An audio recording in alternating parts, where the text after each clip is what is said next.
Good morning, everyone, and welcome back to United21 Season 29. My name is Redul, with a little less hair than yesterday, and we're going to be continuing with the playoffs, this time with the lower bracket, where our first best of three for today is going to be between Young Ninjas and Viperio. Viperio, who have been looking horrendous as of recently, where in their last six best of threes, they've lost all six of them, and only in the first one they played, they won one map. 5-2-0s, or rather 0-2s in a row, compared to Young Ninjas, who have played about six HLTV maps in the last 3 months. So it's cat in a bag, as we'd say here, because you have no idea what can happen here. It could be Viperio doing some crazy stuff and making a comeback, or the Ninjas just completely surprising. As you can see, the Ninjas got 2-0'd, and so did Viperio, one of them by Tricked and one of them by Astralis Talent. The Danish team's doing relatively well. Apart from the Copenhagen Wolves, they got 2-1 yesterday if you were following the stream. And, well, later today, the Copenhagen Wolves are going to be playing, but that's much later today. That's at 3:30, which is going to be about, 5 hours, 5.5, 6 hours from now. So we can focus on the match between Young Ninjas and Viperio. If I'm not mistaken, we should have the veto, so we can probably check that out right away. Inferno and Mirage removed, which I don't really like to see, but hey, we're going to get Dust 2 Ancient and Anubis as our decider. CT start for Viperio on Dust, and CT as well for NIP, or rather for Young Ninjas on Ancient. And we have been seeing teams essentially 90% of the time just pick the CT side as their starting side. And the percentages, I mean, I would say they speak for themselves. The only map I could see somebody picking the T side is actually Anubis, but that is our third map, of course, if we do end up needing it. And if I'm not mistaken, very soon we're going to be getting into the server. But let's go over some players to watch, which could be also a good thing to say. Mistem for the side of Young Ninjas, and Unime, I believe. Maybe Junime as well on the side of Viperio, but he's Danish. I think they pronounce the J as a Y. I'm not sure, but somebody can correct me in chat if I'm wrong, of course. Here's on the CT, as we already saw, and they seemingly pre-prep round here by Viperio. No shenanigans with maybe some crazy rushes to start the day off to wake us all up. They're just going to group 3 players towards lower, 2 Viperio members towards top mid, and seems like we might even get a relatively slow round compared to what you usually see generally in pistol rounds, even on Dust 2. I mean, these Glocks are absolutely crazy. And considering the fact that it's only Rudd on the site itself, this could be a difficult defense. With that fake smoke coming out, they're gonna think it might be a B split. It might be mid to B, but with all the utility now coming over to A, they know what it is 100%, but they just have to hit their shot. Screamo opening up this round beautifully with a headshot onto Rudd, taking a full A side control and missed him. I'm not sure about that one, buddy. He's gonna have to peek multiple angles at once, but he is just going to keep going forward. The bomb is kind of late, and this thing goes down. Dest is there, and Screamo once again.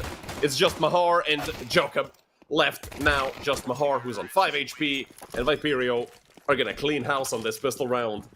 Only one player lost, and the 1-0 lead for Viperio. A great job by Screamo, just opening up the bomb site beautifully.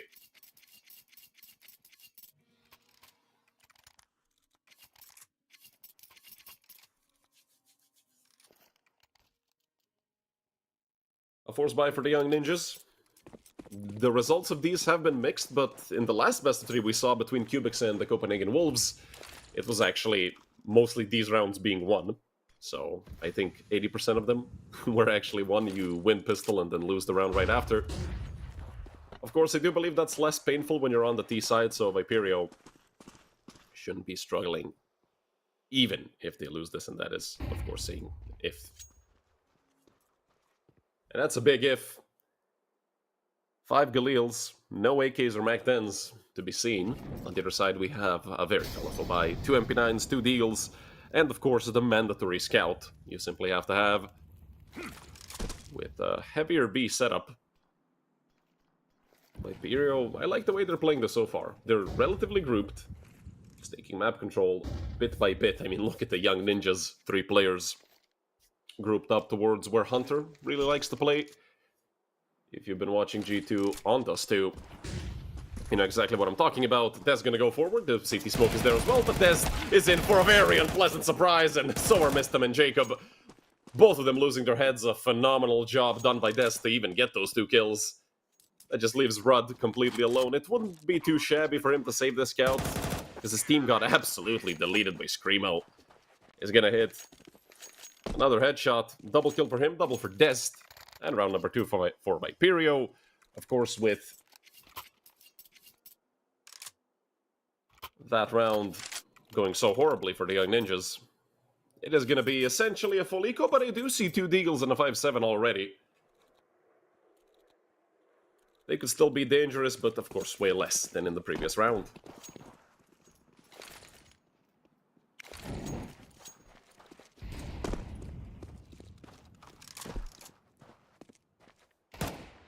Silence, the replacement for Juni, still not sure.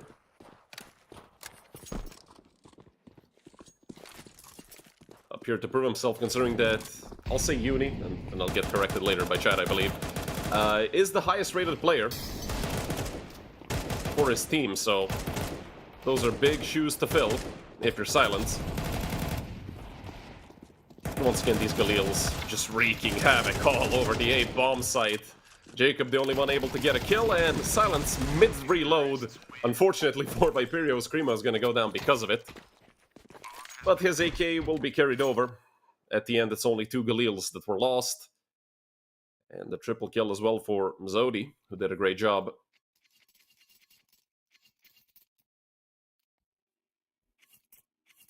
A 3-0 start for Viperio. They couldn't have asked for more after winning pistol. But they are going to be thoroughly tested this time. 4 M4s, a very good amount of utility for the Young Ninjas, and of course an op for Rudd. That was close. But Silence does end up missing.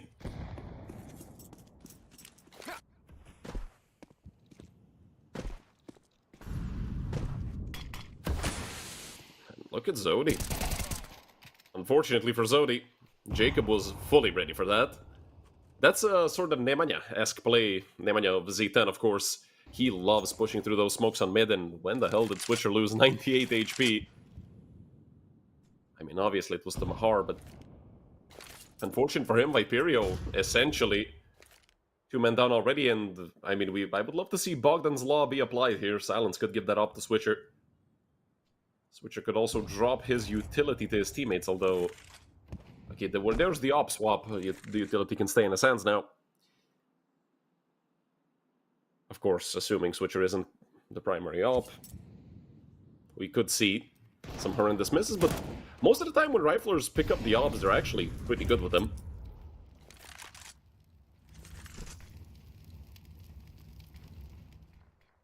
Just holding that pixel angle. Viperio, they are playing slow Counter-Strike, and I mean, they kind of have to. They did lose a player so early in the round, you kind of have to slow down, but 30 seconds left. Mistin gets that early info, and he's going to need some support from his teammates. Once again, nobody on the A side itself. They're mostly towards long and CT, but look at these frags going the way of the Young Ninjas. Only one at the end of the round for Viperio. That's the first round for the Young Ninjas. Great job with those flashes. Rudd doing a great job with the op. 3 kills in total. Of course, with Viperio winning 3 rounds in a row, they still have enough for a full buy. But in the next round, it might be a bit of a different situation, considering that all 5 of them combined have $200. And it's 150 on Switcher and 50 on Silence. Screamo burning up heavily, down to 20 HP. They're just gonna drop the op back to Silence. They just take it for that long peek. Unfortunately, couldn't really do anything with it.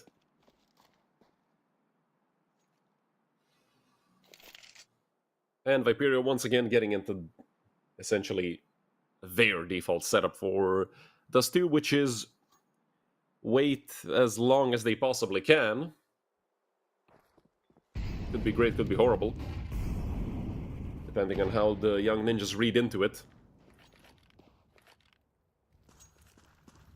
Because if they start getting pushed, well, they might start winning rounds even quicker than so far. Because we saw, I mean, CT side, Dust 2, you can push aggressively. essentially 5 rounds in a row if you switch it up. Cubics proved it against the Wolves after dismantling them, I believe. 13... Well, it wasn't a dismantle. Actually, it was. No? No, it was 13 to 10, but... the Wolves really weren't in the driver's seat for that game. And a good nade from Blue Phoenix. Finally finishing off Screamo. Took him long enough, and once again, 30 seconds left. Viperio are just now deciding to attack. Blue Phoenix completely alone towards long, just gets absolutely destroyed, and now it's missed him. He has to turn around and he has to fight this, and they're both fully blinded. Oh my goodness, what a flash by Silence. And that's Mahar and Rod left to save. No chance for them unless they give him frags here while jumping across, and with 7 seconds left, the bomb is going to get planted, no problem. Switcher goes down. That puts it into a 2-on-2, but look at how far away Rudd was. He fully expected his teammate to just get shut down. But Mahar did get a frag. That's going to motivate him to try and attempt this retake, but with Silence finding that frag, it should really be Rudd going to save, but wants the combat up towards Goose. What a shot onto Zodi. Now he wants to peek onto Silence, both of them missing. But the bomb is not planted for Rudd! I mean for Silence, but oh my goodness. The perfect lineup. Doesn't matter that it's not planted for him. He knows exactly where your head is, and Silence hitting the perfect shot there to close out the 1v1.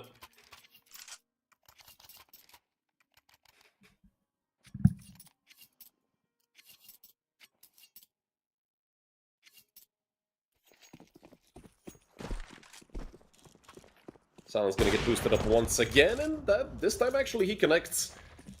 Jacob down to half HP. But Rudd is also getting a boost of his own. And Viperio have been playing a lot towards lower, although Jacob is already down there. Molly thrown, just to clear out the left side of lower. Switcher wants to peek, and nearly. It's the headshot, and look at this from Jacob. Plus W. Or rather, plus D, because he kind of was running sideways. Switcher looking both ways. Actually turns around in time, but Jacob finds the frag through the smoke. That's a 4v3 for the Young Ninjas, and Viperio, once again, they are playing such slow Counter-Strike. There's not really much, even of a chance to trade. Although, going mid to be in this situation could be the perfect call, but missed him once the swing, finds one, finds the second. And a little bit of damage towards Silence, missed him doing a great job with his own double kill. And Jacob could even get a knife kill here. But he's not going to risk it. I'm 100% sure Silence couldn't even see him with the scope. But why risk it when you don't have to? Jacob with the triple. Missed him with a double. And that's also 3 kills with the MP9 for Jacob, so a whole lot of money in his pocket. Which is exactly what the Young Ninjas need. After losing quite heavily in that previous round.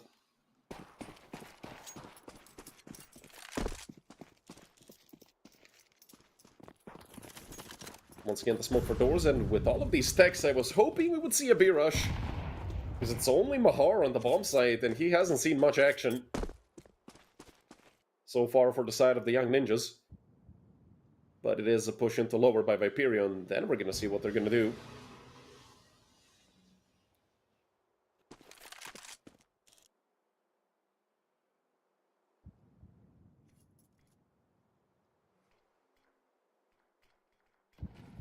Both sides of those mid-to-B smokes popping. Rudd gonna be dropping that molly preemptively, and it's actually gonna give him a sound cue onto Zodi. Now missed him nose, but he has also been tagged by the molly. They couldn't possibly hear that. They were too far away. Rudd with one. Gets ran over by the Tech 9s. Mahar, good for one. But immediately traded. It's a 3 versus 3, and they can maybe even get to these guns. I mean, Zodi has an op. He is on the site, though, and having to plant the bomb. He was a dead man walking with the perfect flash from Jacob. It's just Screamo with the flick. Or rather, the spray transfer, putting himself into a 1v1 against Jacob. Jacob, who was a light year away, it seems, from the B-bomb site. That might actually work into his favor, since Screamo has absolutely no idea where he is, and with the molly into tunnel, Jacob just gonna tap the bomb for Screamo to go through the molly, but he doesn't have time. Actually, he did pick up the kit, and Jacob plays it perfectly. For a sec, I thought he couldn't find the kit. And Jacob wins this round for the Young Ninjas, but that was way too close for comfort. The 3v1 being put into a 1v1. And if Jacob didn't have that Molotov, that would have been a nasty 1v1. It could have even been a clutch for Screamo, who played it perfectly with those first two frags.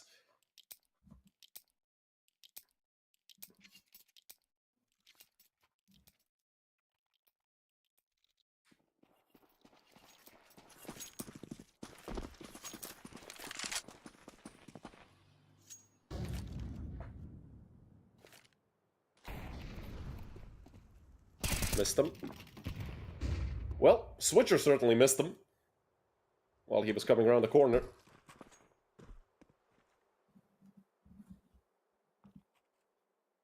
And Jacob, very aggressive on mid. I like what I'm seeing from the Ninjas. I mean, you know that Viperio love playing this slow and methodical Counter-Strike, sometimes even painfully slow. Why not just go at him? Bring the fight over to them and run him over.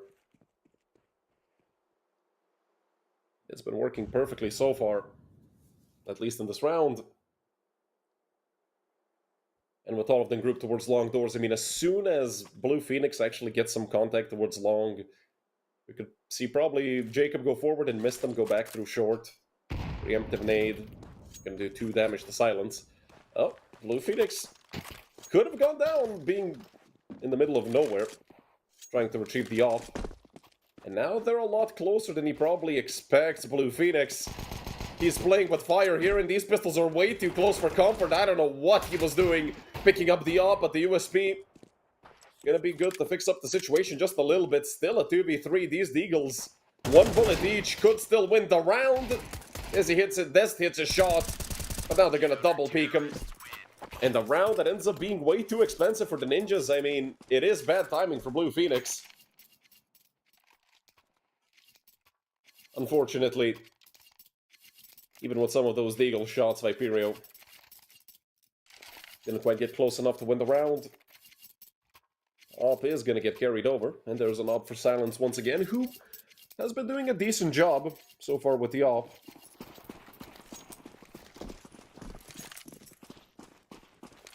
Will Jacob once again just go fully aggressive through mid? It's going to be him and mist them down and lowered. I mean, this time Dest is ready for it. He's going to be taking the passive angle. It's just a matter of whose nerves are going to give him up first. Will Dest decide to drop down straight into Mistem's crosser? Will they walk forward and get decapitated by the AK? And with these two players pushing up short as well, I mean, that's so much map control for the Young Ninjas. This is going to be a very difficult setup to break up. Dez jumps down, finds the first kill immediately, swings, but they both get lined up. Jacob with 2 to bring the +1 over to the side of the Young Ninjas. And with these flashes on mid, Zodi and Screamo get sent towards long. Going to be joined by Silence.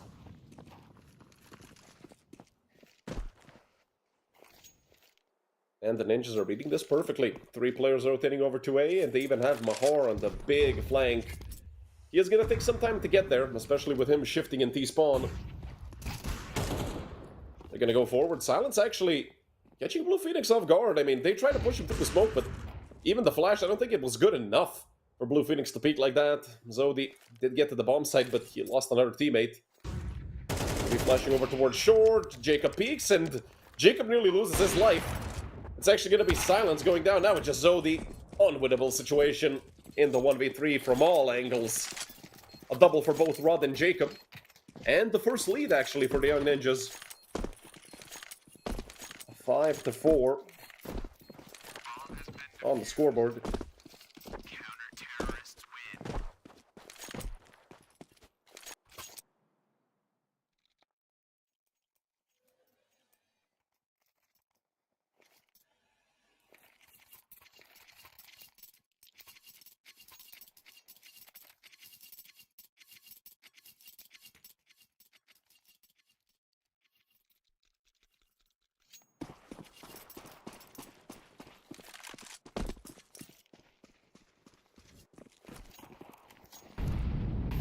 Tech 9s and the Mac 10 once again for Viperio.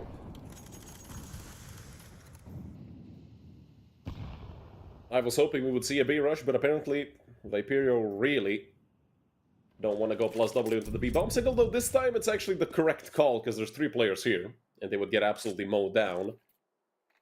Even a B split, I mean, if they knew what we know, they would have gone short in a heartbeat. Rod playing with his life a little bit. He is standing in the wide open. He's going to swing back into CT. Both sides are going to get smoked once again by Viperio. To help him come out, we might even see some utility be thrown through the CT smoke. Missed him.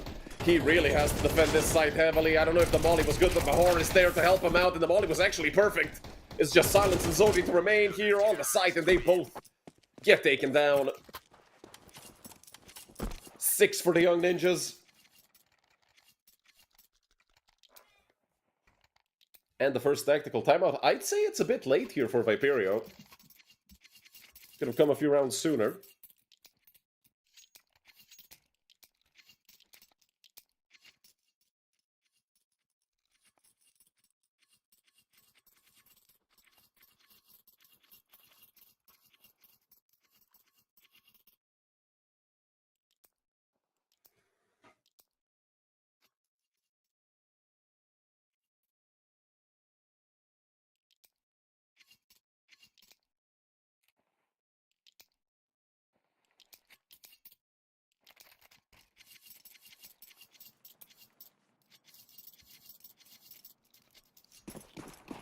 Let's see if that change of tempo, with the timeout slowing the game down, is going to be what helps Viperio actually recuperate here a little bit in the first half. And, well, considering the fact that we already see Mahar down on 8 HP, certainly helped. At least for Silence to come down and hit that cross shot once again. I think that's his second or maybe even third tag. I know it's his second for sure. Not sure if it's his third. And 4 ninjas towards the A-bomb site. 3 on long and 1 coming out from CT. A very interesting setup, and what I actually like from the ninjas, no 2 rounds they played on the CT side have been the same. Switching it up constantly, being unpredictable.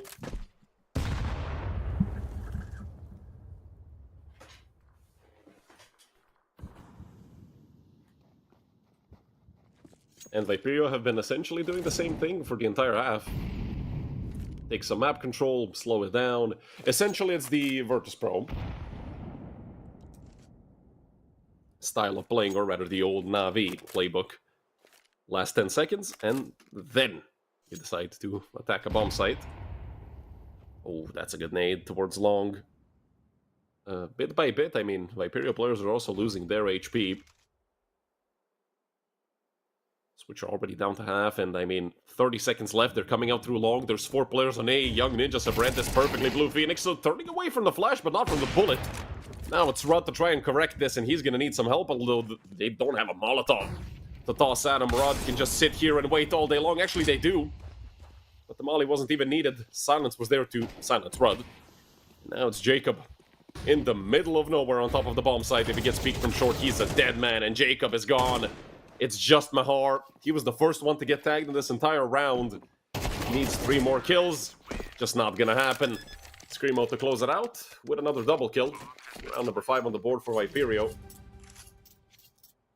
Add that to their coach's post-timeout round conversion statistic. Yes, that does exist.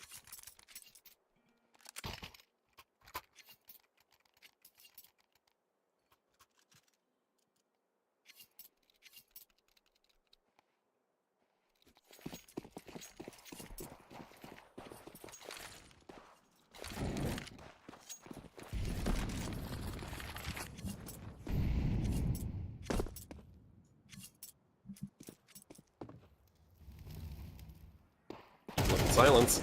He wants to be aggressive, but it's actually going to be Screamo to take that first frag away. Switcher down to 2 HP. Once again, Switcher has been the one to get tagged up heavily. We're going to get broken up, but I don't think... I think that was Jacob throwing the nade. I don't think he could see anything, even with the half-broken smoke.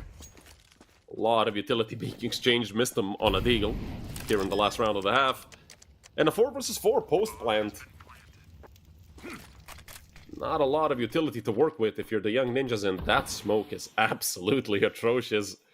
Jacob tried to smoke in front of the doors so they could give themselves some space to walk out, but ended up smoking themselves off It is 3 players coming from tunnel, so Silence should be dead anytime soon. The no-scope nearly connects, and there's Des to help out with 2 kills, maybe even a third.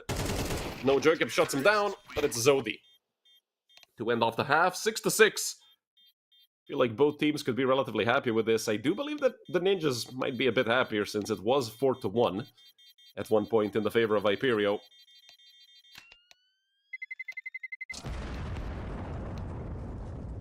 And as I always say, the second half pistol round is completely random, so let me just get my lucky coin out. What looks more like a head? I would say that Viperio looks like it's the head of a Viper Snake, so... And it's heads.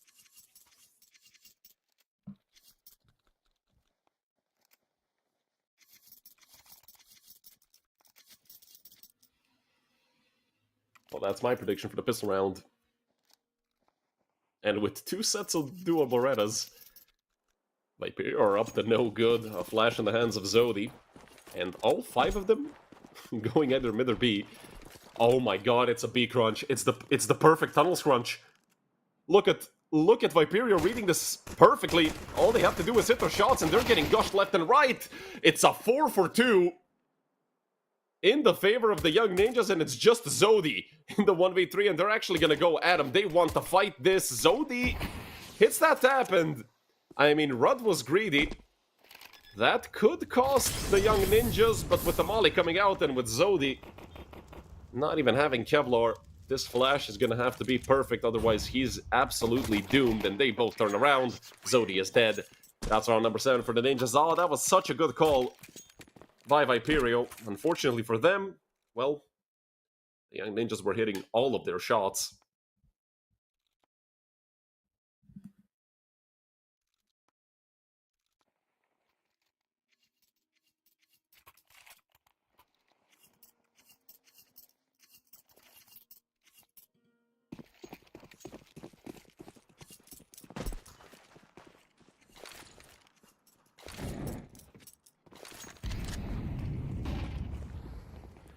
Missed him. Oh my goodness, what a headshot. Silence didn't stand a chance. And it's gonna be probably just the Young Ninjas running all over this map now. Screamo with a P250. Unable to hit anything just yet. Des did take tunnels control. And we also see Switcher all the way in T-spawn. I mean, the Ninjas are bunched up on mid. This does seem like a good idea, or rather a good round to call a B split, or just a mid to B in. Not gonna be splitting much when you lose tunnels control. I mean, you can't really lose what you never had, and now with Switcher finding that kill, this round is getting interesting. The Ninjas are in a 3v4. There's an AK in the hands of Switcher, and a MAC-10 for Dest. Luckily for the Ninjas, nobody has Kevlar on the other side, and some extra damage done to both Blue Phoenix and Jacob. But it is Rudd to find a kill onto Switcher. Neutralize that AK, maybe even get a chance to upgrade this Galil. 45 seconds on the clock. They still really don't have to rush too much. They've been spotted out by Dest, who does hit a nasty headshot with the MAC-10. He might even get another one. Look at the flash that just came out. P250 in hand.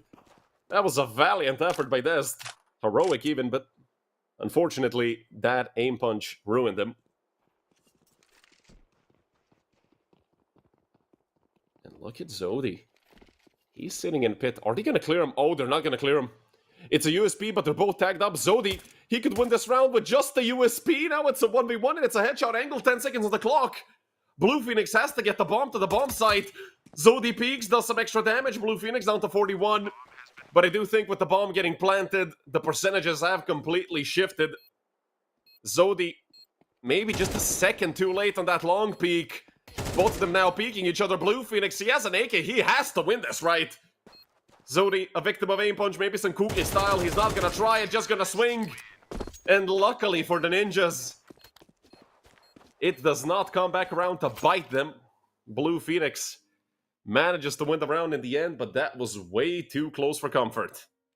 And definitely a good reason to call a tactical timeout, even with them winning the round. Look at their money. They're not going to have much utility. Either that or they're going to be lacking AKs, maybe even both.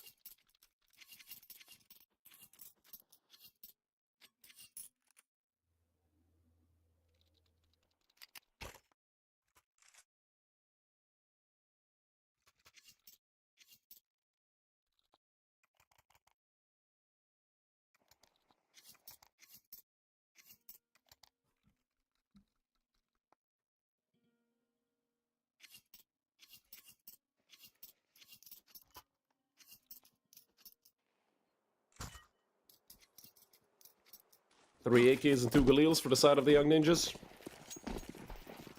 2 players are also lacking utility. No ops for either side so far. Molly for blue and a good corner smoke. And look at this through the smoke. Mahar getting the first kill. Silence has to trade. He gets 2. It's 2 for 2 in total on long. Now he just has to either stay alive or get some more kills. Wait for his team to come forward. Oh, that nade hurts. He wanted to move forward. At least he dodged the molly. Still a nuisance in that corner. They don't have any more Molotovs to throw at him.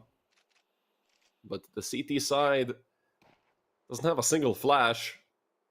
I know they would love to use one of those and maybe peek even long, but that's not possible at this point in time. Har looking to spam through the smoke. He was close, had the right idea. The timing was a bit off. In the meantime, it's Desd and Silence. Take short control and group up with Switcher. I love what Viperio are doing with this round right now. Take as much control as you can. Have full short control. Have 100% info that it's not short. And then you can leave one player somewhere around CT mid. Just maybe hold the cross on B. Leave 2 players on A. 30 seconds on the clock. The Young Ninjas are waiting quite a bit, but you never know if somebody is flanking in a situation like this. And the Ninjas should start going forward. Throwing the smoke, waiting for the nade, and now they should start running. Switcher does still have utility, but he is on the other side of the map. And it's a 2v2 on the bomb site itself. Both of the Viperio players are fully hiding. Smoke thrown to remove Gandalf from the equation, but Desd activates and finds that first kill. That's extremely difficult now for Jokup to deal with, and with 3 seconds on the clock, I mean, it's impossible. Although they're not gonna try to kill him after time. Or they might now, but Jacob is gonna survive and even take down Desd. And there's attack pause for Viperio. Using their second one.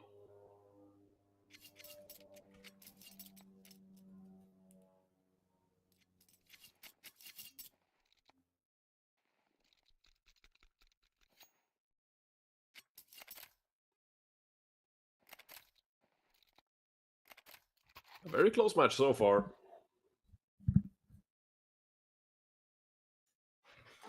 Although I do still feel like the Young Ninjas have a slight edge. Although they are on the T side now. Could we possibly see Viperio turn this around all the way? They need one more round to make it equal. And then another after that to go into the lead.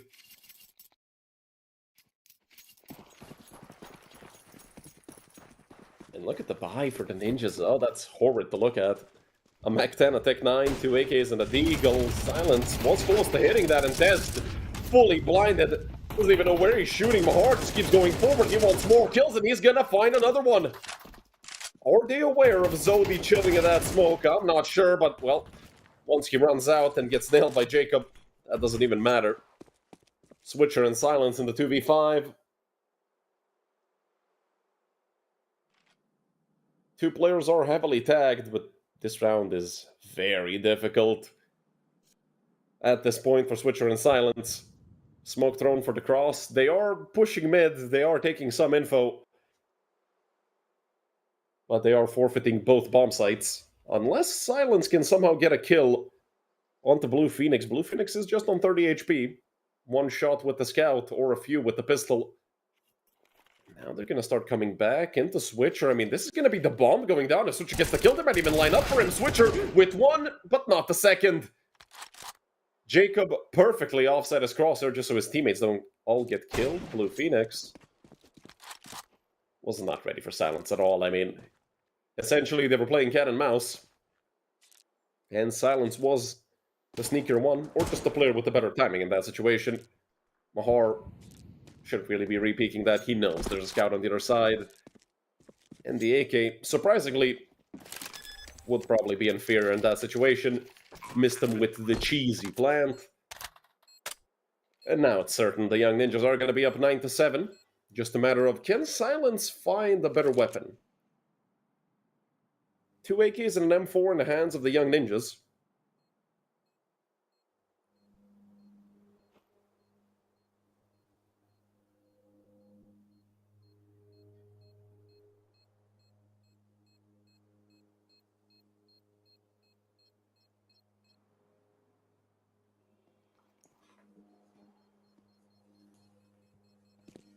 And I do think Silence... Oh.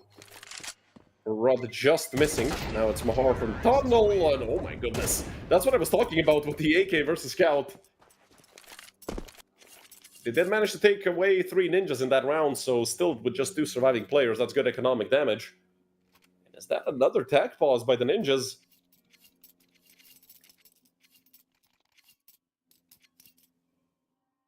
Obviously unhappy with their play so far, but they are ahead marginally, just by 2 rounds, but still certainly a better situation than what's happening to Viperio right now, especially if you look at the economy and realize that Viperio have the full eco this round. Not even enough money for a Deagle. Of course, unless they want to lose utility in the next round. Just the P250 for Switcher and that's it. And for Silence. Silence has just enough money to go Glass Cannon with this loss bonus.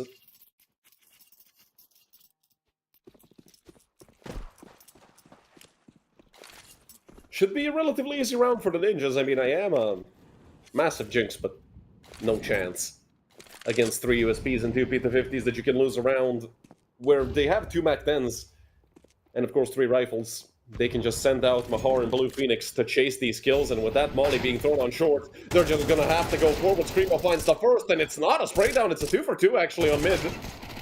Jacob goes down and lower. This round is much closer than I anticipated it to be. Switcher coming back, and if he could actually... Well, never mind. Both of them go down, but again, the ninjas are losing 3 players against a full eco of Viperio. They spent $600 to get 3 kills in total. That's plus 300 in total. They're more than happy with that.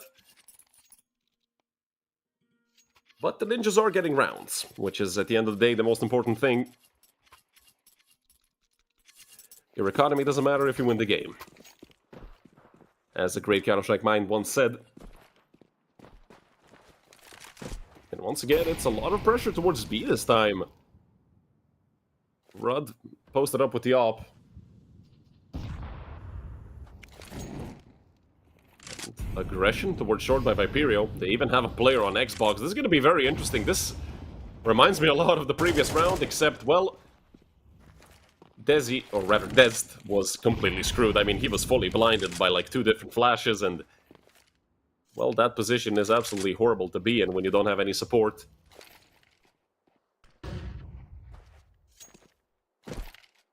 And with the ninjas having a player advantage and minute 10 on the clock, they can just walk into the B bomb site. It's completely open. No need to even knock. Zodi, if anything, is going to get the equalizing frag, but it's too late for Silence to come back. Jacob already on platform. Silence, looking for the wall bang, will not connect it.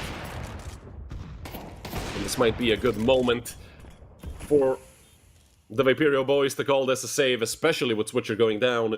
He did get a chance to take down Rudd. Rudd did just leg him on the first shot.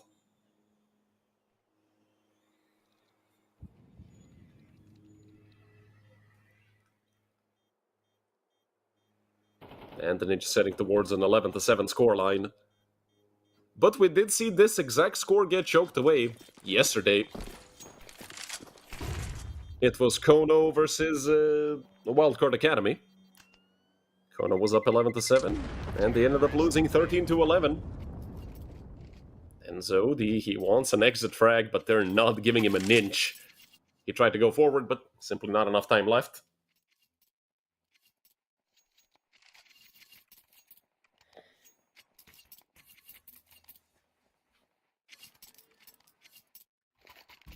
Viperio, at least, are going to have another full buy in the next round, but if they lose this one, which, well, it's not very likely, because they do have 2 rifles and an op, so definitely a good chance for them, especially when Silence hits a shot like that. Rudd loses his life, loses the op, and that's Screamo finding another, but look at the trade from Blue Phoenix. He has been struggling a bit throughout this map, but if he starts hitting headshots like that, it's not going to be a problem for the ninjas. Des in the smoke. Actually going to be Silence to find that frag, and I don't know if they're aware of Jacob's position.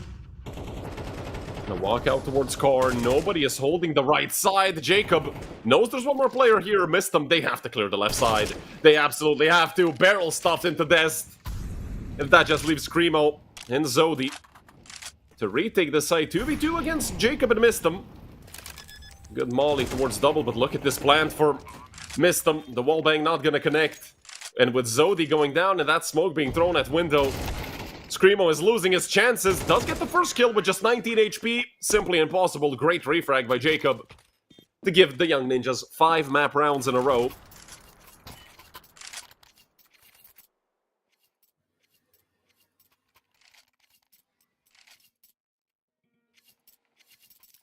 That is quite the round to lose. Especially at such a scoreline.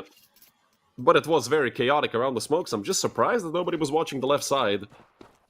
From their POV, right side if we're looking from tunnels. But mistakes happen, and I'm certain that Viperio's concentration has fallen. They've only won 1 round on the entire CT side.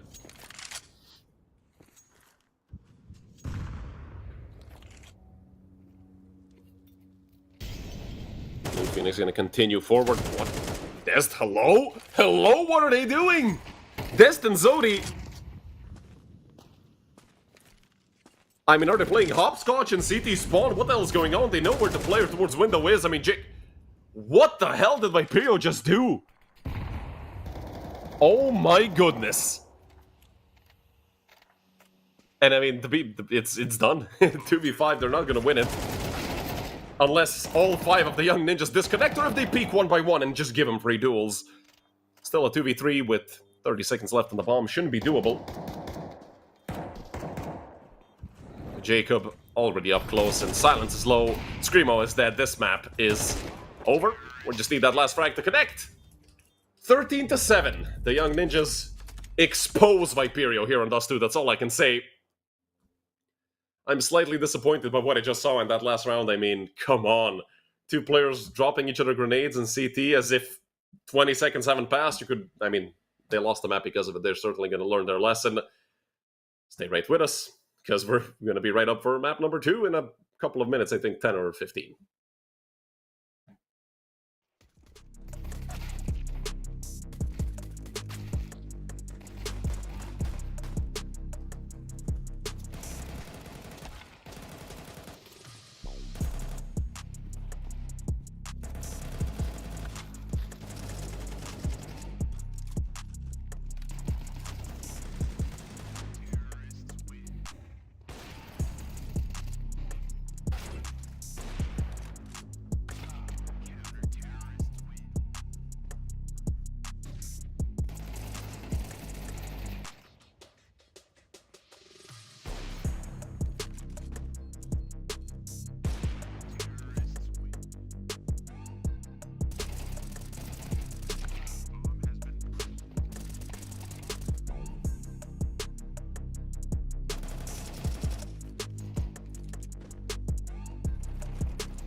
Hello everyone, and welcome back to map number 2, between the Young Ninjas and Viperio. After a horrible first map on Viperio, it was good until it wasn't, essentially. I mean, they had a 4-2 lead, well, actually a 4-1 lead. And then they were down 6-4, managed to make it 6-6. And then they won one round in the entire second half. Jesus. I started even lagging thinking about that last round where they were, I don't know, being big dum-dums in CT. But they have a chance to fix it all up. They have a chance to reverse sweep the Young Ninjas. The Ancient is their own map pick, so they're going to have a chance. And if we were checking the statistics pre-game, this too is a bad match. Viperio and Swisher, as happy as ever, come over to Ancient, already with a double kill, making it a 5v3 in the favor of Viperio. Screamo here with the dual Berettas, 2 players in front of him. He is completely alone towards Donut. That could be a problem, and they have given up Donut control. This is going to become interesting. Luckily, Zodi has a smoke, so they should be smoking off Donut any second now. The smoke is a little bit tragic, but it doesn't really matter, as long as it covers the bomb. Blue Phoenix, actually, if he gets this kill, 3 seconds, 2 seconds, 1 second left on the bomb. Oh my goodness, he almost killed Zodi. Luckily for Viperio, that was way too close for comfort. Zodi was sweating bullets. 4 kills for Swisher, a phenomenal round by him. But by the skin of their teeth, they managed to hold on. Viperio up 1-0, but the Young Ninjas did get a plant. Which does mean that we are going to see a big old force here by the T side.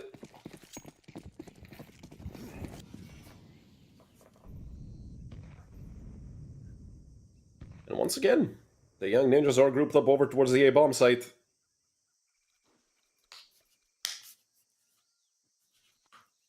And Switcher here to receive them. Also, I don't think they're going to be throwing any flashes out. That's an off angle and a half. And Switcher does get insta-dinked. And the nade molly combo just to slow down the ninjas, make sure that they cannot just run out all over the bomb site.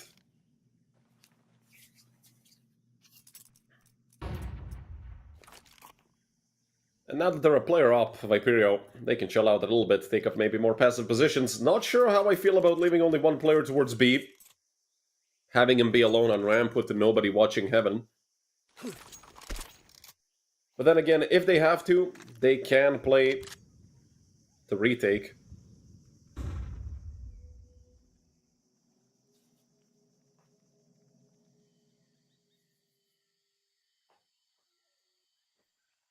And with the ninjas grouping over towards 7 and ramp, this is going to be a hit towards B. Only 2 players over there, Screamo and Zodi.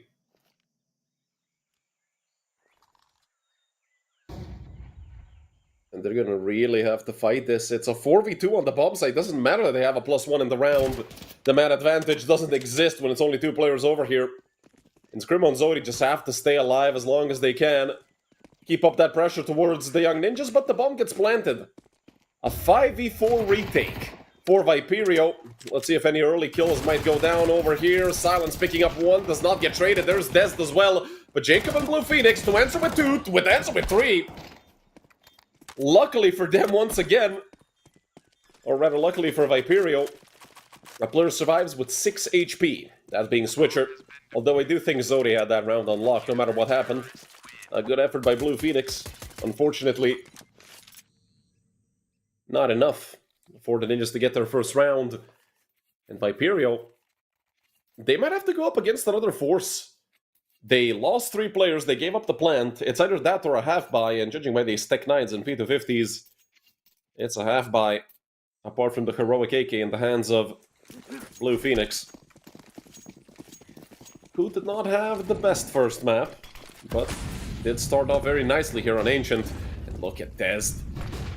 He wanted to go forward, but he was flashed and pushed back into Donut. Dest right behind the smoke. He shouldn't be able to see anyone above it unless he jumps. And Jacob just gonna go forward.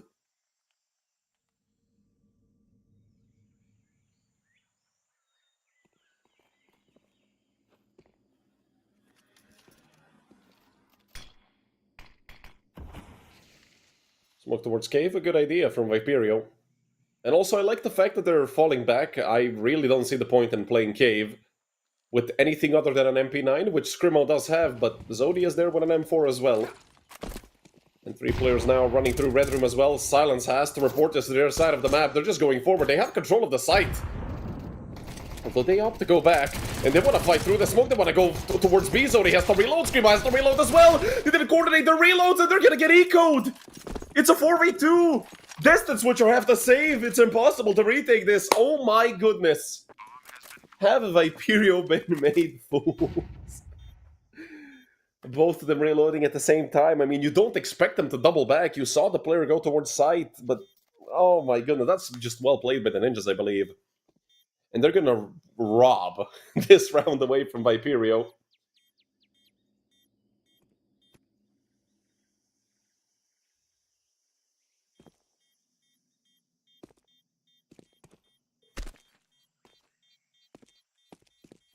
First round for the ninjas. I love that call to double back. I mean, there's no point in fighting the entire site. You still have to clear Donut, Temple, Main, Brokey, everything, and why not just go plus W through the smoke? I wish you wish you could see my face right now. That's unfortunate for Viperio. And now they have to force. Although, I still feel like 1900 would have been enough for them to buy, no? I mean, they all spent like, what, 1900? Ah, okay, well, some of their players had below 2000, so it does make sense for them to buy. Didn't check the HUD properly. 2 MP9s, a FAMAS, and 2 M4s. Nothing to write home about, but it's a decent buy nonetheless. The only thing they truly lack is utility. Almost none of it here, and, well, when the side of the young ninjas decides to play like this, I mean, you don't really need utility. Why are they pushing a smoke again? It's a full buy, minute 30 left on the clock. You know the opponent is forced, and you decide to do this. And the flash was not good. And they've lost elbow control, so now Viperio know it's not A.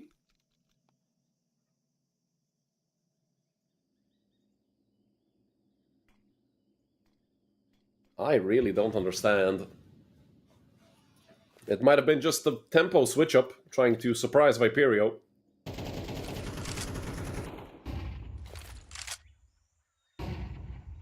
Scrimo just gonna answer with a flash.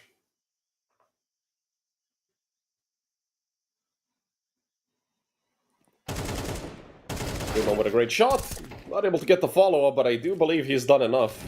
A 4v2. Look at Rod. He wants to be aggressive. He knows he has to take space. But he dropped the bomb on short. But in this situation, you do really have to get the kills anyway, so you can't really hold that against them. Mahar, impossible situation. Nearly a triple peak at once.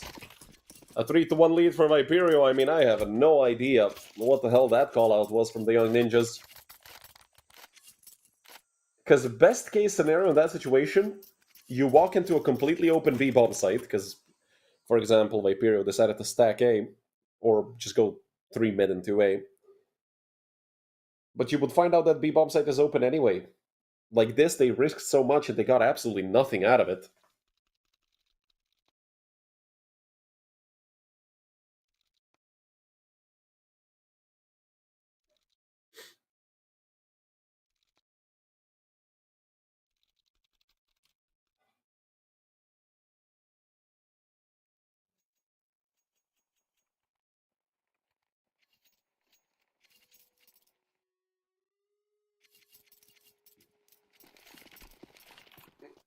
A complete back and forth affair here, but it's working out okay for Viperio. At least so far. They are up 3-1. And look at Jacob. Oh my god, Jacob, that is nasty. There are still 2 players here on mid, Switcher and Dest. A flash. Gonna push Dest back. But Switcher is still here. They don't have a molly to throw at him. They don't even have a nade. They can flash him off the angle. Zodi, he was forced into making a play. Silence is right behind him, doesn't know who to shoot. And now it's Viperio. Well, just completely crumbling. Switcher gave up his position. He's a dead man. A flying missed him. Gonna take him down. Another very interesting round, this time from the side of Viperio. Although they did lose the first player on mid from Jacob doing Jacob things, pushing the smoke like crazy.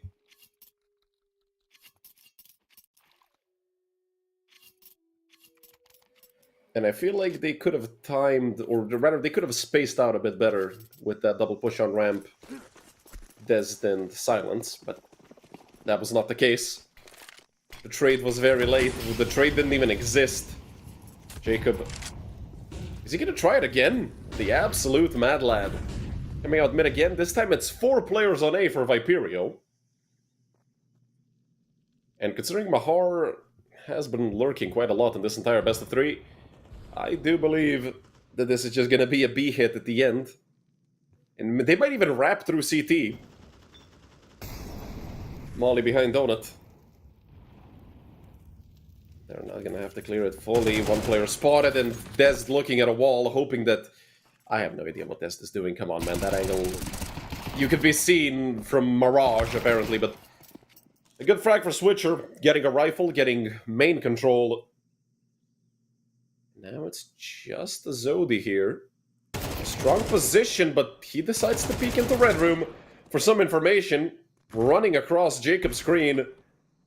I don't know what the hell's happening, ladies and gentlemen. But it's entertaining, if anything. Switcher and Silence, the 2 remaining players. They should already be tucking tail and saving. Unless Silence maybe wants to look for a rifle. Not sure if he has somewhere to pick it up. Maybe in A main? No, but that the M4 actually came from Mahar. They had 4 MP9s to start the round in a single 5.7.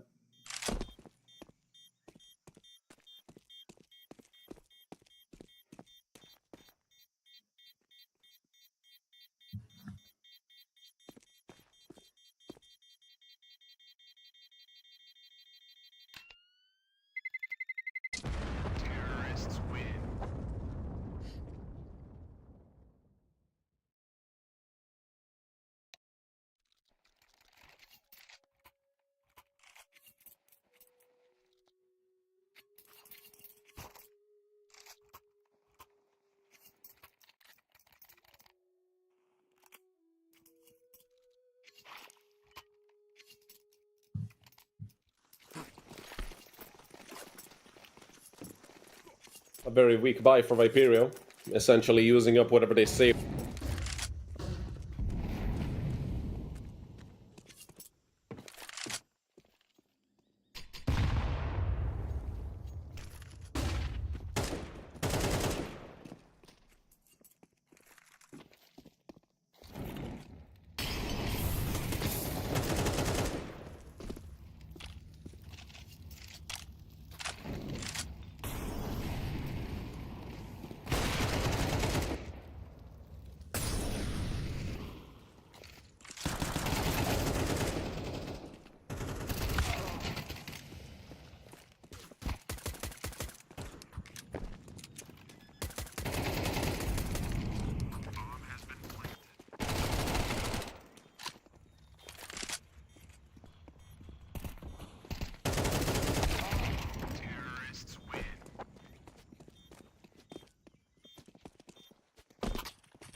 Notice every time I'm working. My apologies, but it's something that's completely out of my control. And I'm gonna have a very nice phone call with these people because this is the second day in a row that it's happening. And if you know anything about Serbians, we love our swear words, so I'm glad that conversation is not gonna be recorded. Or it might be, who knows. 4-4 scoreline, seems like we haven't missed much. Viperio able to even it up.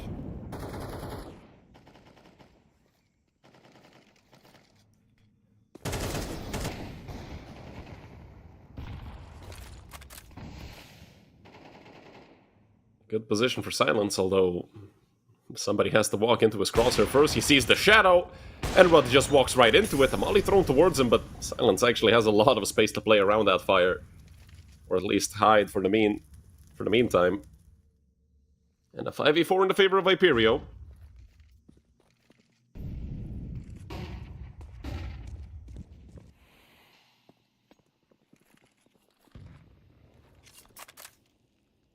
Not sure how much I like Zodi's aggressive position, although it could prove to be great if he catches somebody off guard. But the M4A1, close range, lower rate of fire than the A4.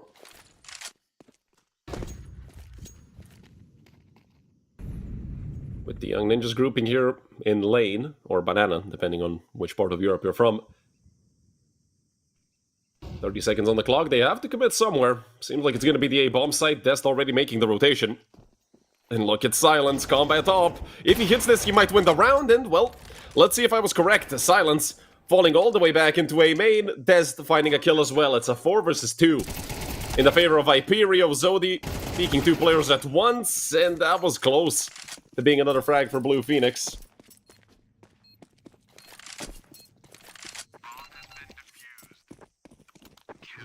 Although, nothing more than 2 kills, and the plant for the Ninjas in this round, which does allow 3 of their players to buy up.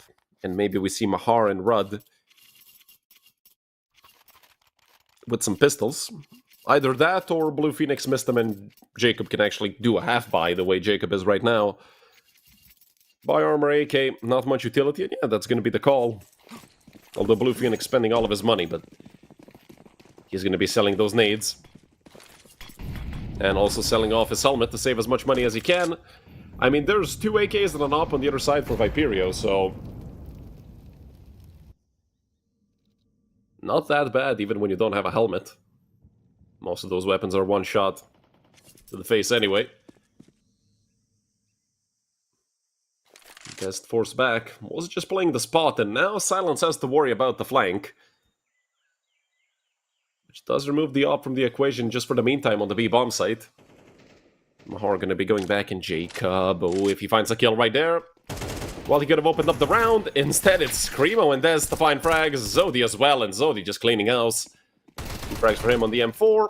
Not gonna find a third. Did greed just a little bit running into the Tech 9. Screamo nearly goes down as well.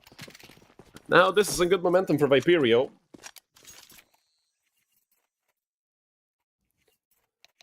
Picking up the slack. And also calling attack pause. These 2 teams have been calling a lot of tactical pauses after winning rounds.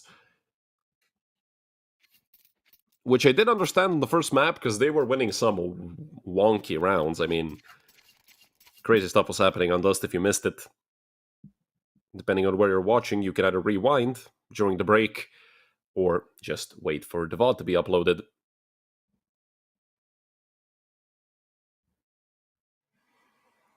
But it should be as well on YouTube, so shout out to the YouTube viewers, since I'm mostly on Twitch. But those guys deserve some recognition as well. And certainly some recognition for Viperio, who once again have guaranteed themselves at least 6 rounds at the half. Although last time, well, it was 6-6 and then they lost 13-7. So hopefully Viperio fare a bit better here on Ancient. Which is Viperio's map pick, so I would expect them to be at least a little bit better. They are playing with a stand-in. And it is Silence replacing their best player, at least best rated in the last 3 months, but Silence has been playing a good game. He was crucial for many of those 7 rounds on the first map. And he's been doing a decent job so far. In the middle of the scoreboard, above Screamo and Zodi, and with that flash, Zodi gonna use it to eat up Blue Phoenix, although Screamo took a lot of damage from that Molotov. But he does take this 50-50 position. You either get cleared or you don't. He jumps the gun, does find one, and the second for Screamo. That is absolutely gorgeous. Peek with the spray, although Rudd gonna hit a shot onto Silence. Makes it a 2v3, and Screamo being low definitely helps out the Young Ninjas in this situation. 50 seconds on the clock as well. They have more than enough time. Although with Dest finding that frag, the chances growing ever slim. And Jacob, well, behind the smoke. They know his shenanigans, they know he wants to walk through the smoke. Dest gonna make sure he can't find anything. A double kill for both Dest and Screamo. Round number 7 for Viperio. And with the money on the side of the Young Ninjas, definitely a chance for Viperio to have a double. Or rather, to have double the amount of rounds that Young Ninjas have. An 8-4 lead at the half would be great for Viperio. A bit of a confidence booster after that first map where, well, they have the same amount of rounds now as they had at the end of Dust 2, but as I said, if you guys check statistics regularly, you would know that Dust 2 has been a weak map for Viperio. I mean, considering they lost their last 5 best-of-3s 2-0, it feels like every map is a bad map for Viperio. But the banter aside, they are playing some good Counter-Strike today. Look at Dest. Oh, he's not getting cleared. Oh, Dest is not getting cleared. No trigger discipline here, and actually only 1 kill at the end. I feel like it's definitely worth the risk, but I mean, he has Switcher here, and Switcher gonna get stuck on the edge of the wall. We all hate the clipping here on Ancient. And Switcher, who had a great half, gonna end it with 13-4. 2 players already in Donut for the Young Ninjas. And it might even be more than that with Mistam also joining them, although he is gonna stay around the bomb site more. Try to cover as much ground as he can. Blue Phoenix is holding main with a Mac-10. That definitely feels like a duel he shouldn't be winning against Zodi. 2 players coming from Temple, with 1, of course, coming from main. Now they're going to be swinging into these duels. Zodi manages to find the kill, but barely. Silence did find 1 as well. Mistam just has a deagle, but time is running out. They have to get on this bomb, and they just don't have enough time. At the end of the half, it's 7-5, but I mean, if there was at least some trigger discipline there on mid, we could have even seen maybe a triple kill, a lineup. I think it was Dest, if I'm not mistaken. But he was not patient enough. So the Ninjas will manage to scrape together with 5 rounds at the half, which is, I'd say, decent for both teams, although recently a lot of teams have been faring better on the T side of Ancient. And if Viperio gets some momentum going, Ninjas are going to be in a lot of trouble.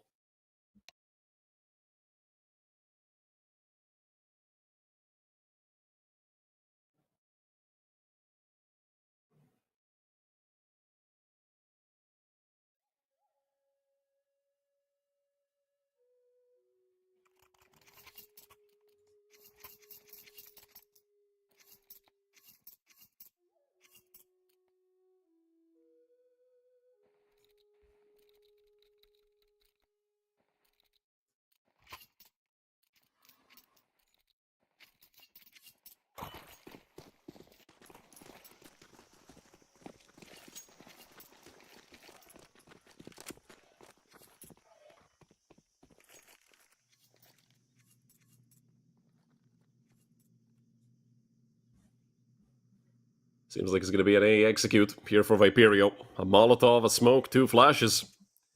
This could be huge for Viperio to break off here in the second half and maybe even take us to a decider.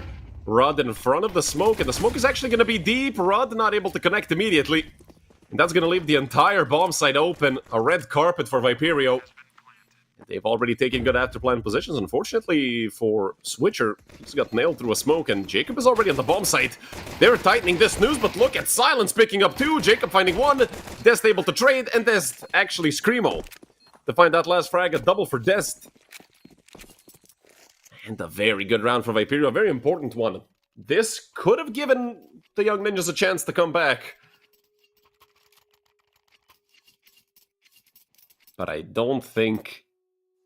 At least the comeback is not going to begin with the pistol. That for sure we know. A deagle on the hands of Mahar. If you watched the last major, you would know what... I think it was Jambo who was able to pull off an insane ace with the deagle. Although, I think it was against Fnatic, and I think it was also on the T side, so... Give or take, could be similar. Of course, Mahar sold his deagle, which I didn't catch, so... That analogy just made no sense. With 5 USPs, well... You're not really going to be too happy to find Dezd in an angle such as that, and Zodi did see the player that's close to him on the right side, and Dez knows that one of them fell back into Kenny S.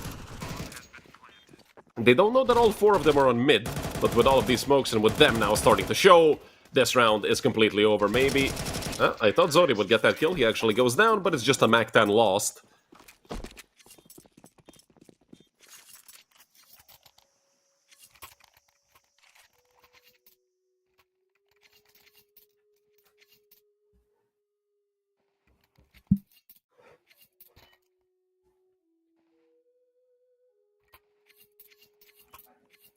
Viperio up by 4.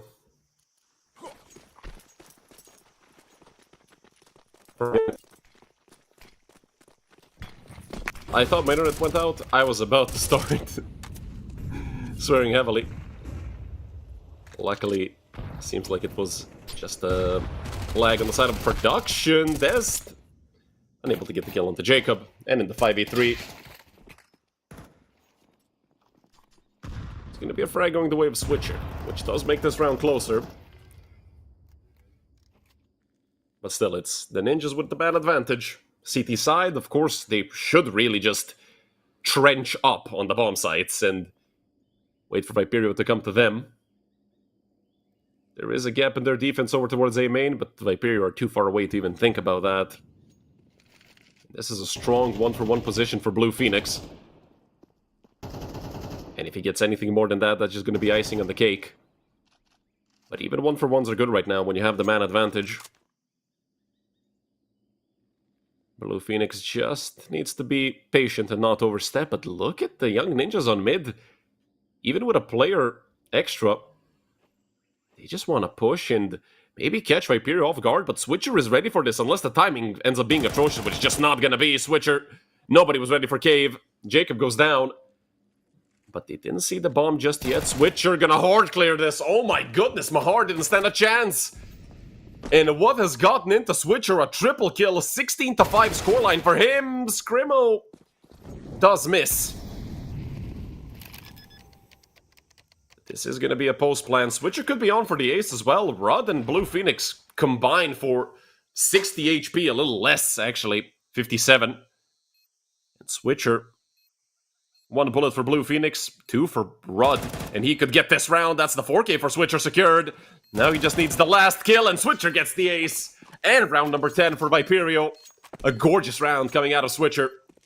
18 frags and 5 deaths for this man, and a 10-5 lead for Viperio.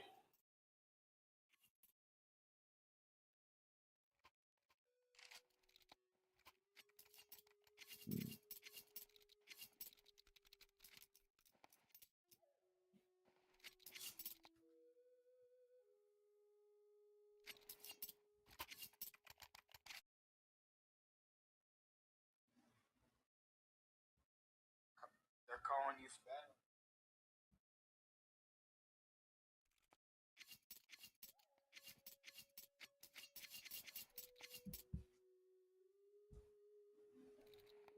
Viperio in the driver's seat for this game, here in the second half. The ninjas are yet to pick up a round, actually.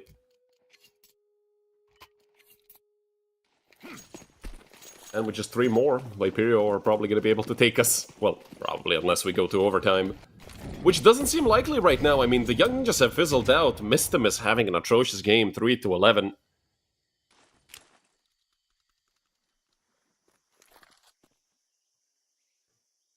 And they also lost a tough round just now. A 4v3. Something you can't afford to lose at a 5-9 scoreline. This time they did set up 3 players on A. Blue Phoenix and Mahar aggressive towards A main. Switcher is checking that from time to time. And I love the double mollies if you're following the radar. Viperio fully clearing out Banana. And it's only missed him on the bomb site. He's gonna need some help very soon. And if you look over to the top left of your screen, Blue Phoenix and Mahar fully pushing at Switcher. I don't think he's ready for this. We might even see him go down on the scoreboard, or he just turns around and picks up both kills. The silence does go down. So that's one trade that happened, but 2 kills went the way of Viperio. Unbelievable. Switcher playing a phenomenal game so far. A 4.0 KD currently. But look at Viperio. I mean, 30 seconds on the clock. You killed 2 people pushing A. You lost 1 player on B, and they're still sticking around on B. And they might all get lined up by Missed Steagle, or missed all of them. Leaving just Rudd. In the 1v4. Rudd unable to even find a single kill. Switcher picking up another ace. This time a little less impressive than last time. But Switcher, 10 kills in 2 rounds. Why not? This man is absolutely insane. Get another one. Get 3 in a row. Who cares? And if he actually gets 3 in a row, hello Reddit.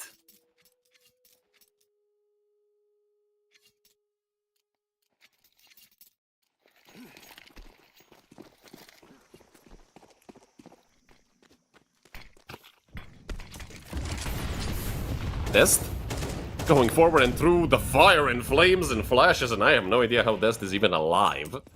Silence picks up the entry, and that forces the ninjas to go back. They can't afford to lose another player. They have to get at least a trade first. And this time Viperio seems like they want to pounce a bit sooner over towards this B bomb site. Just a matter of, will this smoke be enough to slow them down? They smoked off short, don't have anything towards long, and missed them through the smoke. It got broken up. Jacob is the last line of defense. Rudd is in rotation. Jacob can't find a single thing. Now it's Screamo to maybe even clean out Rudd, who is ready for this, but he completely misses. Leaving just Mahar. 1v5.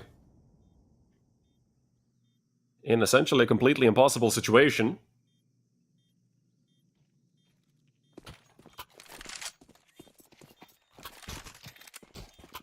Op being thrown over towards long just so it doesn't fly into the hands of Mahar by any chance. Mahar. Okay, I'm gonna have to drink some water real quick just to refresh myself. Pretend like this didn't happen. Mahar, we didn't see it. Well, forgive you, buddy.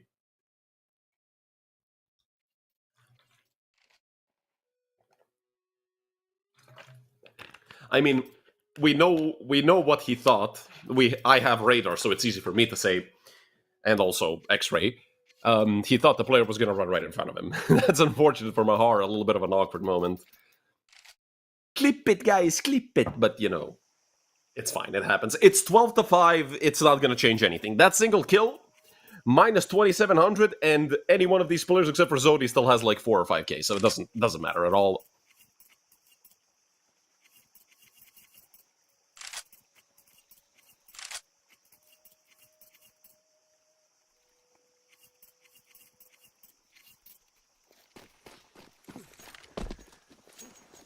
Still a big old 0 here on the CT side rounds for the Young Ninjas. And with the bye they currently have, I mean, I feel like it might stay like that. Viperio, they just need 1 out of the next 7. To end off this map and take us to the decider. Which is going to be Anubis. And they're also going to have to knife on Anubis, so we will also be entering that map a bit sooner, just so we could see the knife round. Of course, unless somebody has some technical issues, or unless my internet decides to explode, which is always possible. That's a good Molotov. Actually, they do hear the player burning. That's a great nade combo. Rudd down to 20. And without even seeing a player, Rudd is essentially dead. Look at this, over towards a Switcher, just has everyone's number. This man is about to find 1 more kill and be on 5.0 KD.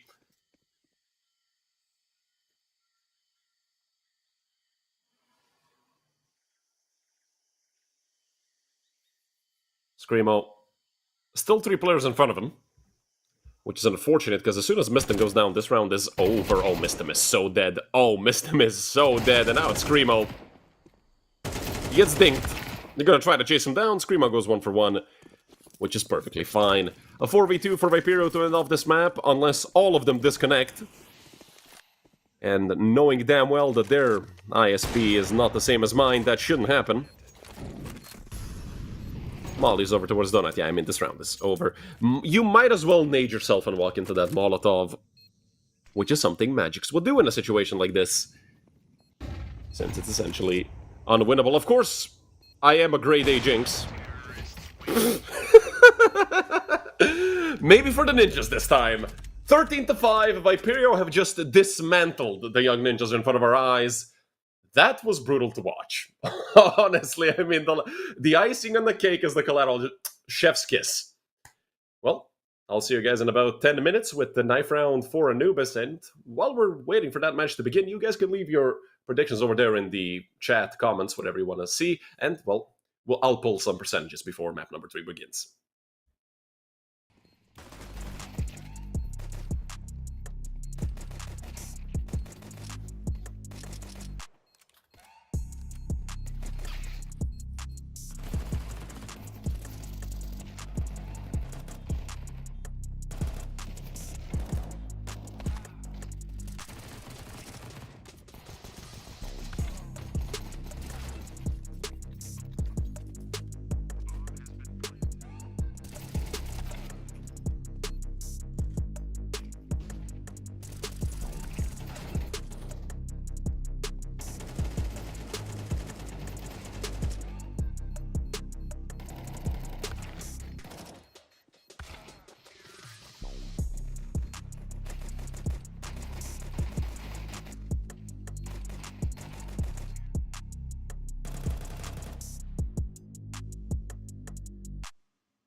As you can see, with me laying in my chair, the knife round was close up until the very end, and it ended up being Rudd to take the knife round for Young Ninjas. If I'm not mistaken, I think I immediately saw them switch over to the T side, obviously, so, I mean, with the way Anubis is, that's, I think, the only map you would want to pick T side on. Maybe Train, but, I mean, Train is not going to get played. Train is just in a bad spot right now. Even Valve is reworking it, adding updates to it, and of course, to my dearest Inferno as well.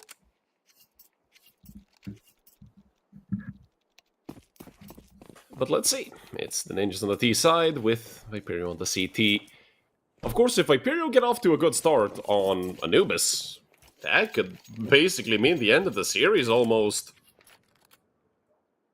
Since you always have a chance to come back on the T side of Anubis. But of course, I'm saying it as if it's like 90% chance. No, it's, what, at this point, 53, 52, I think. It went down a little bit, and look at this expedition through mid. Unfortunately for, I think, both teams, the bomb is in water, so they can actually get it over to B. And look at them coming in through B main. Screamo. This is gonna be one hell of a round. I mean, nobody knows what's happening. Mahar planted behind the bomb site and missed them there alongside Mahar to pick up 3 kills completely unanswered. And, well, Viperio in a world of hurt after that round. All they can do is essentially just spectate Switcher and Dest. And even that's a question if they can save, because, I mean, Mistem is chasing down, nearly got the kill. Dest actually left on 30 HP. I mean, they should just save this Kevlar and hope for the best. They're going to be running around, maybe hoping for some extra money. No, it's going to be Mahar to pick up a triple kill, maybe even a 4K. It's Mahar to clean it all the way out. A 1-0 lead for the Young Ninjas. Mahar with a gorgeous pistol round. He's been relatively quiet all day long. Did have a few moments.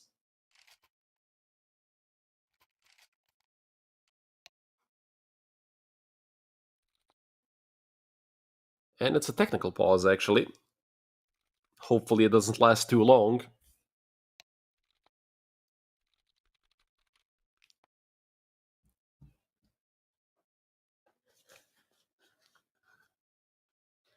In the meantime, you guys could grab a sip of water, or whatever you guys have to drink, some juice maybe. And grab a bite to eat. And of course hope that this gets resolved as quick as possible.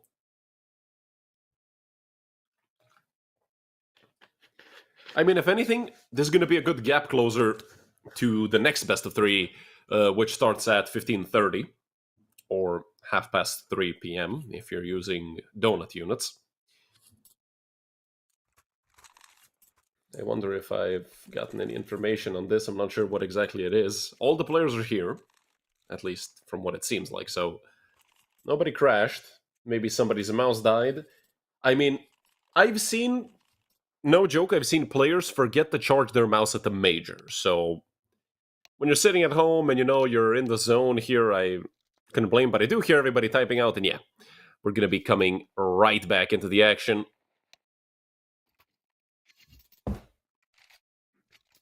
My apologies if that was loud, because I do have a condenser mic, and every time I hit my desk, I feel like I bust your guys' eardrums. So, my apologies for that. And Viperio going to be forcing 3 MP9s, a 5.7, and a Deagle, 2 smokes, and a flashbang. Really not that much to be hyped about around that. Switcher is saving $400. He could have bought 2 extra flashes, or maybe an HE or something. But I feel like it's not the correct call to force here if you're Viperio, because you're just going to doom your economy for the rest of the half.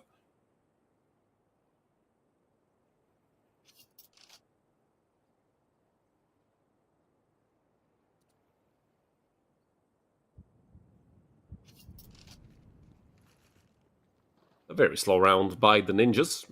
Unless you're looking over at the radar and seeing Mistem spamming away through that smoke. And Mahar, what a headshot onto Switcher. Switcher didn't stand a chance.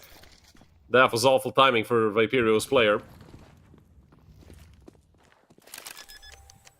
And now it's just going to be a post plant. And I mean, this is a save for Viperio. No reason for them to be throwing guns away. Guns, I mean, whatever weaponry they have. Just to attempt to take away some guns, because by the time they get to the bomb site, they don't have a kit. You know, this round is essentially already over. Just gotta wait for it to officially go on the side of the Young Ninja scoreboard. I mean, this is, as crazy as it sounds, this is okay for Viperio. This is even good. This is a low percentage round anyway. You might as well lose it, but keep 4 players alive. So in the next round, they're just going to keep the weaponry that these 4 players have. Of course, unless they all get cleaned out by Mistem, who is looking to get these frags. But he's going to go down to Zodi. That's a bit of extra money for him. And that might even be enough to finance an op for his teammate. Silence, who I have to commend for his effort today. He's been doing a great job as the stand-in.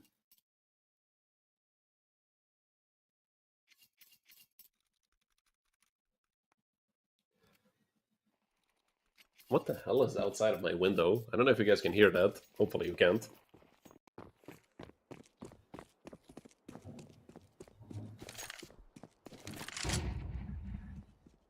Apparently it's a garbage truck, but it sounds like a chainsaw for some reason. That's a busted up engine if I've ever heard one.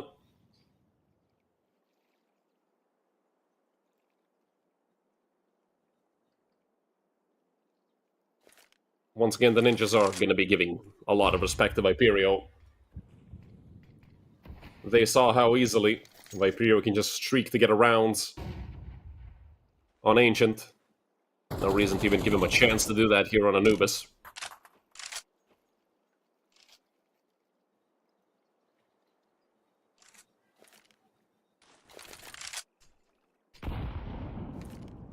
Almost a good nade by Jacob. Screamo did move in time.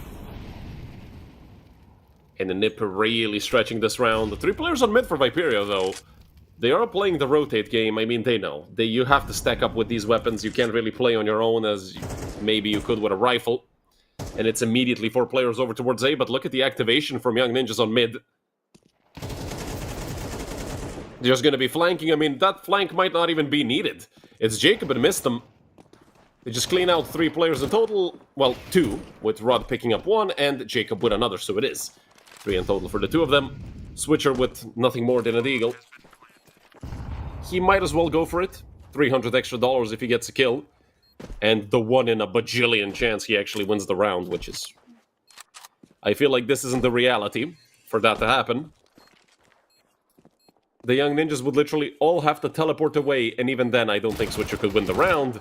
And now that they've spotted him, should just be an easy cleanup. MP7 in the style of Nerds and Chris J. Blue Phoenix gonna pick up the frag onto Switcher. A 3-0 start for the Young Ninjas.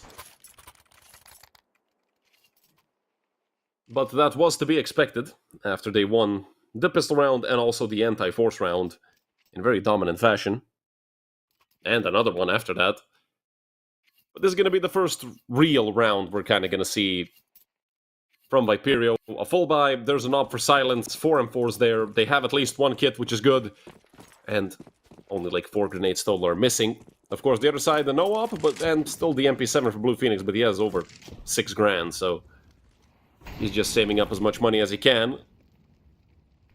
We might see Rod get dropped on op soon. Screamo in a very aggressive position, and that was actually a team kill by Jacob onto Blue Phoenix, but a trade nonetheless immediately. Jacob still going forward. There's a bunch of smokes here. Jacob, luckily for Zodi, he decides not to push the smoke, and he's actually going to go back to mid and take down Mahar. A 3 versus 4 post-plant. Ninjas are going to have to work for it at least a little bit, and look at this, 3 players over in heaven. Mistem goes down. A bit of an overstep, now it's just Jacob, and he's a dead man. No chance, it's a 1v4, made a 1v3, and that's it. The first round for Viperio on the board.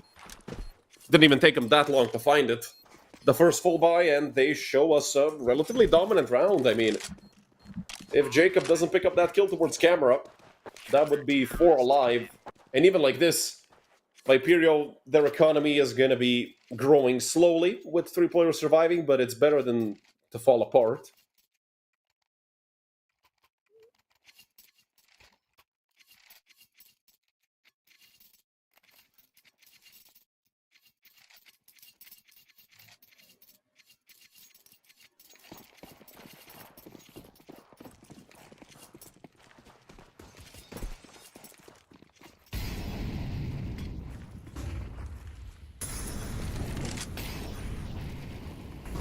Just some default mollies to start off the round, but it seems like the Ninjas actually want to play a bit quicker, and the Viperio are just going to play into it and give them 2 free kills. Okay, Screamo does manage to trade 1, and Dest has a decent off angle. I do believe he's going to get hard clear, but Mahar gets immediately taken down. They should be flashing this. 2 flashes thrown, but Dest, just in front of the flash, nearly picks up the second Dest! A triple kill in total. Screamo comes around to help him out, and that's a full house for the 2 of them. I thought it was a round for the Ninjas for sure. It was a 5 versus 3 at one point, and immediately a tactical pause, even though they won the round. I mean, losing 2 players in the first 10 seconds of the round. Unacceptable.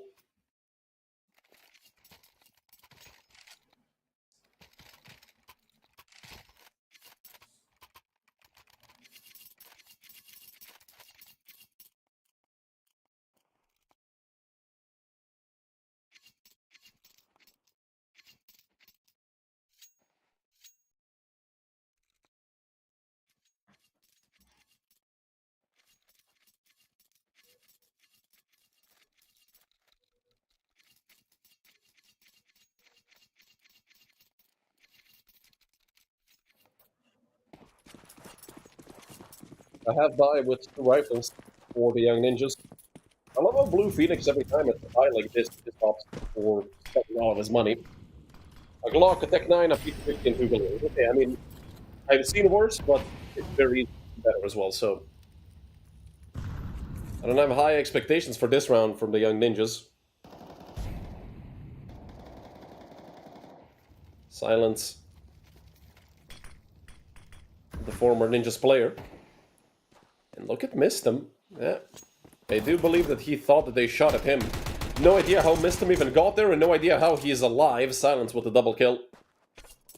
Still, though, it's going to be hard to even get to the bomb site. Rudd has to hit the shot towards 7. If he does, that would have been a lot of space for the Ninjas. Like this, it's Screamo with the C4 dropped at his feet. Gonna smoke off the left side just to avoid getting flanked, and gonna take an off angle as well. Screamo, I love the way he's playing this. Of course, this does mean that he forfeits the plant over to the Ninjas, but it's a way higher chance of them winning the round in a situation like this, rather than if he risked his life and maybe put it in a 3v2 instead of a 4v2. 2 players for camera, 1 for main, 1 for heaven. Everything is covered.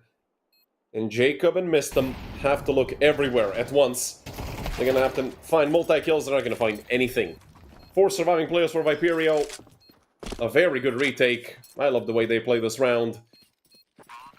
If anything, the young Ninjas got a plant, but they would have had a buy anyway. Just some extra utility, which is always handy. And Viperio are also able to even it all up.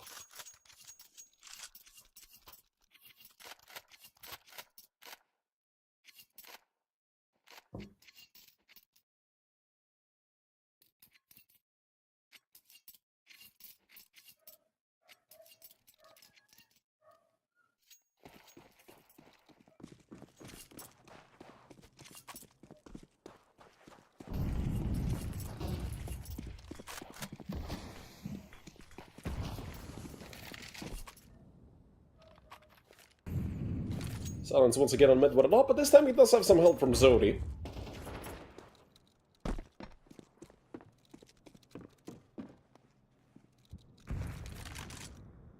And Silence immediately rotating over to B. At this point in time, that is not the correct decision. They've completely left mid. Not a single soul cares about mid at this point for Viperio. And the young Ninjas are using it perfectly. They're just gonna walk through mid. Nobody here to receive them. Jacob, with all this utility towards A main, they should expect somebody to be pressuring through mid. Zodi nearly got caught off guard, but he's still going to be in a lot of trouble. The Mactan going to try to chase him down, and it's going to be Mistem to find the kill. Now it's just 1 player in the main. Screamo is the last line of defense for the A-bomb site. And look at Jacob, I mean, this is so nasty. Screamo's a dead man. If not the Jacob, then he would have been to one of those 2 players from behind. And this is safe for Viperio.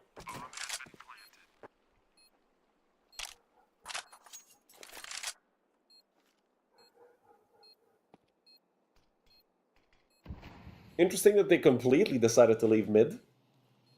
I understand that they saw nobody in the first 10 seconds. I swear to God, sometimes throughout this best of 3, I felt like I'm watching my face at teammates.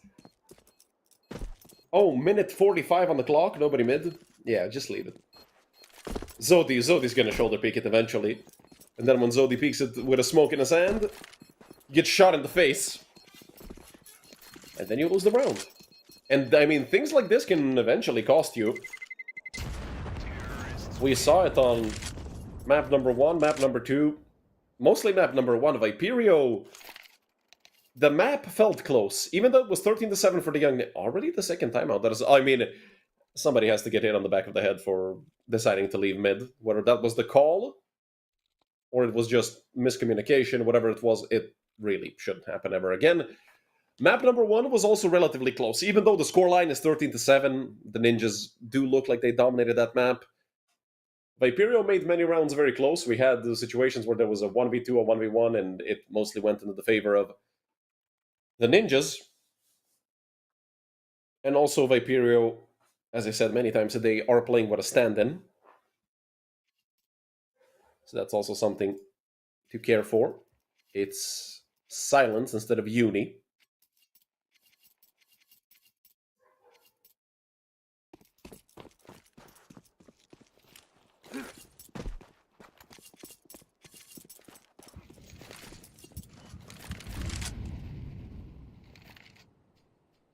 So far, a great start for Dezd, who's 7-2. Mahar on the other side with 6 kills total. Jacob on 5.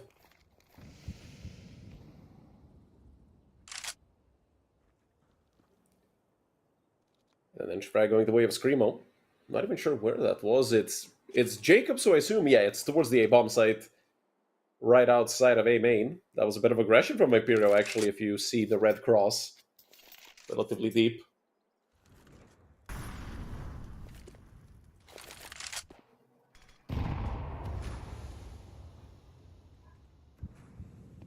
Viperio with the man advantage.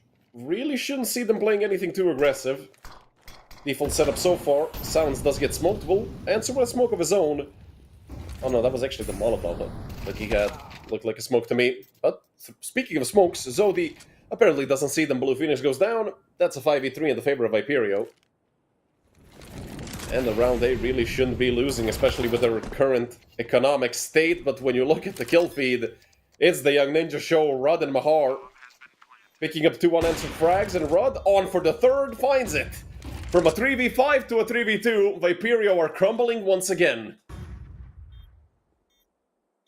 And I don't even think they can attempt this. I mean, it is only a player extra on the side of the Ninjas. They do have 2 kits, 2 flashes, and 2 nades. They have to take out Rod from this position, and, well, Screamo can't. And now Silence might also be dead if they decide to flank him, or if they just peek him, and oh my goodness, missed him. That is nasty.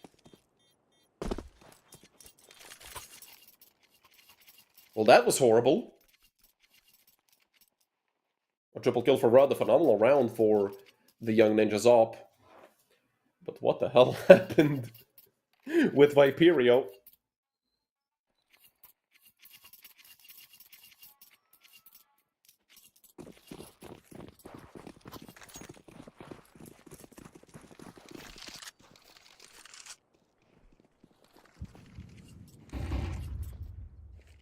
Seems like it's going to be a B hit once again from the Ninjas.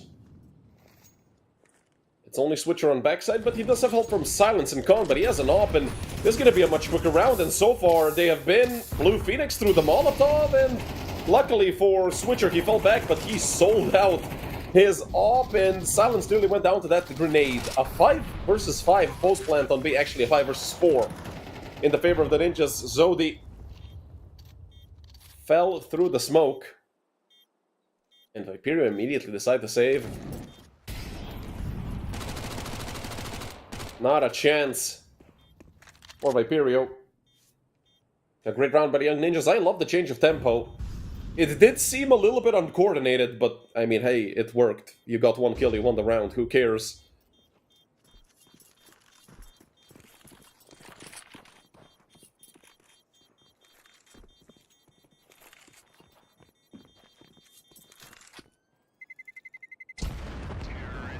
And Viperio, I mean, they're giving so much respect to the Young Ninjas, they're not even going for these guns, but they know if they lose theirs, it's much more expensive than if they take down a gun on the side of the Young Ninjas.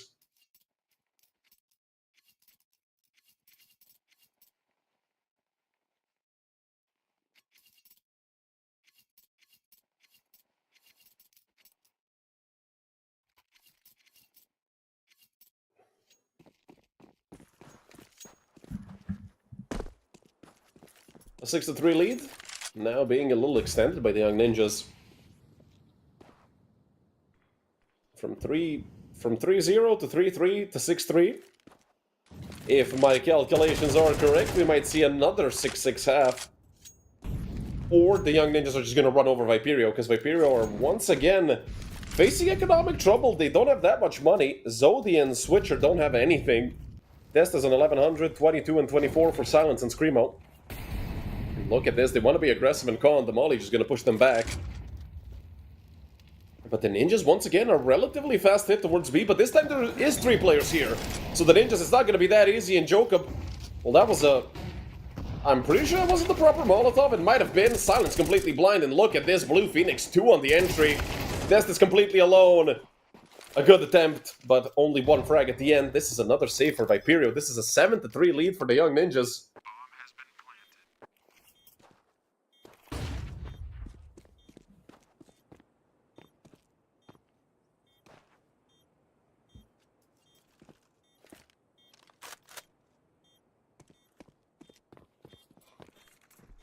Once again, the quick B call.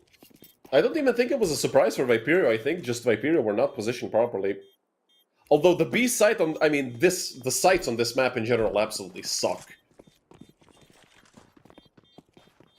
Blue Phoenix might go down here. Not gonna check the right side. Screamo with an extra $1,200. Let's see if we can make it 1,800. I mean, the player in front of him, Jacob, he dies to the bomb.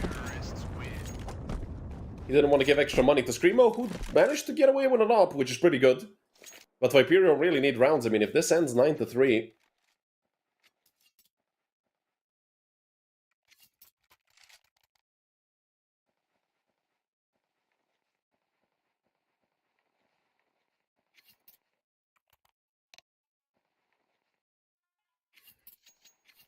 Second to last tactical pause used by Viperio.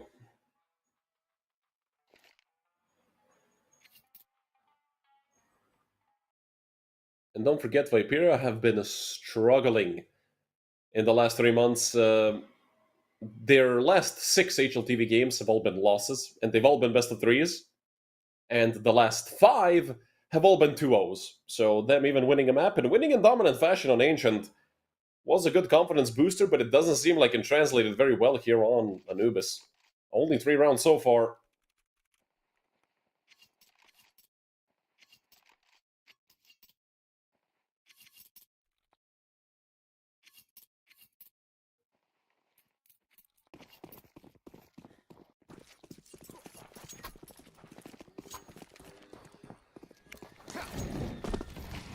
Molly's getting readied up. And this time it's going to be Silence to get pushed back on mid, but I love how decisive the Ninjas have been, but that's a lot of damage from that Molotov. Everybody got a lick of flame except for Jacob. And it seems like it's going to be a conversion into a fast stay hit. They're just going to go forward. Luckily for Viperio, Silence is there, Screamo is there, and what the hell are the Ninjas doing? Rod managed to find one, but that is not nearly enough. I was waiting for that supportive utility, or just waiting for Jacob, I guess. You know, Silence is still towards 7. He got 2 kills from the same position, and now it's Dest to activate and get that kill. Jacob, not knife. Huh? But he had a minute 5 on the clock. Why is he going knife out to heaven? Hello?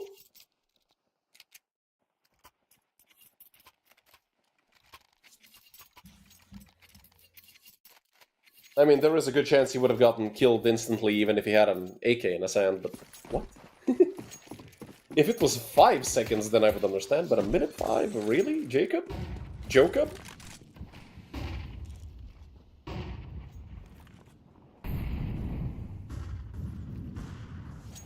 Oh, and Rod. If you're following the radar. That was a very aggressive entry over towards A. Molly into Con, and Switcher goes down. Man, Switcher struggling. Can't hit the broadside of a board currently. A 3 versus 2, but we might see the trade ensue. Blue Phoenix goes down. A great headshot by Jacob, leaving him and Rod in the 2v1 against Silence. I've been giving this man praise all day long, but Rod is having none of it. 8-4 at the half for the Young Ninjas. Not a bad half at all. The most dominant half so far, actually, throughout this entire best of three. It was 6-6 originally, or rather on the first map, 7-5 for Viperio on the second, and now it's 8-4 for the Ninjas, although 4 rounds CT side Anubis, it's not that bad. Of course, Silent, Switcher, and Zodi are gonna have to step up.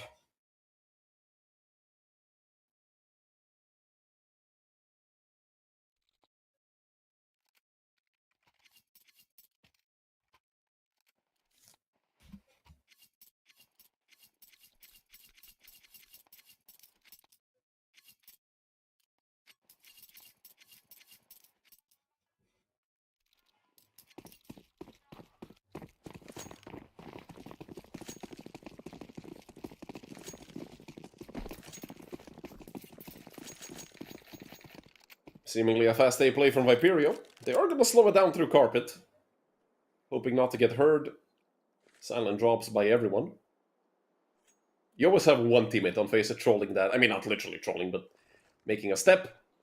Gonna go forward. And Jacob is waiting with the duel for Red Assault. They didn't clear him. Okay, the second person looked at him, but Jacob! Only good for one. Luckily, Mistem was able to find a kill as well, but it's Silence and Zodi to answer. 2 kills of their own. Quick flank ensuing with Rud and Mahar hot on their heels. Young Ninjas here in the 2 versus, actually 3 versus 2 retake, and look at the shots from Blue Phoenix, oh my goodness! 2 crisp, clean headshots. Dan M be damned. And round number 9 on the board for the Young Ninjas.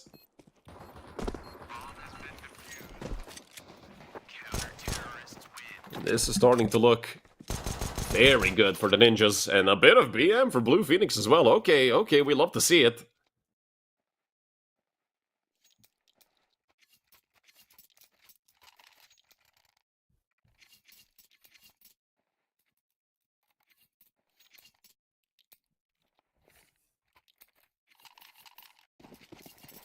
Once again, this lead is continuing just to extend in the favor of the Young Ninjas, and they are fully ready for that force. 3 Galils, a Deagle, and a Mac 10 on the other side. It's only 1 MP9 and 4 M4s. So pray for the Ninjas if they end up losing this round, but of course, they are giving themselves a great chance at winning it with all those rifles, since everybody except for Switcher have a helmet on the T side. Zodi, look at this. I mean, Khan is open as well, but it's Des to go down. Zodi does get the trade. 2 players on Ninja. Look at Jacob. I mean, just swinging into Zodi. And it's going to be Jacob with another. Let's see Jacob maybe pick up the triple kill as well. He has 2 already. And they did actually let Screamo get into connector. He's going to double up with Silence. They should have double peeked this. I mean, Mahar is over peeking this like hell, but I mean, when you're hitting your headshots, it really doesn't matter. Silence there as well. Picks up 1 and traded by Jacob. 3 kills for Jacob. 14 and 6 is the scoreline as of right now.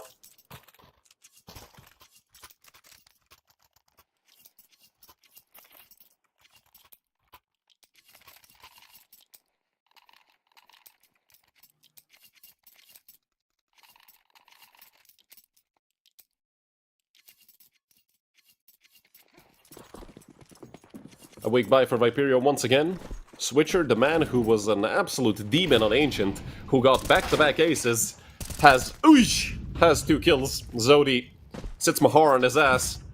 Tells him you can't be that overconfident against pistols. I mean, come on, we're still pro players after all.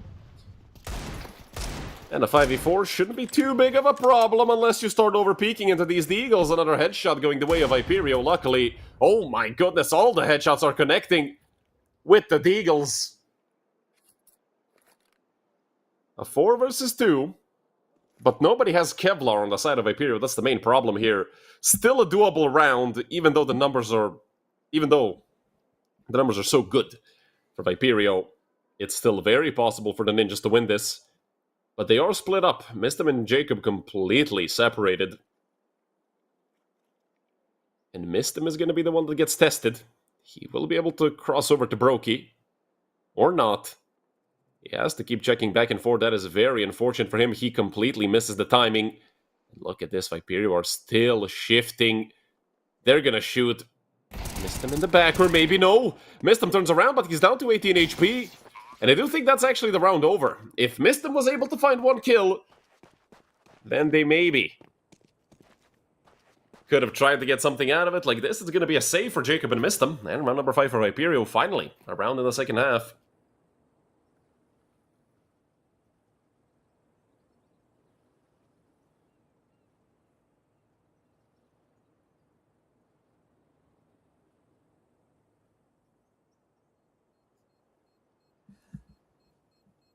But definitely a face-it round from the young ninjas.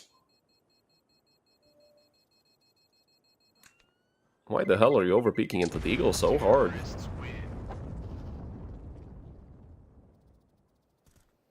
But obviously, that's not the only factor. Viperio have to hit their shots. And they did. They had all of them.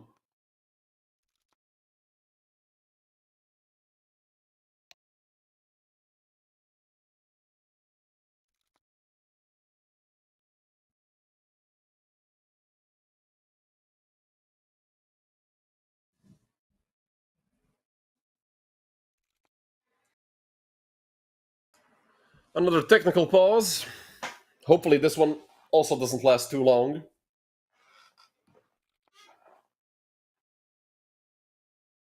Yes, it was Switcher that was 25-5 on map 2. And the man got 2 back-to-back aces as well. Or 24-5, I'm not sure. But essentially 5.0 KD.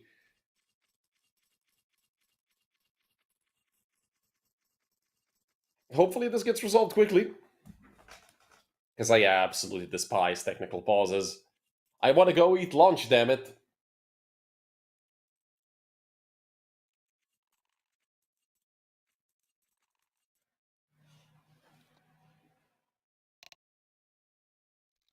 Okay. I really wonder what the hell these pauses are. I honestly think, like, this was too short to be water spillage. Definitely not a power or internet outage. Could be just a device becoming unplugged or something. Or somebody's PC acting up and them having to, you know, kick it if it's on the floor. The good old days when you could turn on your PC with your foot. God forbid I do that with, like, 7... God forbid I keep it on the floor with a Persian cat and 7 fans on my case. I'd be fishing out hairs by the truckload.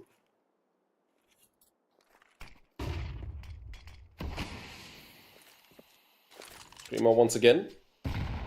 Looking to be aggressive towards A. But with this smoke, Screamo's gonna have to wait.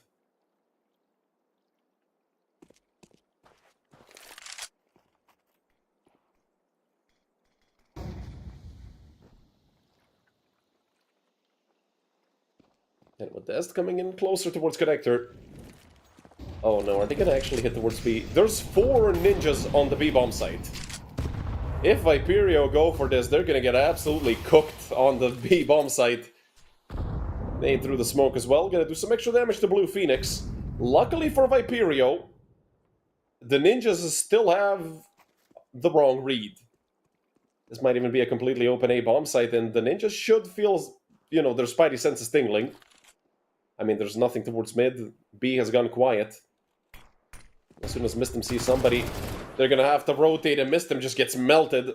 And this is probably gonna be a save for the ninjas.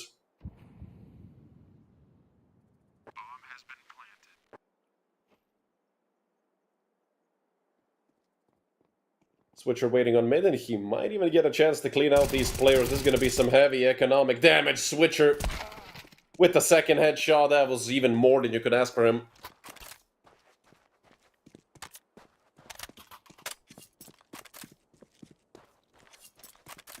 But if anything, 2 M4s are still probably going to get saved. And I do believe Viperio are also happy having 4 players alive, considering that their money is absolutely trash currently. 6 rounds for Viperio. I mean, 10-6 looks like a scary scoreline, but at the end of the day, it is just 4 rounds.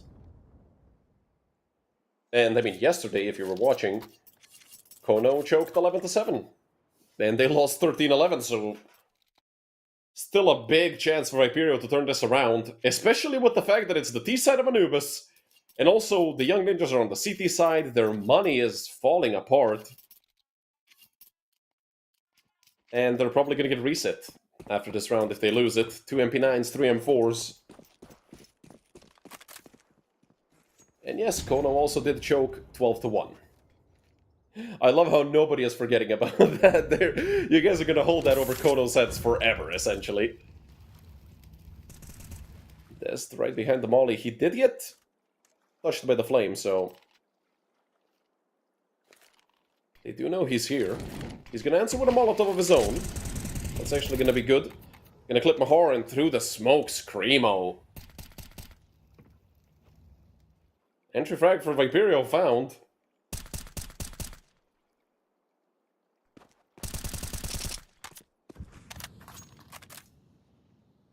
And they're just going to go quiet. Oh, Screamo with another and a third Screamo. This is just nasty. Although 2 frags come as an answer from the Young Ninjas, unfortunately for them, Viperio know that both players are here. The bomb is on top mid and they can actually chase down Zodi. Zodi, run away! Zodi, as fast as you can! No, the bomb is dropped! And it's a 2v2 currently. A good chance for the Ninjas to steal a way around. How did they allow for this to happen? They left the bomb at the Young Ninjas' doorstep and they just took it. Switcher, he's been struggling this whole map, but could he maybe get both of these frags? They're gonna turn around and Rudd is gonna take him down, even a little bit of BM. 11-6 for the Young Ninjas.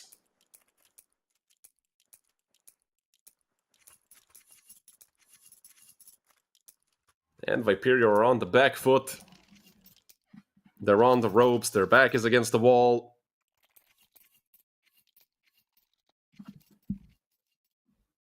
However you want to say it, it's not looking good for Viperio.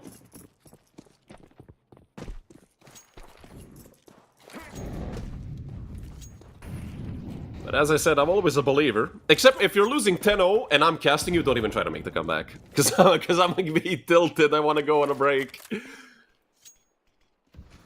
And with the entry frag going the way of Viperio, there is always a chance for the Viper to strike. Missed them.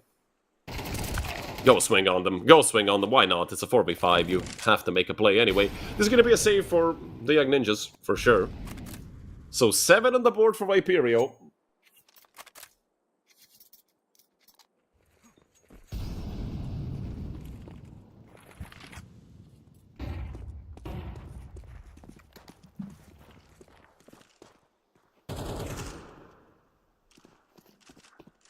They should be planting the bomb any time now.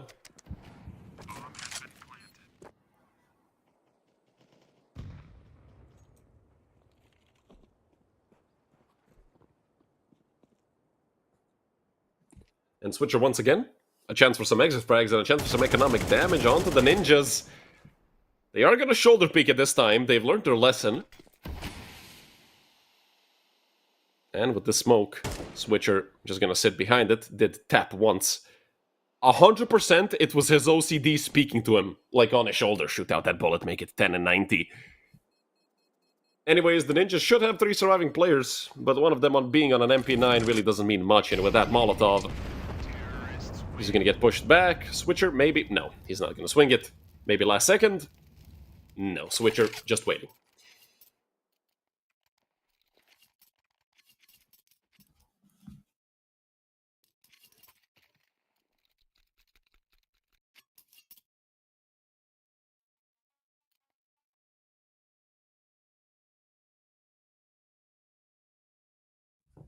And the first tactical pause used by the Young Ninjas.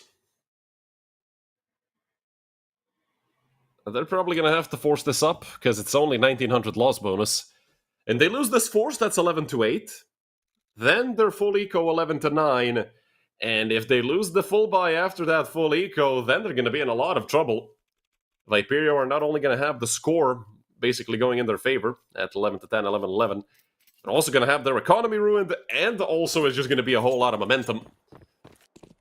So, I can't really say too soon, but we might even be looking at overtime.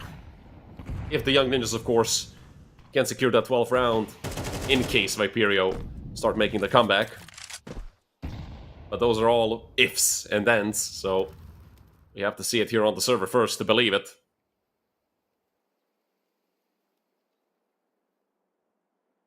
Screamo once again, just waiting for that A main push.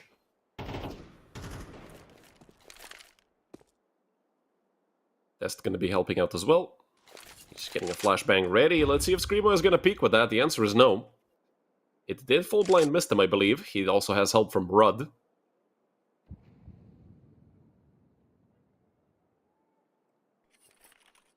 And look at this aggression into water by the young ninjas. Oh, they want to push everything. But Screamo just fell back. He let him go through. Screamo gave his position away for one kill. He gets dinked. And he does not get the second frag. It's missed him to pick up that kill. But look at the aggression on mid immediately from Viperio. But the question is, are they going to go B or A? The answer is B. And it should be Blue Phoenix running back to the bomb site. Mahar is up close and personal. Look at the Molotov. That's going to ruin the plans of Viperio. 30 seconds on the clock. They still have a decent amount of time. And with Blue Phoenix going down, Mahar in the middle of no man's land, I feel like he could have gotten at least some cover. It's going to be the Ninja saving once again. An AK and an AWP, and that is round number 8 for Viperio. Of course, with the amount of money that they have, we might even see them chase these frags a little bit.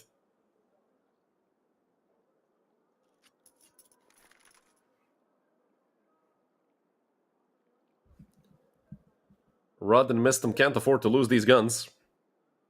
Because next round is a full eco for young ninjas. At least for the ones that died.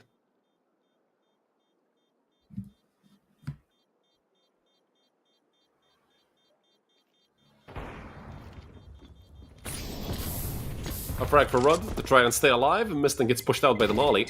Mistum, he's on the edge of death, playing with his life, and both of them go down. That is horrific for the ninjas. Look at their money, 2k, 1900, 2.5, and 2k.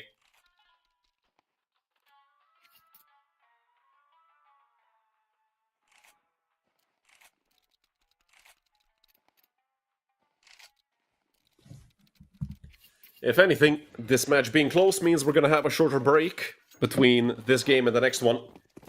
Because if you weren't here earlier today, Copenhagen Wolves Kono is going to begin at 15:30. Or 3:30 in the afternoon, here by Central European time.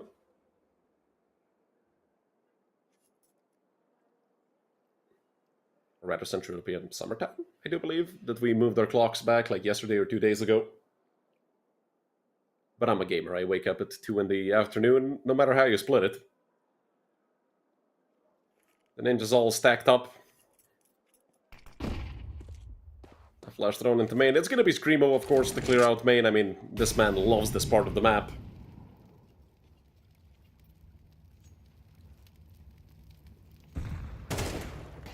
And he's going to see, essentially, 5 players, or at least enough to think that it's 5, and 8 gets thrown behind them. Screamo with 1.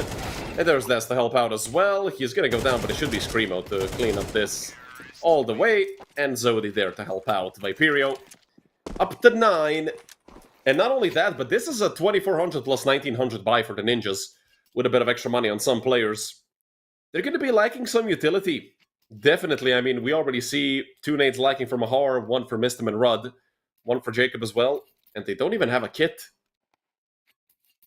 I feel like maybe Mistum or Mahar could sell a smoke and buy a kit. It's going to be worth its weight in gold. Even if it doesn't get used immediately in round number 21, maybe later down the road. But Viperio are trying to make it happen. And look at this aggression towards B. Straight from the ninjas' playbook. They wanted to run through water. They had the silence playing combat up, knife out. Molly getting readied up for con.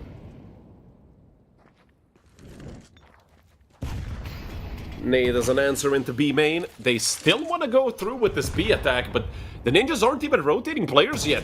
Finally, we see Mahar going over towards CT, and nobody dares to be aggressive over towards A. They know that Screamo lurks over there, and Screamo is 20-11 currently. Shutting down the server on his own. Just needs a little bit more help from his team, since him and Dez are the only 2 positive players when it comes to KD on the side of Viperio. And with Viperio going silent, the ninjas are going to be sent into a scramble. And look at this, I mean, they're going away from the B bomb site. They think it's going to be A. And let's see, are Viperio gonna outplay themselves here? You see nothing on B? You might as well keep going forward. 40 seconds on the clock. Viperio gonna have to make that final decision very soon. Seems like it's gonna stay with the B bomb site. Nades being exchanged. Screamo getting that molly readied up. The one that Jacob messed up, 10 rounds ago. But the rotation actually arrived. It's 3 players here and 2 kills going the way of NIP, or rather, Young Ninjas. Blue Phoenix towards CT, finding the headshot onto Screamo. 15 seconds on the clock. Viperio, they're gonna be hating themselves for this round. They had it all figured out, and then they just waited for too long. Silence down to 20 HP, then they're gonna probably try to even kill him after time ends, but he has 9k. They just have to kill him. A flying missed him through the smoke once again. Up in the hands of him as well to carry over for Rudd in the next round, and Rudd has been doing a good job with the op. 3 match rounds in a row for the Young Ninjas.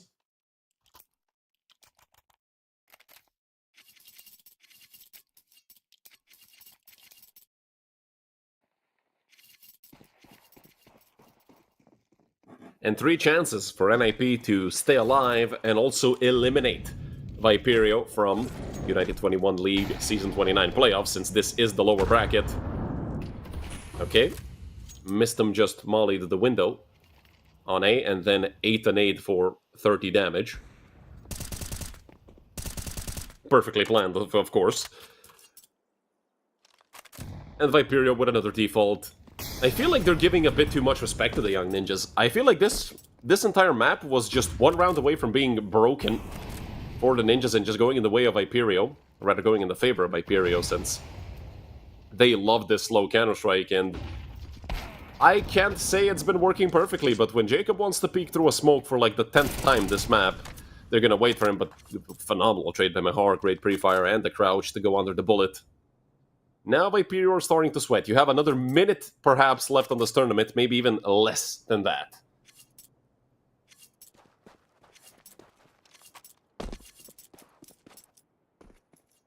Mahar gonna be making the rotation over towards A. It's Rudd in heaven waiting for it. Alongside Mistum.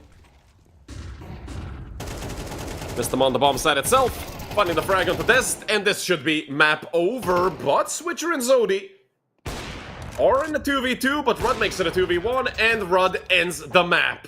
2 kills for Rudd to end it all off, 13-9, the Ninjas stay alive. A 2-1 victory versus Viperio, who have lost their 7th best of 3 in a row, and who have also been eliminated from the playoffs here at United21 Season 29. They had a decent run, but in the playoffs, they fell flat on their face in 2 best of 3s. Well, Ancient is the only map they won here against the Ninjas, 13-5. They definitely had some positives here, but also a lot of negatives. And a lot of negatives, if you get what I mean, because yes, this map was relatively close at the end, 13-9 it ended, but they made so many mistakes, and the Ninjas were making mistakes as well, but Viperio somehow didn't capitalize on most of them. They, like, maybe 30% of them.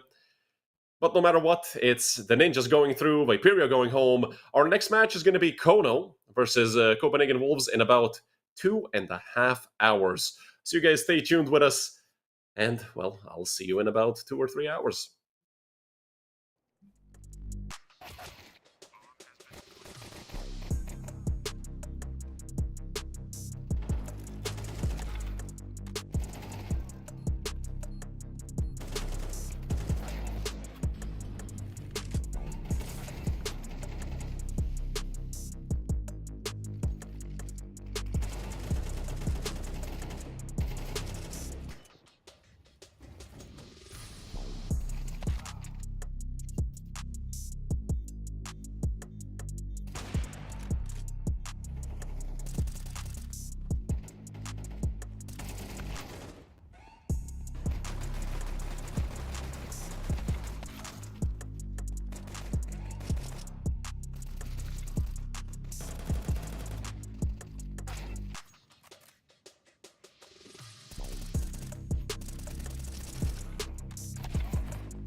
Hello, everyone, and welcome back to another best of three we have today. The break was very long. It was about 2.5 hours, if I'm not mistaken, so I hope you guys grabbed your snacks, got rested, grabbed something to drink, took a nap maybe the way I did, helped your friend fix the speakers in his Golf, anything.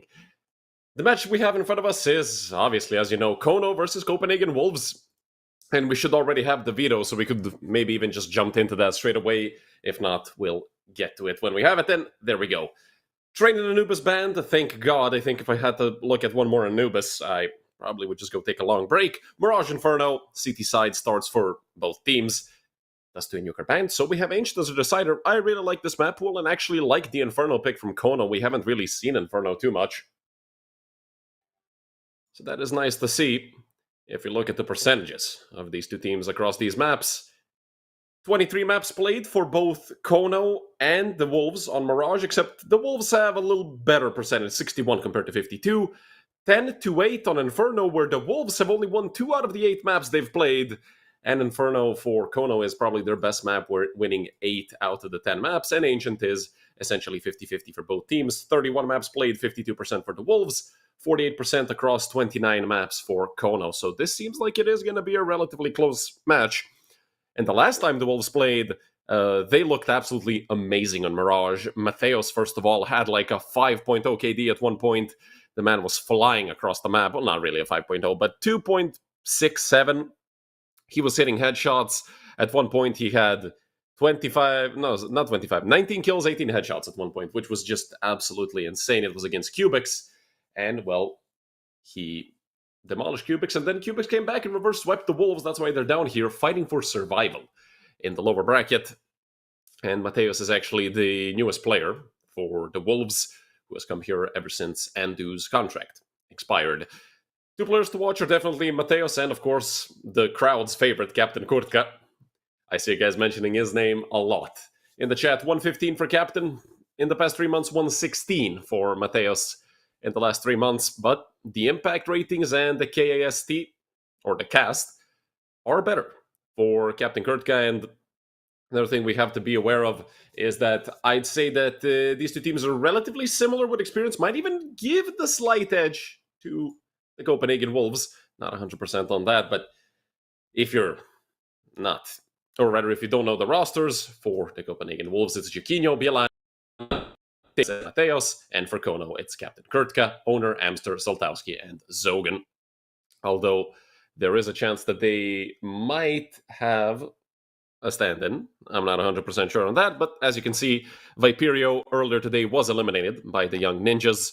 It was a relatively close best of 3, but the Ninjas overall seemed like the better team. And now it's going to be between Kono and Copenhagen Wolves. Who's going to be going home and who's going to be going into the lower bracket quarterfinals. The HLTV fan predictions are a 52-48 split in favor of Kono. Let's see if that might have changed. No, it stayed the same. We're still waiting for the players to get into the server.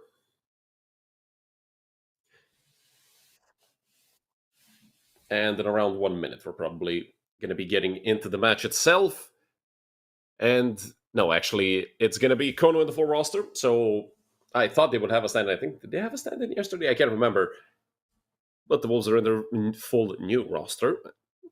And definitely a team that I had high expectations for coming into this tournament, considering the fact that they're the only team, not by Valve ranking. By Valve ranking, I think they're 101st in the world. That might have changed with them actually losing that match 2-1 to Cubics.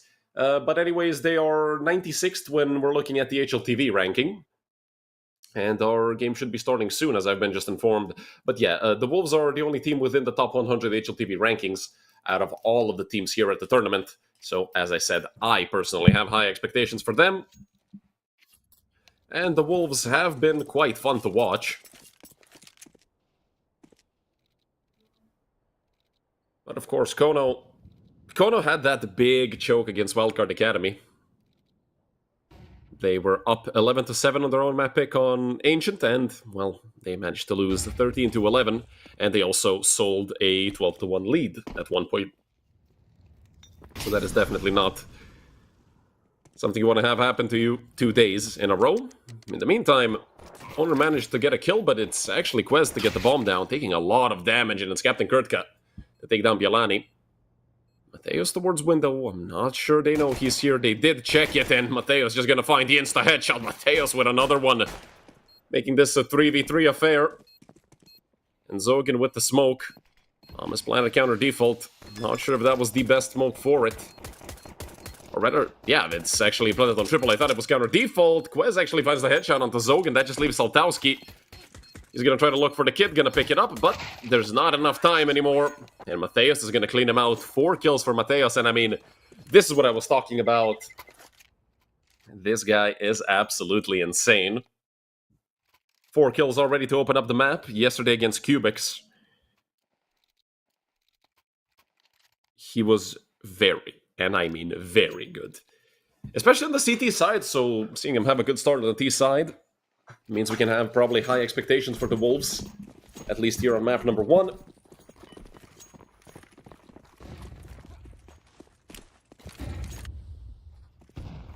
Owner already pushing down into lower. Tapeware ready for a flash. Owner, is he going to swing him? A bit of damage, and it's going to be the frag going the way of Owner. In the meantime, Bielani at Captain Kurtka went 1 for 1. That leaves the Wolves in a man disadvantage. Quez and Co. All 3 of them going through short. There is a player really close, but look at Captain Kurtka. What a headshot onto Quez. It's Mateos and Jaquinho. Try and pull the Wolves out of this 2v4, and I swear the Wolves did the exact same thing yesterday, where they won so many pistol rounds against Cubics, and then they lost an equal amount of those second rounds. So definitely something that the Wolves need to work on. Still with 55 seconds on the clock. They can still pull something off.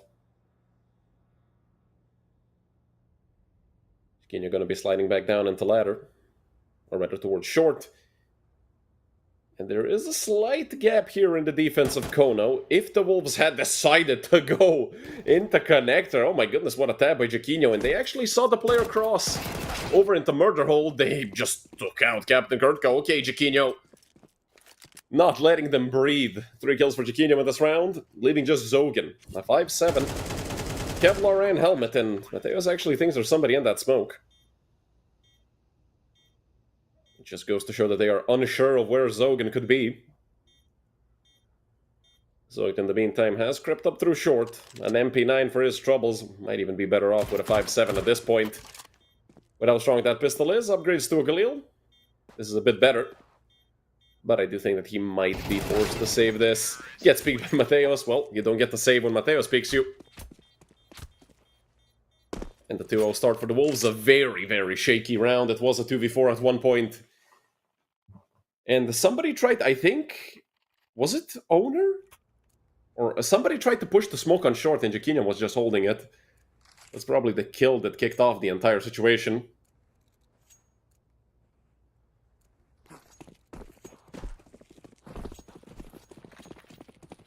Pistols for Kono.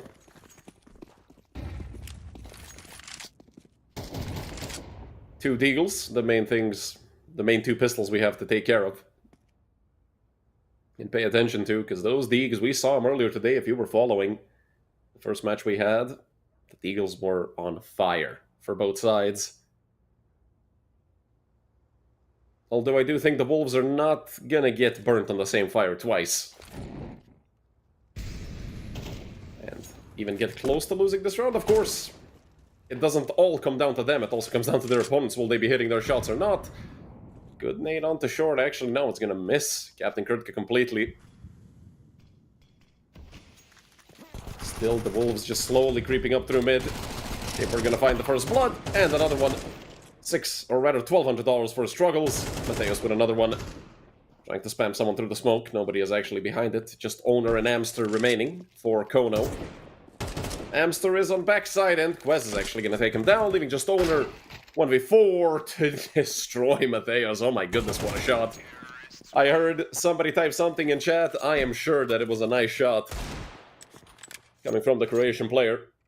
Yes, that was an absolutely nasty one, Deegan. I was warning you guys, the Deagles have been on fire all day long.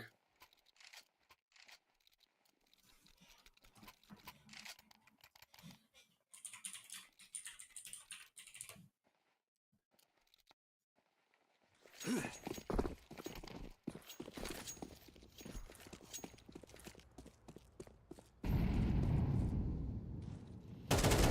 gonna finally see a full buy for Kono. This could be their chance to start the mini comeback and catch up to these 3 rounds that the Wolves have put over them. Or maybe the beginning of the end, if their economy gets broken again. Yalani up close in underpass, and Kono is giving the Wolves so much respect. Not even thinking about fighting for mid. Get nade onto Bialani. Chunking him a little bit, a third of his HP gone. But the Wolves have taken mid control. Bomb is still dropped in the back lines. And that just means the Wolves aren't completely sure where they want to go. It's a 1-3-1 setup they're currently running. So they're definitely keeping their options open.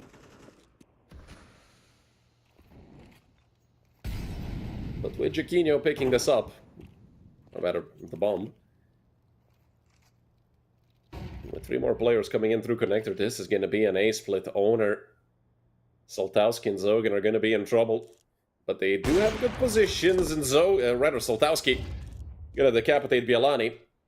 With that player creeping up through con, I do feel like they know what's going on. Smoke thrown to cut off the op, and Owner didn't stand a chance. Mateos, what a peek.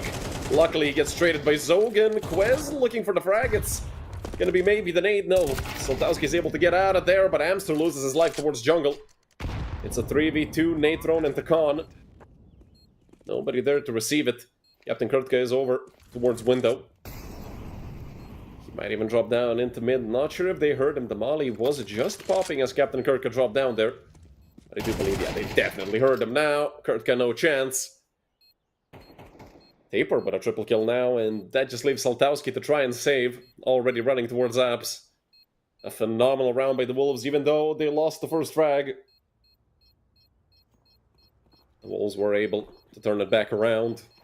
I love that smoke. Smoking yourself off just because you know you can split the site. You have players coming in through ramp. That was a great call by the Copenhagen Wolves. And Kono might even be on par for a timeout, because they've lost 4 rounds in a row, and one of them was the full buy they just lost. If they saved a bit more weaponry, they maybe could have even bought in this round, but that's not the case. It's going to be Hero Op or Soltowski, and some upgraded pistols, maybe an SMG or 2, to fill out the rest of the buy for Kono. All of them have Kevlar, which is good, 2 deals and MP9, 5-7 for Captain Kurtka, and of course, the op in the hands of Soltowski, who's immediately going to go to stairs. Still no op for the side of the Copenhagen Wolves. Bialani just going to see 1 player towards Palace.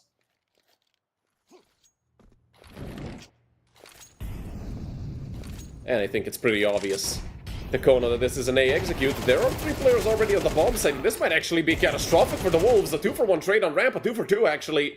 Jaquinho there to help out. There's a minute 20 on the clock. I mean, they don't have to force it this much. Soltowski already on the angle. He does get wallbanged quite a lot by Bialani. Bialani is now getting peeked from stairs and everywhere.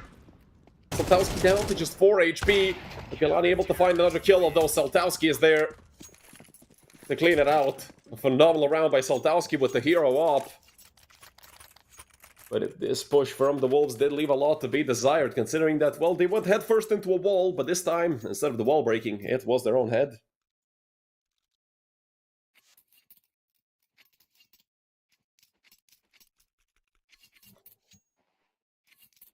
Absolutely a big round for Kono. Still not in the clear. Big Wolves do have another full buy in co-op. Impact Soltowski had, and this is 2 M4s with mean intentions. Zogan and Owner coming down into ramp. It's a 1-for-1. But Quez has the C4 and he has to fall back. If he falls down on ramp, Soltowski nearly goes down. 18 HP for him. He did see the player towards Palace. And you know, Bialani is up there. And once again, it seems like the Wolves can set up an A split relatively easily in this situation. They still have a lot of utility on Bialani and Quez. 8 grenades in total if we count Taper's smoke. they aren't rushing anything. They have over a minute on the clock.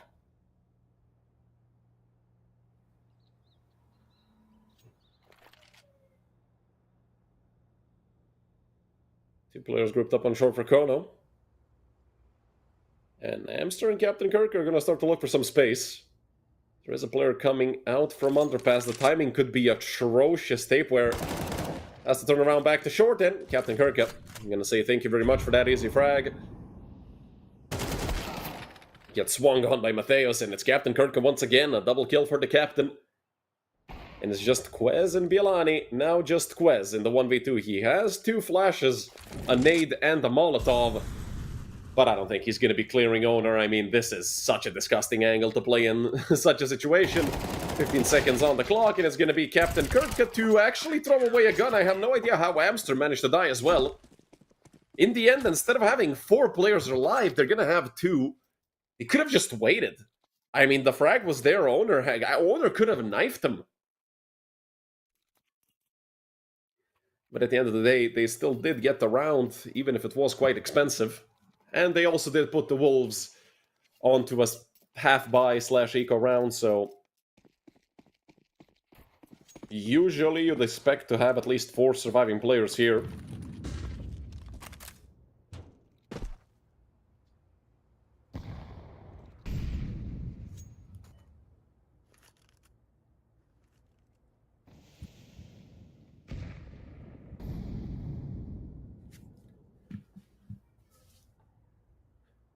Quiz. We'll be looking at maybe an Eagle highlight. Close, but no cigar. Stalski gonna open up this round. And it is probably just gonna be the Wolves going 1 by 1.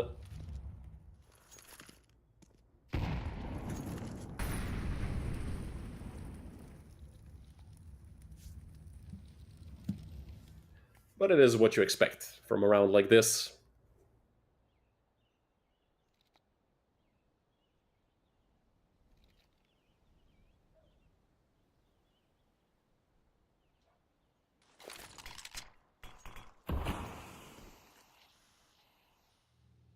Very split up are the Wolves. Hoping to catch somebody off guard.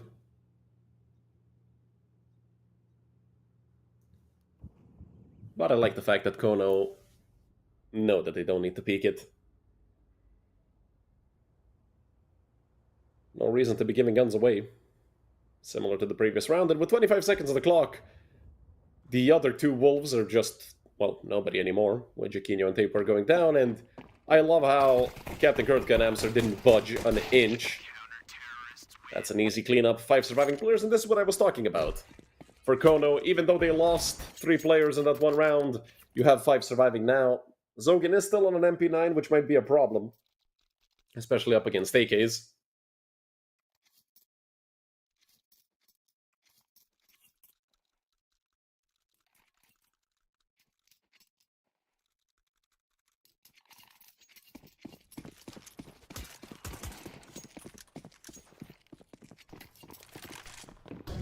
Roughly half the utility that the Wolves need, maybe even a bit less.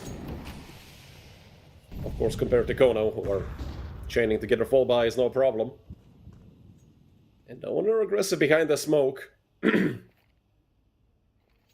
be catching somebody off guard, and look at in the meantime what Amster has done.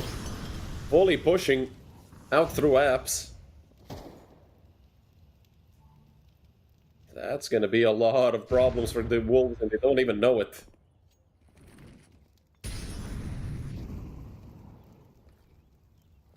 That's full info on the B-bomb site, and they know it's another A split. Zogan does get molly down into Wonder Palace. Losing about 15 HP, but there's already 3 players on the bomb site. Taper and Mattheos go down, and Carl and Amster doing God's work over there towards that part of the map. That just leaves 3 members of the Wolves, and well, it does feel like this is going to be a save round for the boys from Copenhagen.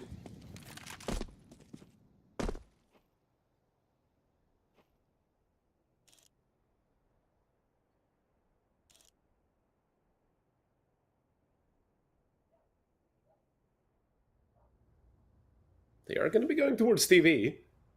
And Captain Kurtka is ready and waiting. Captain gets swung on by Quez. Who the hell pre-aims that? My goodness, Quest, that is disgusting.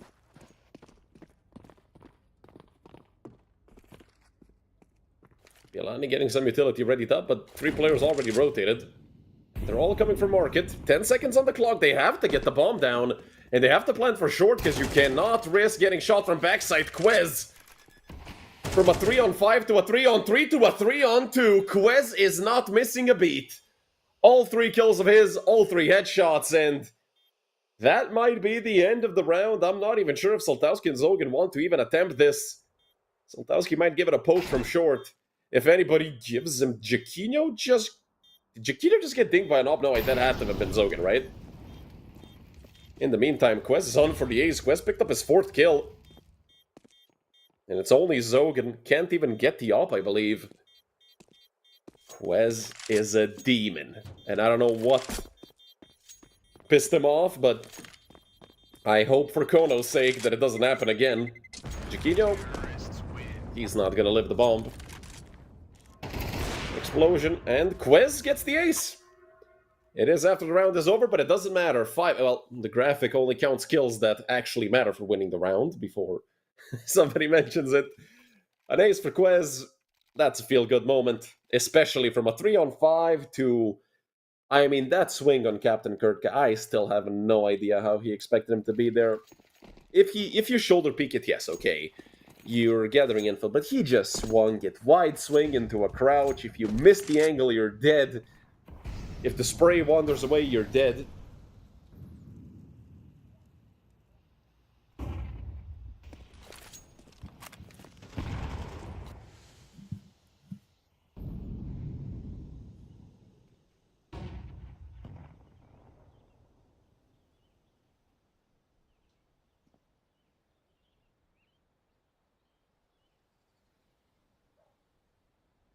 And Kono, once again,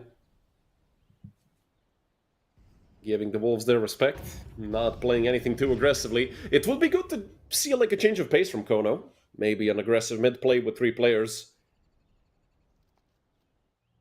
2 coming down from con and window, 1 jumping into short. Be a bad idea. Great peek by Soltowski, taking down Mateos. Mateos started off the map 5-0, now he's on 7-7.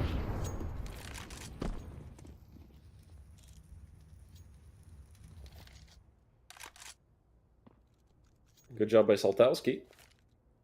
And the Wolves slow it down even further, but with 40 seconds on the clock, you can't really afford to be waiting this much. And I do think Captain Kirk can actually hear them running through T-spawn, and there you see the info. Relayed over to Soltowski, gonna be rotating immediately. It's him, Zogan, and Owner on the A-bomb site. And they also know there's nobody towards Con, but considering Con is smoked, you don't have to worry about it anyway. Molly for Under Palace, Soltowski with another frag. It's another 5v3 made possible by Kono's sniper. Owner with another, and this round has to be over. Unless Quez wants to get another ace in 5 seconds, which would be absolutely insane and, well, impossible. It's going to be round number 4 for Kono.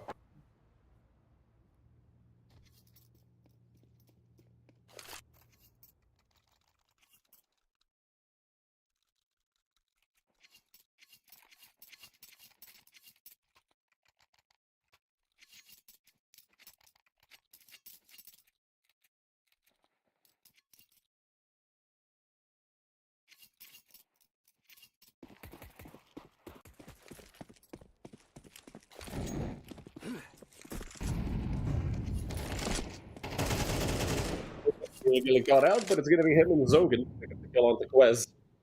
Wants to be a little aggressive. Jaquino spent all of his money on an op. Not sure how I feel about that one. Mateos was able to pick up the AK from Quez.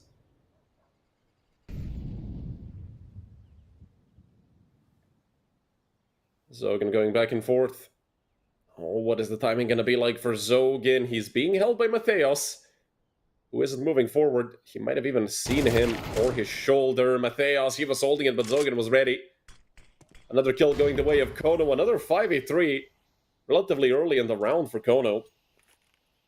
And with that smoke on Palace, they can fully focus on ramp. Bielani still has the bomb. I don't know how Jaquino is going to be a factor in this round. The best option for him is probably to just sit tight and not make a sound. You don't want to alert the entire server that you have an AWP and B apps when the rest of your team is using pistols. Molly for Palace. Zogan going to push Bielani and Tapewear back. But Chiquinho is going to hit a shot onto Owner. Now they know there's an AWP. They even decide to hunt it if they want to. Captain Kurtka is on a roll. Another multi-kill. So far a double. It's probably going to stay that way because Zogan is going to be pushed by Bielani, who at this point is mostly hoping to die. But he does have utility. It would be nice for him to throw it out first, and actually gets the kill with the P250, but Siltowski there for the trade, which leaves Chiquinho. Just save his AWP. Scoreline is going to read 5-0.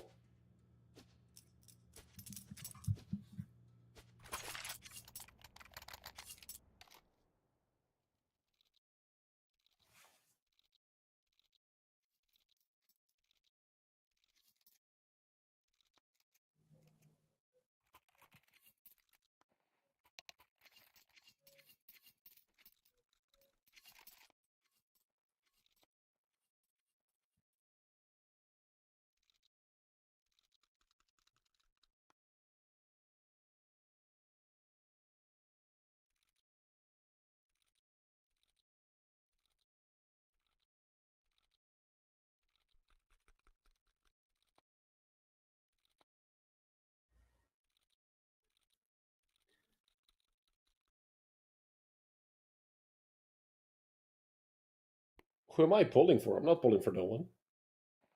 Or rather for anyone. But if I had to say my favorites, I mean, based on what I've seen so far, I would say the Wolves. Not just these 10 rounds, just the tournament so far. Kono have yet to win a map here in the playoffs. But that's about it. And I've also seen really good performances from all 5 of the Wolves. But I think the same can be said for Kono. I mean, Captain Kurtka and Zoltowski obviously leading the charge.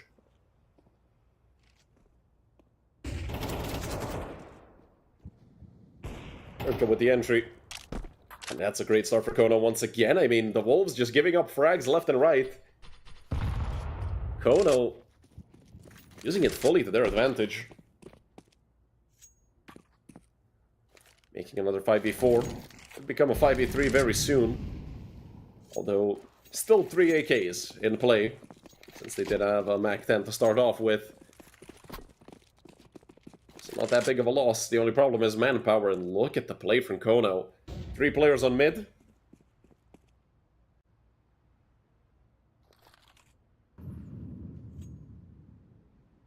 And Kono, what's the read in the situation? I mean, if Bielani makes a sound, they're probably going to realize it's an A-split, and actually all 3 of them are now rotating through connector. But is it a bit too late? I mean, the cross has already been smoked, not a smoke for top stairs, so they can still be peeked over it or just straight through. Oh, that smoke is atrocious, what? I thought they smoked the cross, actually they tried to smoke jungle, but it's gonna cost them heavily. A 1v3 for Chiquinho. Simply isn't gonna happen with 20 seconds on the clock. And with the bomb dropped and practically sandwiched, that's gonna be 6-5 for Kono.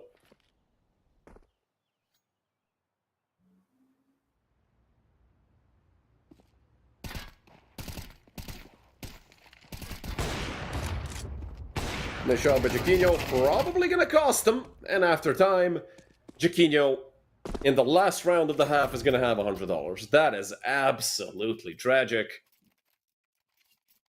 But hey, it happens. I mean, the rest of the team is not much better, so hey, Chiquinho, you're not missing out on much. Do I have a favorite team? Yes, my favorite team would be FaZe. Been a long time FaZe fan, simply because I love Kerrigan and I love Rain. Probably my 2 favorite players.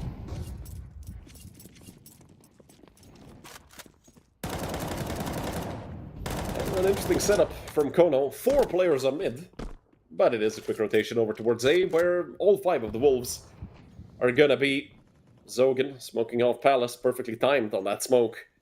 This should be just an explosion of the Wolves towards the bomb site. Zogan has to fall back. They have to give him space. They have to wait for the retake. No point in risking a potential 7-5 half, but if Zogan is hitting his shots, then why not? He gets taken down by Violani. It's a 4 versus 4, but the HP is much better on the side of Kono. Although with these trades being still 1-for-1, time is on the side of the Wolves, and once again a 1-for-1 trade. Saltowski hits his shot. He does not get traded. Amster is there with the wallbang to take down Violani. I thought the bomb was planted. It wasn't. And that's a 7-5 half in the favor of Kono.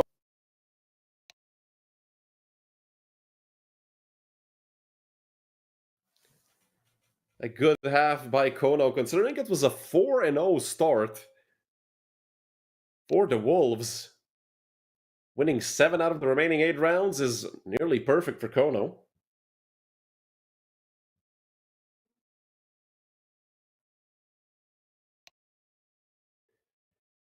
Yo, having Syush as one of your favorite players is, or rather Shush, is hella based. The guy's a beast tanker, and I'm glad he actually gets some recognition.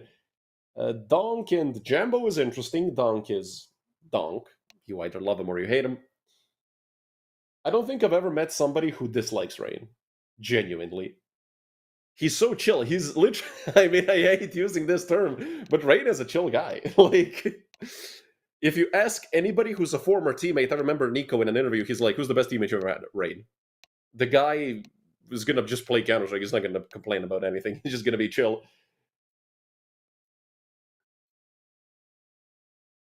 But I have a better question for you guys. Who's your favorite major winning roster? So that's going to be your NIPs, your Fnatics, your LGs, maybe SK. The one time Cloud9 actually won it. FaZe, perhaps.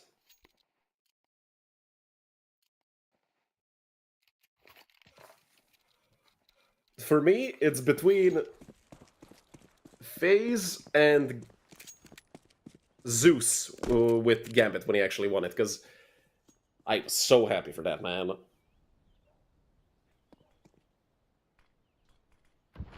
In the meantime, Kona have set up a B pop. All 5 of their players are going to be coming from apps. Bialani is going to be in a lot of trouble, but the dualies are going to get put to work. Bialani taking down just one player, actually, and a 2-for-1, maybe even a 3-for-1 trade. Tapewater eats a Glock shot. A 3 versus 4 retake. Kono have the advantage. And with the bomb planted, the Wolves are put on a timer. They do not have a kit. Mateo's coming forward. He also has a set of dualies.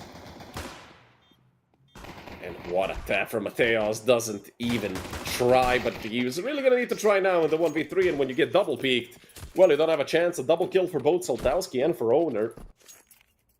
An 8th round for Kono, and CT side losing pistol while they're already down at the half. The Wolves are going to have to scrape some rounds together quickly. Otherwise, we're going to be moving over to Inferno. And considering that this is the pick of the Wolves, and the fact that they were almost perfect on this map yesterday, just goes to show that Kono did not come here to mess around. Don't forget, you lose this best of 3, you're out of the playoffs. This is the lower bracket.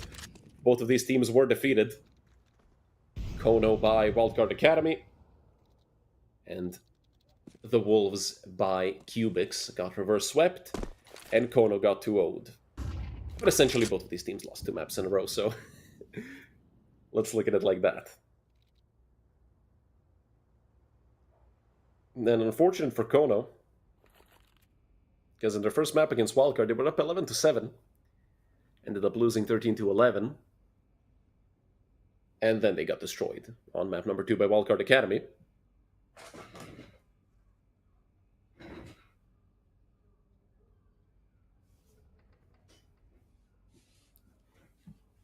A very slow round from Kono.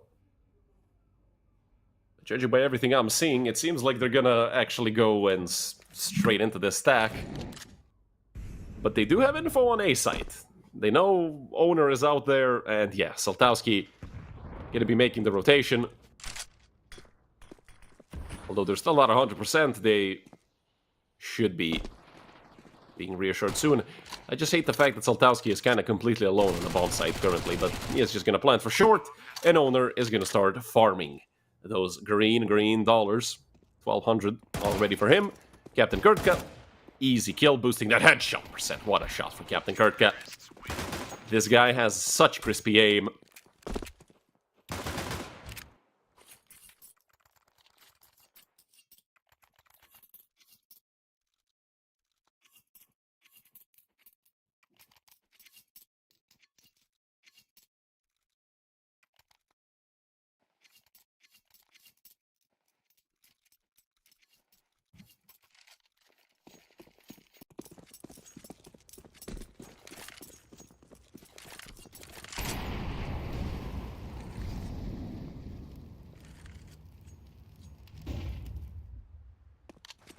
He's looking to find a peek from ramp very early.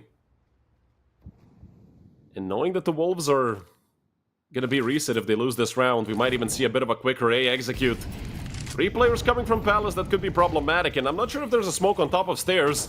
There's only the one for the cross, but Mateos has been cut off, and Quez is stuck in CT behind the smoke. We are waiting for Quez. Quez is spamming the smoke. Gonna find a kill onto Owner. That's +1 for the Copenhagen Wolves, and another one for Quez. Bialani finding a kill as well. There's a big chance for the Wolves, and it's just Zogan in the end. Needs the 1v5, and the ace not gonna happen. Was only able to find 1, and 4 surviving members of Copenhagen Wolves. Means that their economy is gonna start building up nicely. One more round like that, and they're gonna be in the driver's seat maybe for the rest of this half. I mean, that's a lie. They're on the CT side. They're gonna lose 1 round. They can win 5 in a row, they're gonna lose 1, and they're gonna get a reset. Because this game is dumb. Zogan with an op in his hands, unless he's going for an early peek. I do see he has a good spawn. You see the number 9 over there on the radar. So he could look to get a kill on Bialani. But that's not going to be happening, and I'm sure that's going to be swapping hands. It already did. It's already with Saltowski. Captain Kurtka losing a bit of HP.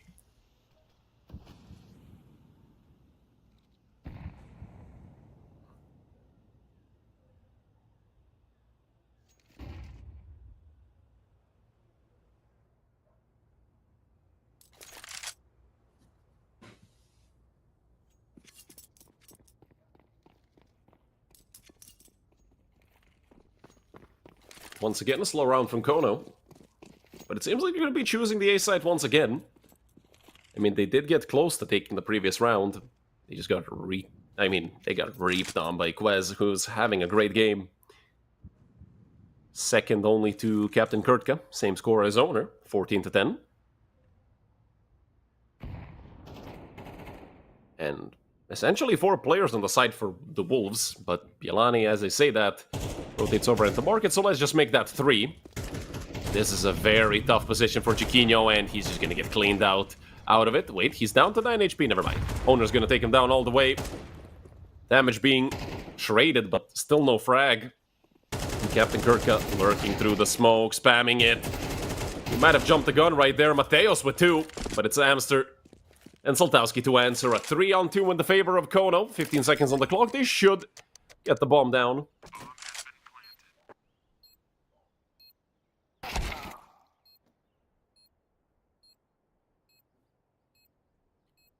Although Bialani without frag has made this retake easier. They know where Bialani is. Not sure if they know where Taper is. But where's Bialani going? He went over to mid, might have gone there to pick up a grenade. Amster could get caught on timing. He does hear Taper throw the Molotov, just gonna swing out on him and take him down. A 1v2, 10 seconds on the clock, no kid. Bialani has to run. That's round number 10 for Kono. And more importantly, that's a lot of money lost on the side of the Wolves. Although I do think Mateos with 5k, I mean, they can get 4 M4s, but the buy is going to look very iffy. Although, is it the best call in this situation? Oh, Chiquinho dropped from the server. That's going to be a quick technical pause. Hopefully he's going to be back quickly.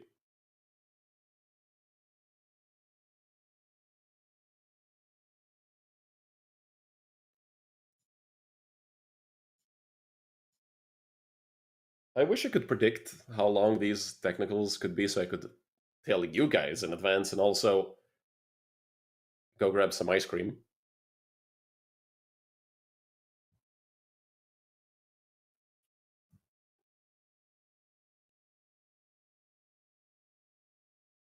But usually, I mean, when it's something like this, it's probably internet, electricity, cat jumped on PC and turned it off. Anything is possible.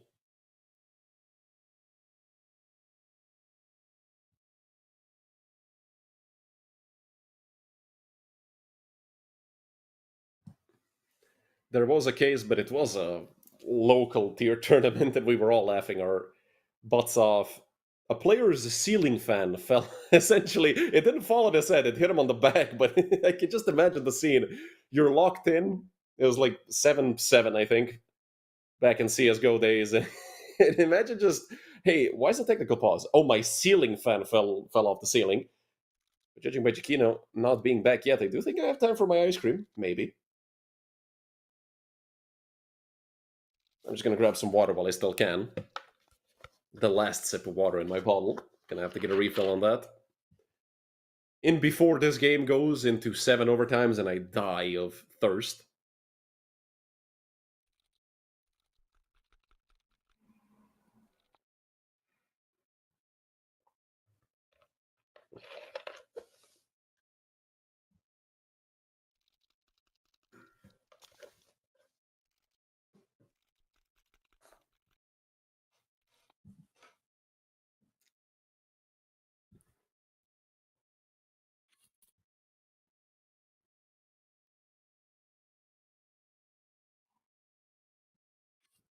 Do we have any information, perhaps, on what happened to Chiquino?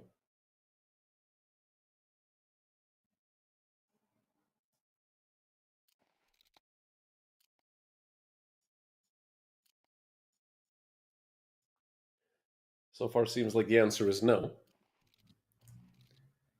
Yeah, I'm gonna go grab it, what the hell. If he comes back as soon as I stand up, you're welcome for not having to wait.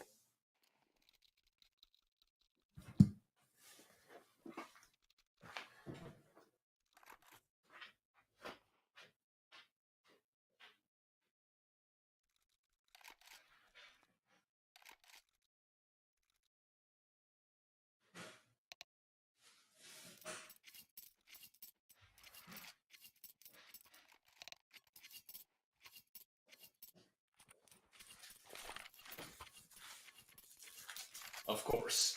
I can't believe it. Ugh.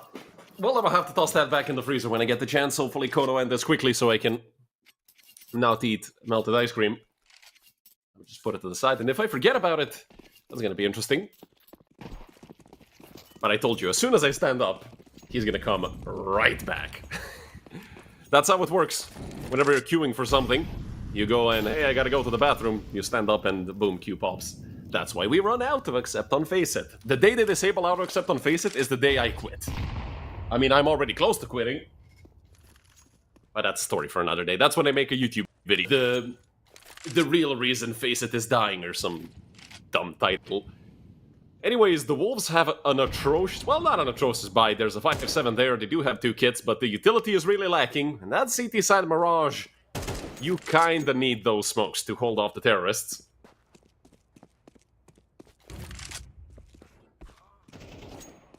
But in the meantime, Mateo's actually picking up 2 kills above the smoke with the help of Yelani's flash. I mean, that's perfect for the Wolves.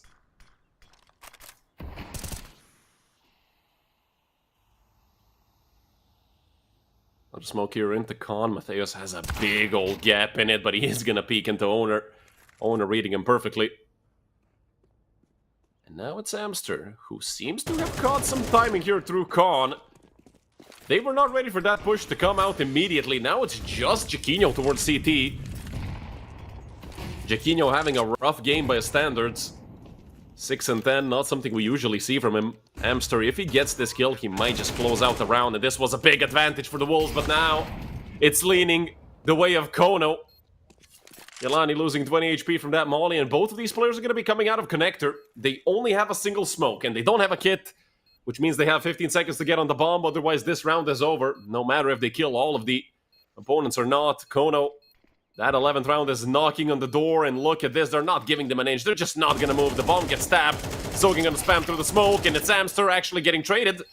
But now they know. The bomb is not being defused, and off it once again, but with no kit. Bielani has signed off the round. Zogan is probably going to... Both of them are probably going to survive this. No problem.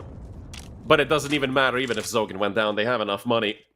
11-6 for Kono.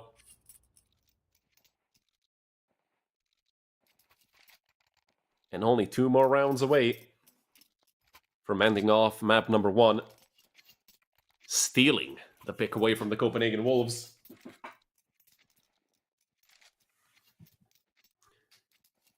And especially with the fact that the Wolves have to go full eco with just Bielani's AK.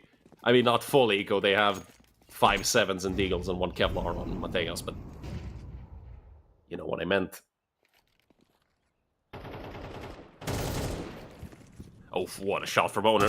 But I don't think he's ready for another player. They know somebody is towards default, and actually they were finding the frag, but 2 trades going the other way, 3 trades going the other way, leaving just Jaquinho on short to spam through the smoke. This is prime time for somebody to get 1 dig through the smoke, but Jaquinho decided to leave his position. This is going to be 12-6 for Kono. This is going to be 6 map rounds in a row. And yesterday the Wolves started off great on the Mirage. They won 13-7, I believe, against Cube. Was it maybe a bit closer? I can't remember. Something between 13-7, 8-9, something along those lines, where they were dominant. Now, recognizable. But it's also Kono playing a phenomenal game. Captain Kurt Kasaltowski. Everybody are having their moments. Amster, Zogan, and Owner as well. Owner on 19 and 12. Actually top fragging on the entire server. Saltowski doing a great job with the op on a 2.0 KD. And everything is shaping up nicely for Kono, but let's not jump the gun, as Jaquinho is waiting on the other side. And out comes the A execute from Kono. Might be the last one we see on this map. Depending on how can the Wolves defend against this. They have a player more compared to Kono. And the 5 versus 4 definitely is going to be a big factor. Nade thrown into the smoke. Captain Kurtka hungry for a frag. Swinging before the smoke fully recovered. And he is now inside of that smoke. Flash thrown. Captain Kurtka completely lost in it. Ate that flash, but still is the headshot on Mateos. And look at this. They're turning it around from a 4-on-5 to a 4-on-3. Quez on top of Ticket does find the kill. But his teammate goes down towards jungle. Both him and Jaquinho coming from CT. Quez does have a kid, but the bomb is planted in a very awkward position for the Wolves. They have to cover so many things at once. Owner is on 1 HP, Zogan is on 10, but it doesn't matter. As long as Captain Kurtka is alive with his full HP, Kono essentially have this map on lock, and I don't think that the Copenhagen Wolves can do anything about it. Jaquinho does find one, Captain Kurtka still a big threat, and they have to get on the bomb. Eventually, Flash is being thrown out, Zogan gets the kill, and this map, ladies and gentlemen, is over. 13-6. After a 4-0 start from the Copenhagen Wolves, they get completely reverse swept here on Mirage. Kono are going to end it maybe sooner than we expected. Well, I'm just glad that I can eat my ice cream.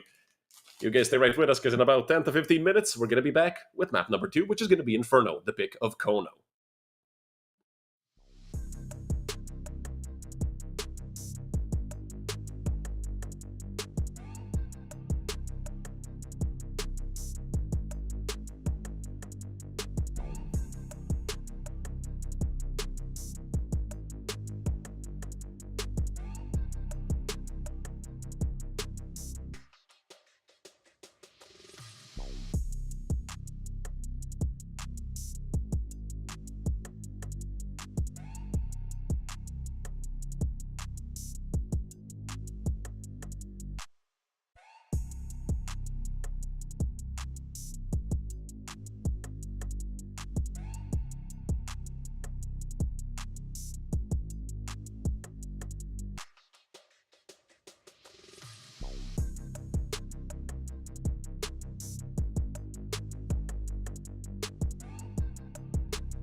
Hello everyone and welcome back to map number 2.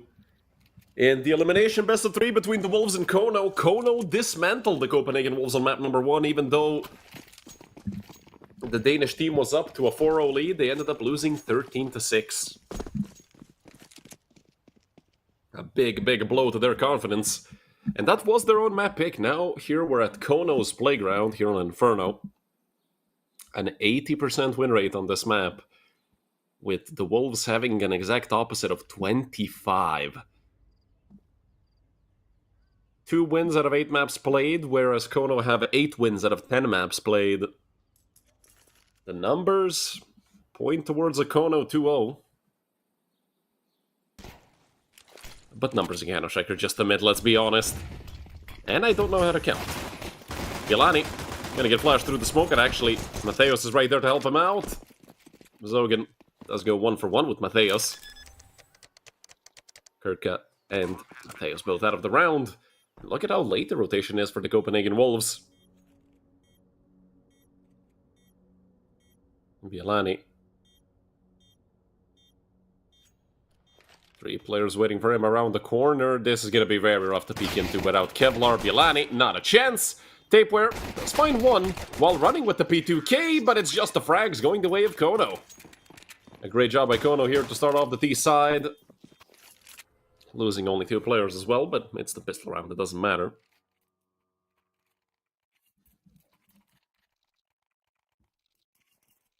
Should be a full eco for the Copenhagen Wolves. And because they're a Danish team, obviously we're gonna... No! I was gonna start making a joke about the Astralis Totem strat, but... Hey, this is even better. 4 MP9s, and Jaquinho obviously saving his money for Anubis, just gonna buy a flash to try and help his teammates out.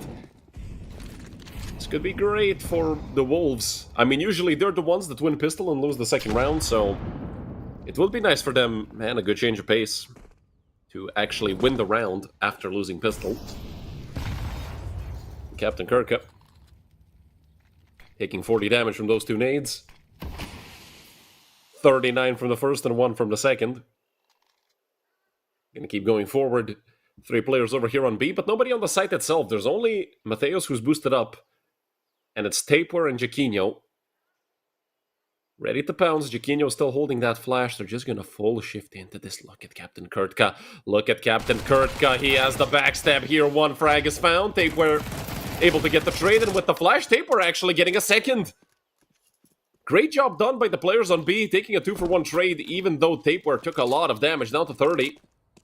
But the rotation should be immediate. Look at where Saltowski is. They have no idea he's that deep already.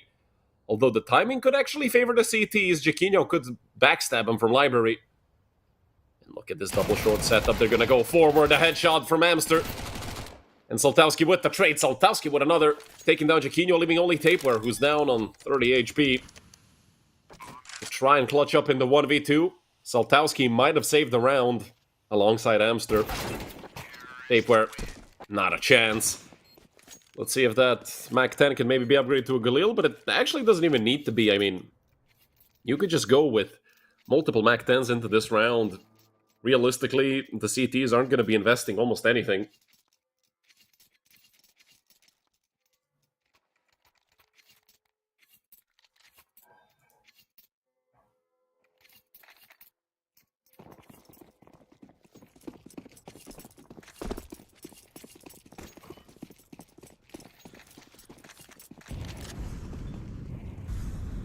Four players towards A, only Tapeware on B, with the Molly and the nade, already taking some early damage. But he is trading that damage with Kurtka.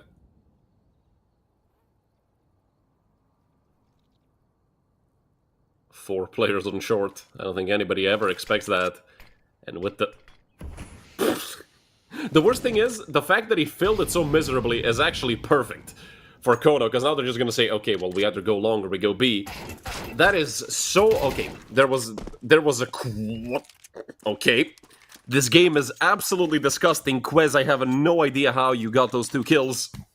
And that's a 5v3 in the favor of the Copenhagen Wolves. The B site is completely open. The bomb is so late. But Amster will have more than enough time to plant a 3v5. Captain Kurtka in a do-or-die situation. Himself out and cross to the left, and get out, and Hamster picking up 2 kills through the smoke.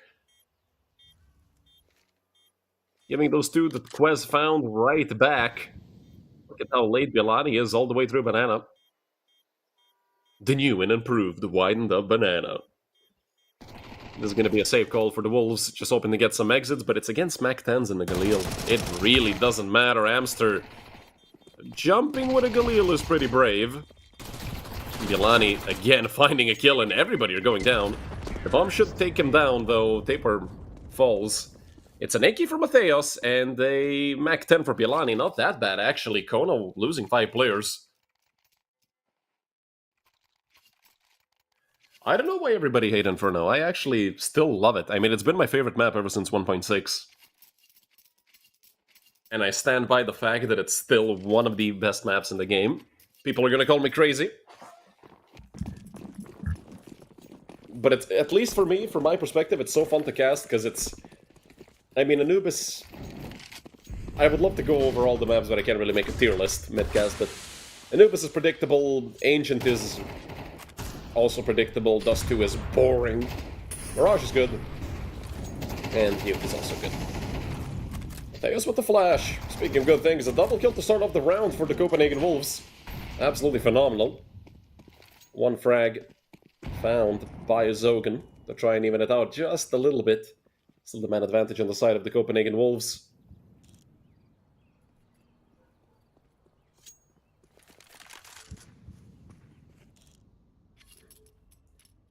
Tapeware is behind car. It's a do-or-die position. You're either a 0 or a hero. I don't think there's much in between, and they're not going to clear him. They're not going to clear him. Tapeware, ready to pounce. Sees the first player, should let them all go through. Oh no! They turned around! That is so unfortunate for Tapeware. If anything, that's information, but who the hell turns around right there? I can't believe it. You could even see, I mean, Tapeware panicked as well. And okay, through the smoke, when Bielani hits a shot like that, you don't really have to worry about the round too much. Zogan gonna stick the bomb all the way.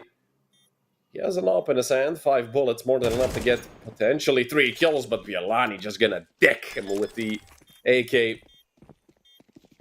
First round for the Copenhagen Wolves.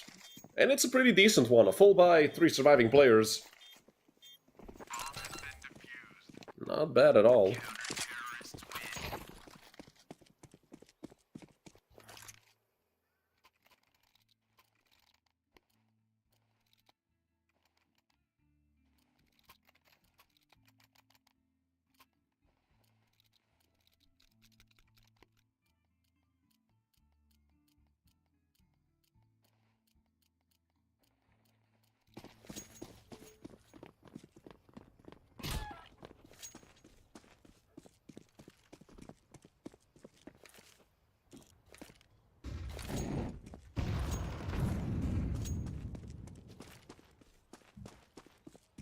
Kono grouping up towards second mid. With pistols, not really much we can expect. Gonna be going out towards the bracket soon.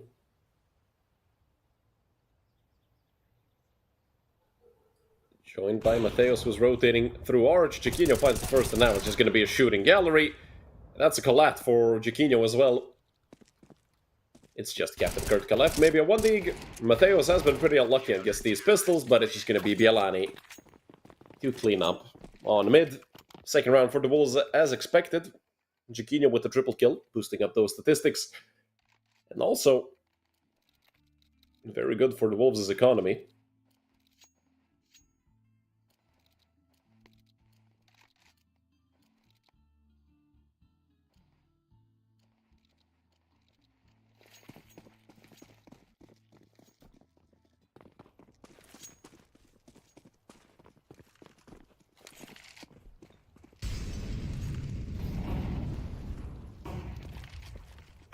Hunting down deep into mid, but look at Soldowski. Ready as ever. Insane how well these players are reading the game. And Quez finding the trade. Equalizing up, but Tapeware is down to 20. So they still aren't completely equal. Tapeware has been eating a lot of damage over towards Banana.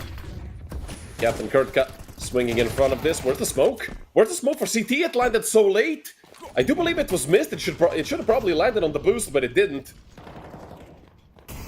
Or it might just be Captain Kurtka not knowing his timings. Mateos over the edge of the Molotov. They know where he is. He has to fall back. Give him some space for his team. Recuperate to try to retake together. They do have a 4 versus 3. 4 kits in play. And a bunch of utility. Mateos can't get the duel against Zogan. Now it's a 3 versus 3 with time running out. And with that smoke being thrown, the gates to B are closed for the Copenhagen Wolves. It's going to be another save for the Danish team. Round number 4 on the board for Kono.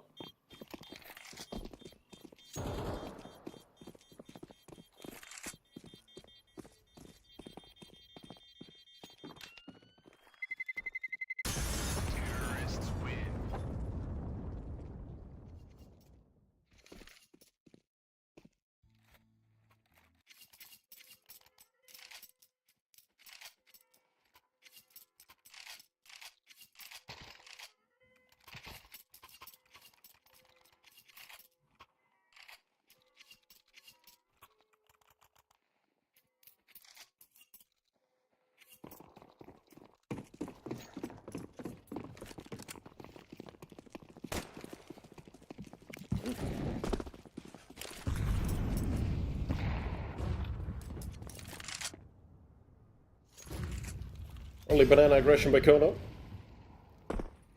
Owner right behind broken wall. There's no flash. He's just gonna dry swing it. They actually expect a second player, but he turned back. That's gonna cost them. They know there's a third on B with all this utility coming out. Captain Kurtka.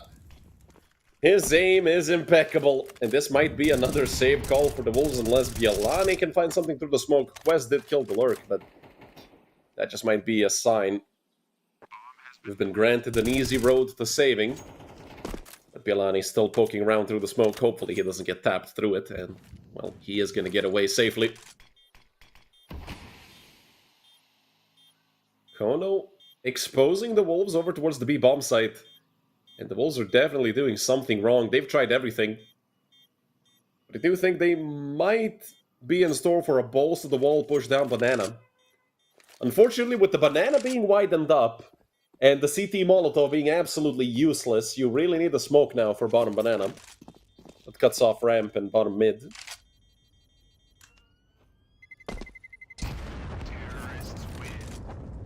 Three surviving players for the side of Kono, but their economy is fine either way.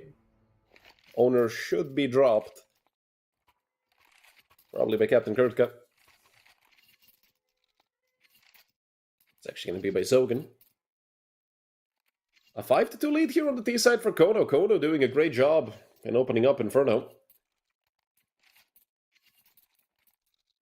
Let's see if they can keep that up. Another full buy for the Copenhagen Wolves.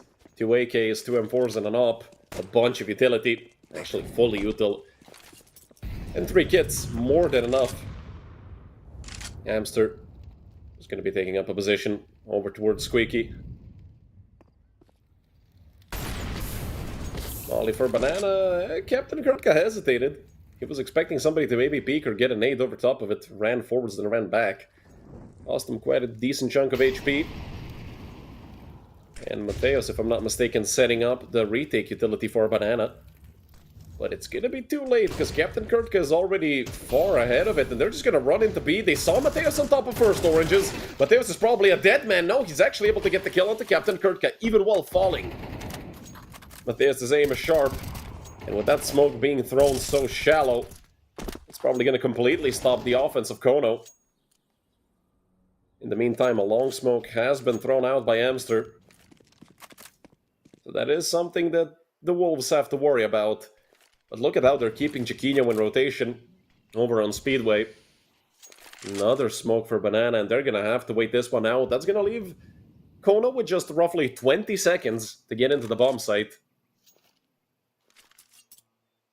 But considering that it's B, might be more than enough. They still have 2 smokes, 2 Molotovs, 4 flashes. More than enough for a good execute. 20 seconds on the clock, and they're going to start going forward. And, oh, good attempt by Zogan. And it's actually Mateos here in the smoke to swing. He goes down. Taper still on first orange. Just 10 seconds on the clock. They have to swing this together, and they're able to get the frags now. Can they defend Saltowski while he's planting? Chiquinho was close. Not close enough. And it's a 3v3 in the post. Zogan has no idea if anybody is coming from Banana. He has to take this passive angle. And just wait for his teammates to give him information. Saltowski an owner. That's a good grenade onto Saltowski. Luckily for him, they don't have anything else to push him out. They have just one flash, and Zogan is going to pick up a kill. Peek towards CT. Going to result in the death of Saltowski, but now time is running out, and owner just swings everybody. Quez and Chiquinho hit the floor. Kono hit round number 6 on the board, which guarantees at least a 6-6 half in worst case scenario. But I do believe that Kono has even more things in store for us. The Wolves being drowned out by the power of Kono.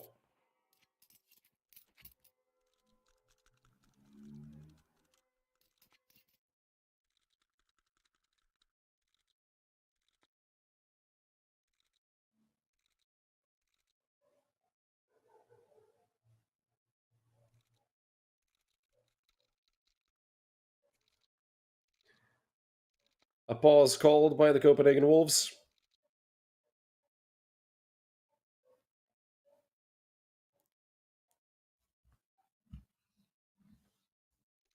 Up in the hands of Chiquinho. 4M forced to surround them. Full utility once again, but this might be a reset round for the Wolves. They do end up losing it, of course, without saving any guns. They do have max loss bonus, so even when they get reset, they can still buy up at least a little bit.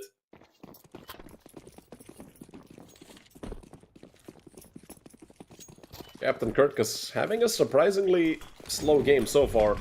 I mean, if you look at just their scores, you would think that they're completely even. Oh my goodness, 2 grenades right in the captain's face. And he's not going to risk it with that Molotov spreading. Especially, I mean, if it was CSGO, we could get CSGO for sure. Here in CS2, we've learned our lesson.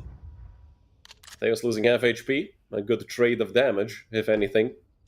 A boost for Saltowski, but he's not going to be able to see anything. Nobody speaking.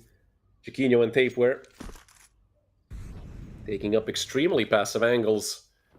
And will Kono finish B once again? I mean, they have 2 lurks over towards A. Their bomb is still in ramp, so all options are still open. And what a reaction by Chiquinho. Saltowski tried. Saltowski failed in this situation. The 5v4 in the favor of the Wolves, and not only that, but both Kurtka and Owner are pretty tagged up. 19 for Kurtka and 44 for Owner.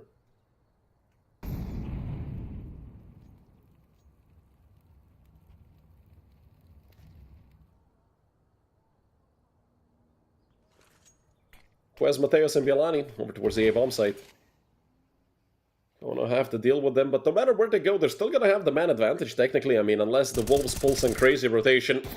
And Quez with a nasty angle, gonna pick up a frag. They know where he is, but they have to clear the site out first. Quez with another and a third. Quez, a phenomenal job from the little truck.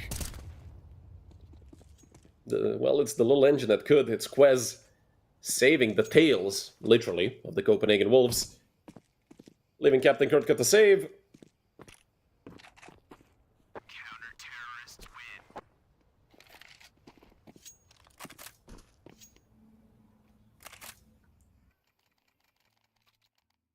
Albeit a very good round for the Wolves to help their economy develop a little bit. We are nearing the end of the half, so money is going to be less and less of a factor.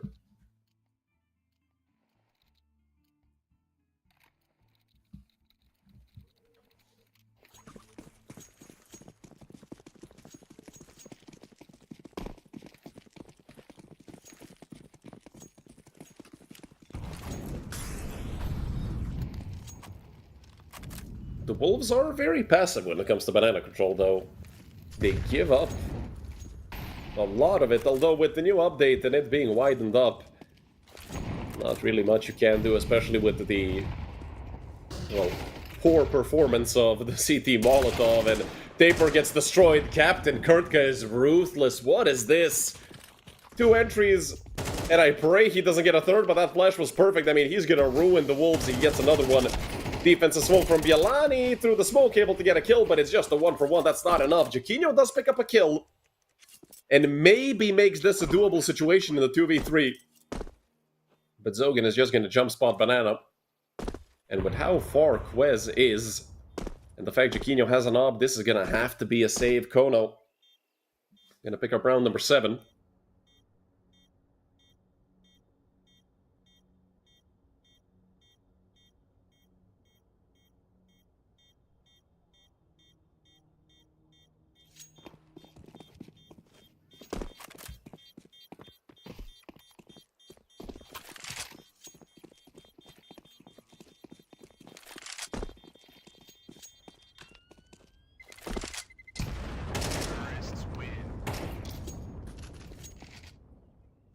Nobody else is going to go down. 3 surviving members of Kono, 2 for the Wolves.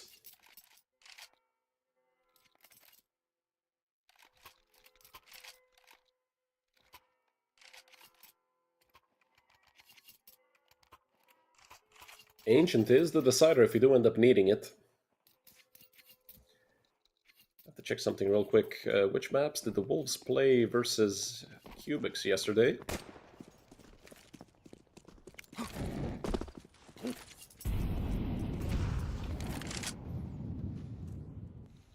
And actually it was Anubis that was their decider, but they ended up winning Mirage 13-7 versus Cubics. Today, a completely different story. Zogan, able to find one, immediately opening up the B-bomb site.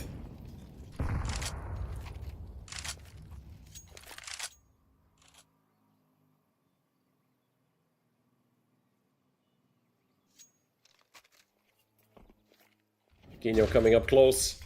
It's a 5v4 and Jaquinho just can't risk it like that. Mateo's burning up, down to 30, just gets ran over. Captain Kurtka is so ruthless. And the Wolves are fading away. Winter is coming.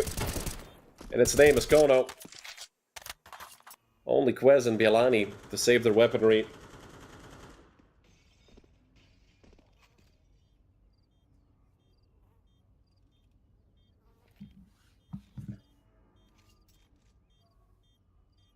It seems like the first tournament for the Wolves without Andu might end in tragedy. Let's not jump the gun. It's still doable.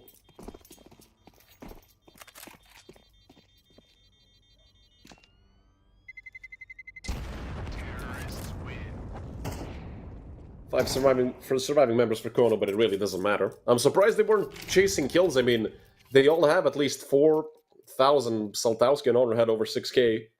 They could have chased down the Wolves and maybe taken these guns away. But they opted not to.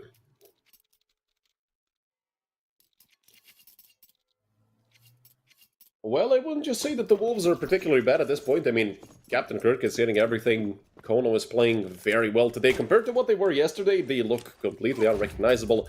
And also, you know, the fact that the Wolves got a new player like 5 days ago and didn't have much time to practice with Mateos. There's a good start of the round for the Wolves. Actually, 3 kills going their way. Zogan is down to 16. This has to be 4 at the half.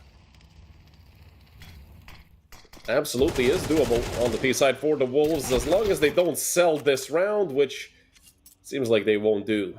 Although Captain Kurtka was close to getting that second headshot if he was just a little bit luckier.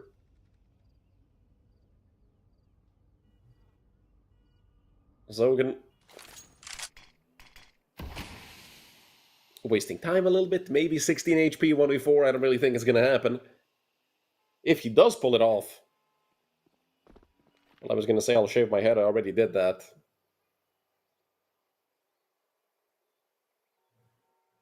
Not sure what the proper challenge for that would be. 45 seconds on the clock, I mean, Zogan is dead. 1 bullet from any weapon that the Wolves have, and I mean literally any. I do think a body shot USP might even be enough. Taper gonna take him down. 4 rounds at the half. I mean, the way it looked, considering it was 6-2, 8-4, is not that bad for the Wolves. And, I mean, for Kono, this is a great half. T-side Inferno, 8 rounds. Great. Although, I mean, I'm seeing T-side Inferno in my head. It's still 2019 CSGO, but this map might have become T-sided. Especially with Banana being widened up, the CT Molotov being garbage. And I mean, we saw the Wolves literally couldn't take banana. 3 Molotovs are not enough to fully cover banana in like a useful way. Because either somebody's going to be in front of them, between them, or behind them waiting for you, and then you need to throw the smokes and whatnot.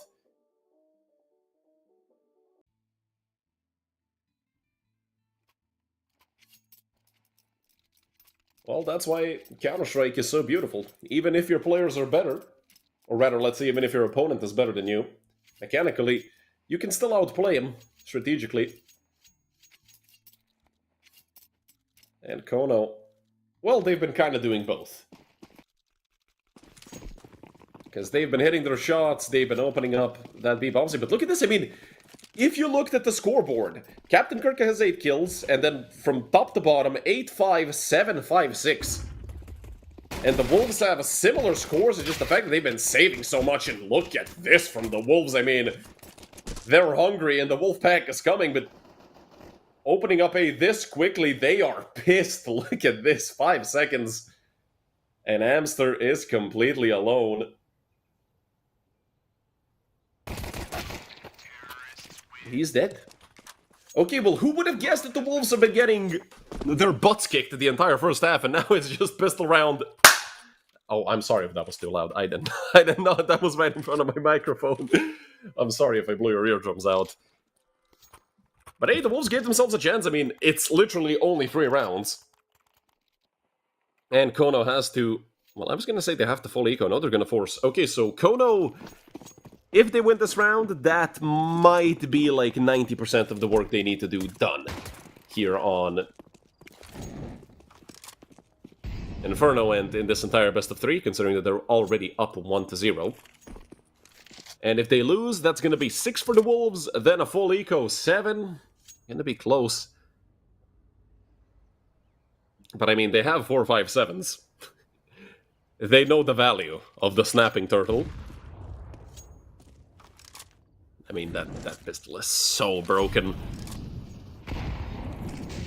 3 players for Kono on the B-bomb side as well. It is a good setup to have, at least in this point in time, but the Wolves are just going to turn back around.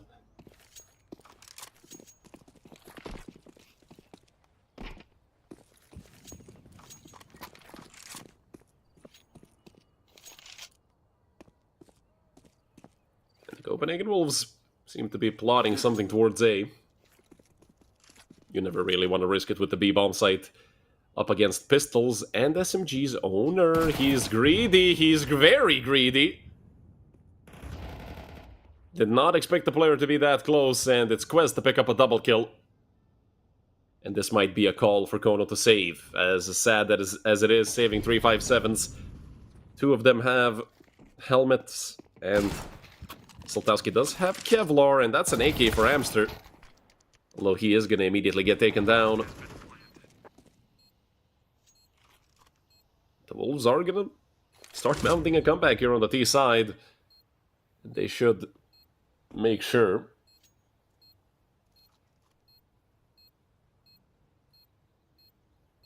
Toss all those guns to the side, just so the bomb explosion doesn't put it into the hands of Kono players.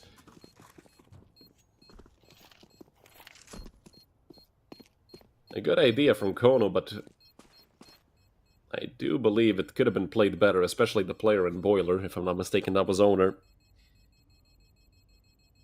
Of course, it's easy for me to say in hindsight, and with X-ray, with radar, with advanced stats pulled up on a spreadsheet next to me, and whatnot, so...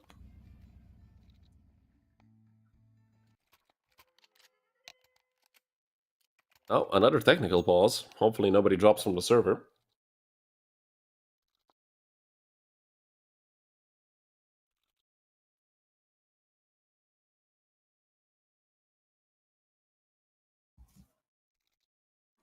I'm gonna grab some water, you guys could grab it too.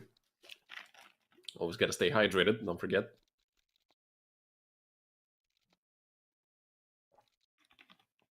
Especially if your job is to speak to yourself for hours on end.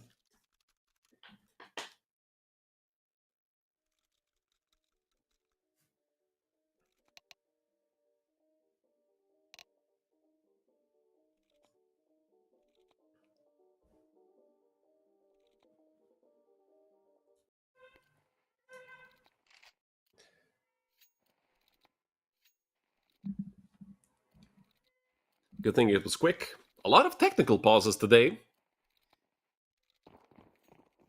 In both of these best of threes, especially this one.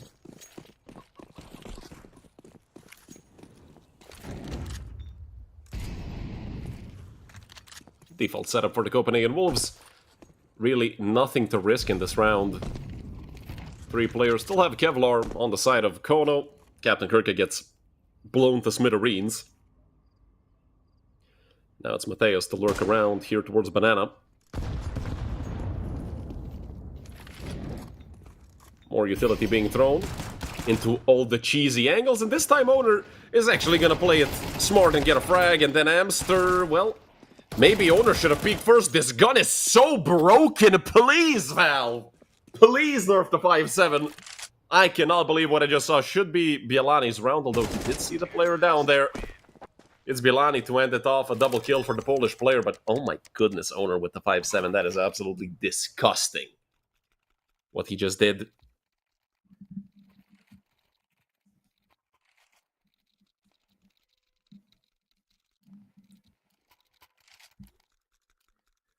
A full buy-in coming for Kono. Finally a chance for them to truly prove themselves here on the CT side and actually show us. Will the Wolves be able to come back all the way, or will they get shut down in the first full buy of the half? Both options very real. Though the Wolves, I mean, they've been shooting fine so far. Quez is 15 and 5. He has been saving a lot, but the Wolves have 3 players in the double digits. Kono doesn't have anyone. I mean, they might after this round, but not if Soltowski is holding an angle like that. That is absolutely atrocious. Chiquinho, great peek onto the upper. His exact opposite, and I don't know if he saw a player in Cubby. Well, the answer is no. Owner gonna take him down, immediately drops the molly just so he can make sure he falls back. Oh, Amster nearly picked up a double. Left Bielani on 4 HP.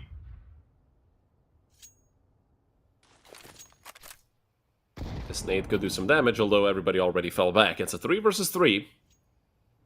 Kono don't have much control, and it's going to be Zogan and Captain Kirka. Or rather, Zogan and... Sorry, Captain Kirka and Owner. To clear out brackets, and they're even going to push down mid. This is going to be very interesting, because you don't expect this timing, and they might even hear them running around. They have to have heard them now. Captain Kirka is hiding in the corner. Owner is here. He just has to sell himself. He just has to die, and this is going to be a lineup for Captain Kirka. Round number 9 on the board for Kono. A little bit of luck. And a lot of trigger discipline. Round number 9 for Kono. And Owner did a great job. I mean, he fully played that for the round. Overpeaked. He could have played it like a bit more passive and dragged them into a duel 2-on-1, but no point. You know that they're not going to be ready for Captain Kirka in that position. And no matter if they go mid, if they go banana, they're dead.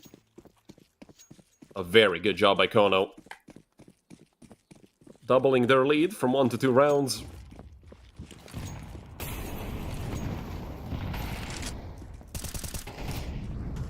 Soltowski, very aggressive towards mid.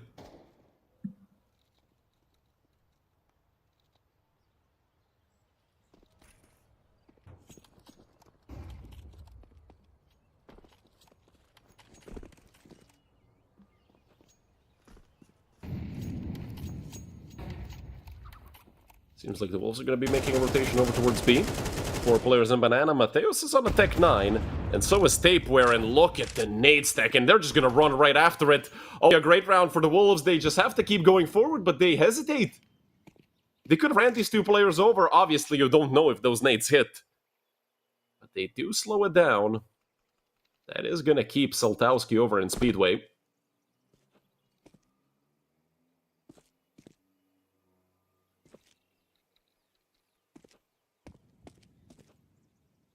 Although, Soltowski is going to go back.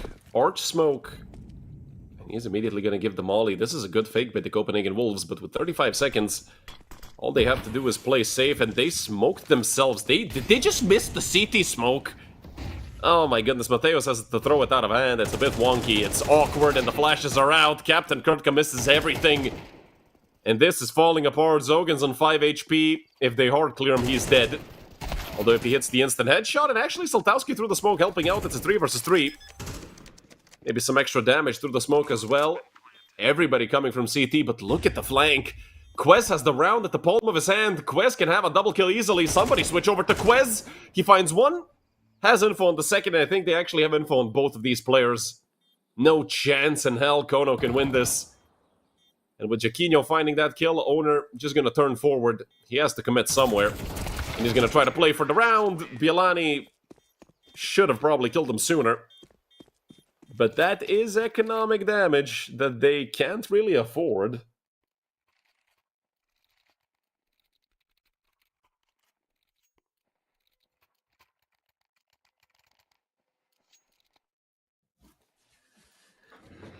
See, but in 5K rating Premier, people don't aim where they're supposed to. And also the recoil control is garbage. So you don't get insta headshot, you get somebody spraying at your feet and then not controlling the recoil, getting shot in the head. Copenhagen Wolves, I mean, as I said, they lost a lot of money with that last round, but they are up against Pistols. The Wolves clawing back, maybe to a tied-up scoreline. Smoke towards CT. Better defensive smoke from the CTs. Gonna extend that B defense just a little bit.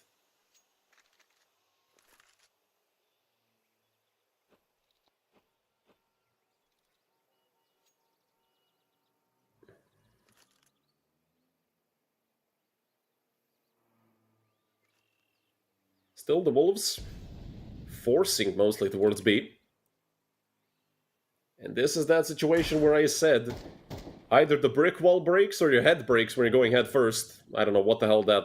Was that a molly on top mid or a... No, that was a smoke. I don't know who the hell threw that, but that's an atrocious smoke.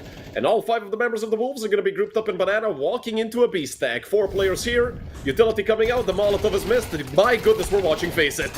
Luckily, the weaponry is so bad on the side of Kona that they cannot get punished for it, but... I mean, come on. The lineup for that Molotov has been similar, even with, like, CSGO and CS2.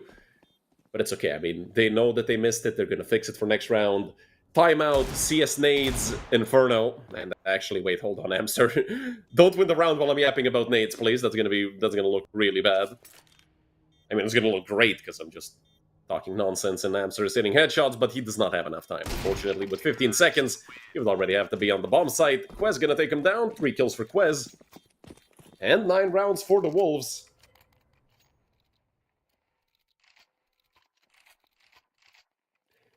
Oh, well, that's because they're cheating. Everybody in Premier are cheaters, bro. I mean, I was 24k at one point in EU, and nothing. Every other game is demons. It's Donk with 12.5 hours. And an account that's either 17 years old or 17 days old. That's why you only play Face It. And then you don't lose because the opponent is cheating, you lose because your teammates are griefers. Good shot by Saltowski. Taking down Quez, who had a triple kill in the previous round. And, I mean, that Saltowski is... I hope nobody takes this the wrong way. Saltowski is so annoying to play against. At least from my perspective. Because he is always in a position where he's going to catch you off guard, but you're not going to be able to trade him. And, I mean, I absolutely love that. He's unpredictable in speed. Oh, no. Oh, no. I mean, I'm not even going to blame Captain Kurtka for that. That's just the FAMAS being garbage. Unfortunate. Could have had the round 1 right then and there. And why are Owner and Zogan going back to B? Hello? Luckily, Saltowski hits another shot. There's a player stuck in abs. Saltowski with another. The rotation is so late from B. What?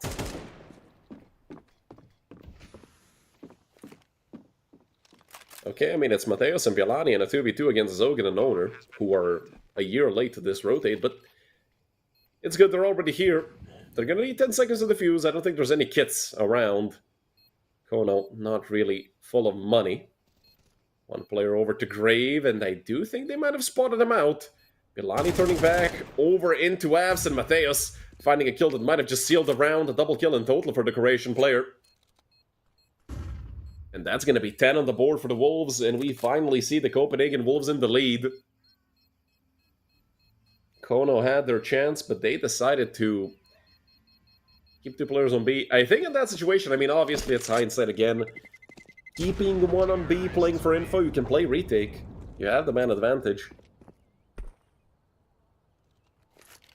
But they didn't want to do that. They wanted to split up 2-2. And in the end, it cost them.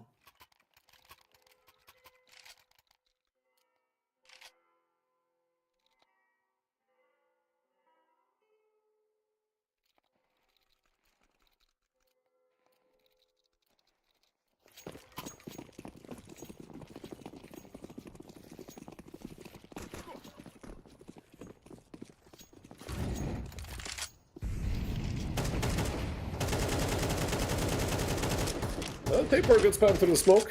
Takes down Zogan. But a good trade from Owner. Coming out on the Deagle. Making it a 4 versus 4. And that's a frag on Quez, who is 20-8 so far. I mean, they take down Bialani, who's 18-6. That's most of the run. As I said, if you just looked at the scores, you would think the Wolves are up by at least 5 rounds. But that's not the case at all. The Wolves saved in so many rounds with 2, 3, even 4 players. 3 on B for Kono. And the Wolves is still not committing fully. There's always time to turn around. But with the bomb advancing through Banana, they might even try a full contact play over towards B, which is going to probably be deadly, but for them. They need the utility to cut off that player towards CT, and that's exactly what's going to happen. Smoke thrown. Soltowski is worrying about CT, and there's actually an M4 on the bomb site. Captain Kurtka could be a hero for his team. They might even boost him up, but 2 Molotovs to push him back and forth. He has to go over to Dark. Owner is right in front of him. The flash is perfect. There's a player trying to go into the smoke. Kurtka went down, but look at the Deagles. It's Jaquinho and Bialani to trade both of them back and make it a 2v1. And this shouldn't be doable for Amster.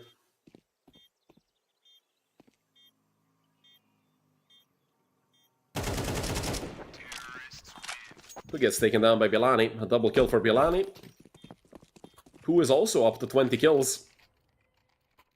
Same as Quez.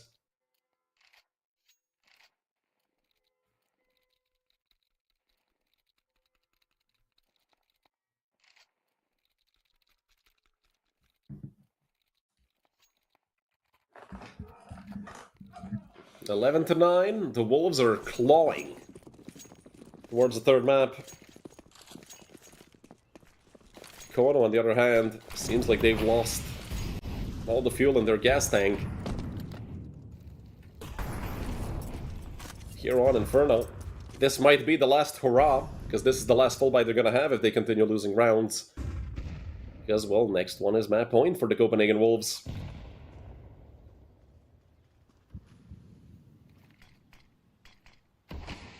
Soltowski waiting for a sound cue to drop the Molotov. He's gonna throw it. The Molly gets thrown at him as well. Gets pushed back. I don't know if they heard the sound cue. Not sure if anybody even got touched by the Molotov. And Soltowski is gonna join his teammate towards the bomb site. This is the calm before the storm. The Wolves are setting up an A execute.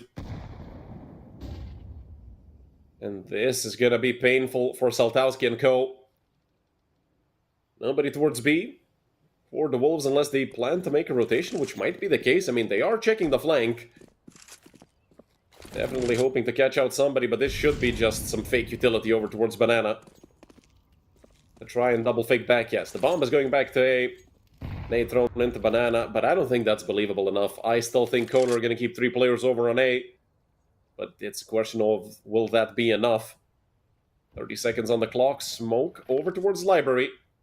That might even force Owner deeper into the bomb site, but no, he's going to stay on the long corner. Or get smoked as well. They know this is the A bomb site, but they only have 20 seconds. I mean, they have to get going and look at Owner's position. The flash is not good. Taper turned around. Soltowski, luckily, with the frag. Amster as well. They're giving the Kono players a chance, but Soltowski goes down, and now it's just Amster. He cannot deny this plant. Bialani already in a strong position. Captain Kurtka has to get the frag, and he cannot.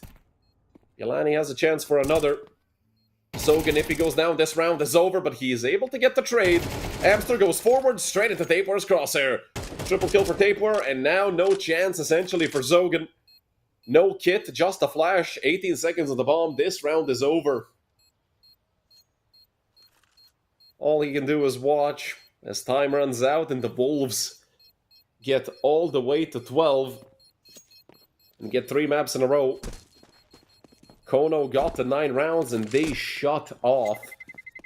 What is this? This should be, what, 6 in a row for the Wolves, if I'm not mistaken? Could even be more. Now, that was the 5th round in a row for the Wolves. And out of 9 rounds played in the second half, 8 of them have been won by the Copenhagen Wolves.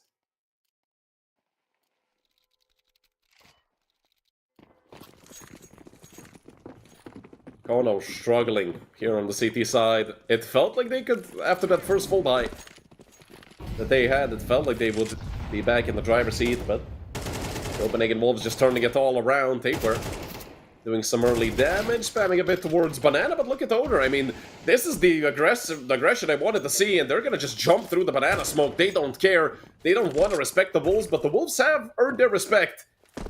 Although, is it enough maybe to end it off 13-9? I'm not sure. 4 players alive on the side of Kono, 2 for the Copenhagen Wolves. And Soltowski just gonna fade back into Arch. Good peek by him, takes down Mateos. And that just leaves Quez. Full utility, but the bomb is dropped in apps. That's gonna be a very difficult place to get to if you're Quez. Should extend the life of Kono a little bit here on map number 2. And this might even give him a chance, a good chance for OT. Look at the money on the side of the Wolves. I mean, they don't have that much. Mateos has 1,500, they can't buy. Although Taper can drop an AK. Technically, Taper can buy 3 AKs in total and then play no armor Deagle, but let's not. Hopefully see that. 3 AKs so far, a Galil, 2 Galils for the Copenhagen Wolves, but this is essentially them going all in. If they lose this round, it's going to be a $1,900 buy in the last round, or rather the 24th, the last round of regulation. And if they lose this, there's a 90% chance we're going to go to overtime. Their utility is not that good either, and they have been reliant on their utility quite a lot throughout this game, and Captain Gertka once again showing why he's one of the best entry fraggers at this level. Jaquinho did manage to get a trade with the Molotov, but it doesn't matter. Soltowski went down mid. Found another kill in the favor of Kono, and 3 players are going to go from Abs. Amster, it's all a matter of timing. Amster, they're going to give you a haircut. He turns around. Amster good for 1, good for the second as well. That just leaves Bielani. 1v2 for the entire map. A chance for the Wolves with the 1v2 clutch to take us to map number 3, but a nade at the feet of Bielani is going to extend this even further, ladies and gentlemen. We're looking at 24 rounds of Counter-Strike no matter what. A phenomenal double kill for Captain Kirka, right on time.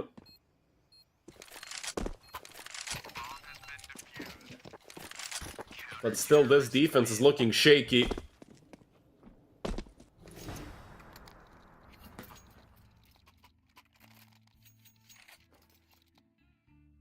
But the Wolves still have a chance to end it, albeit with a very weak buy. There's 1 Galil, 2 Tech 9s. Honestly, I'd love to see a B-rush. Just balls to the wall from the Wolves. Try your best. I mean, there's a high chance if you play a regular round you're going to lose and go to overtime. Kono waking up. I mean, they couldn't have woken up at a later time, but better late than never, as I always say. And Soltowski, I love the fact that he is restrained enough and not to go too deep. He would have been a dead man if he went a step further. Flash towards mid, just for Owner to clear it. And you can see by the Kono players, tensions are high. Or better, the nerves might be giving up on them.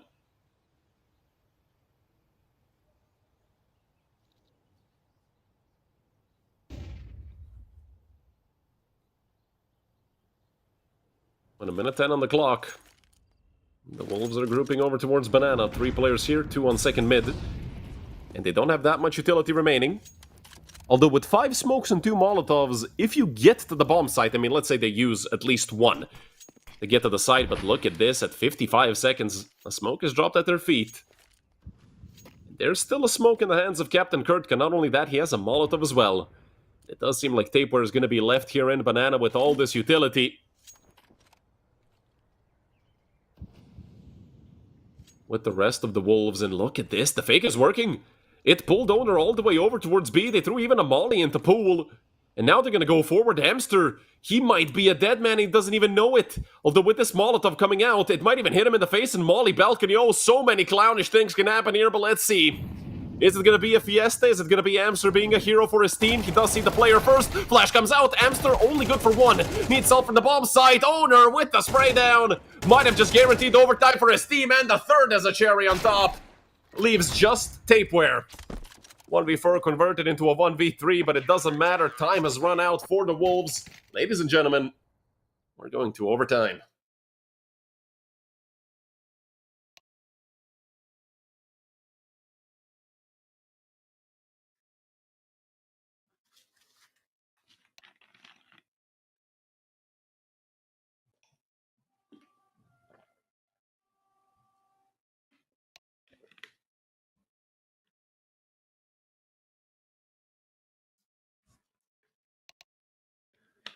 So on the first map, I made a joke about these two teams going on to 7 overtimes.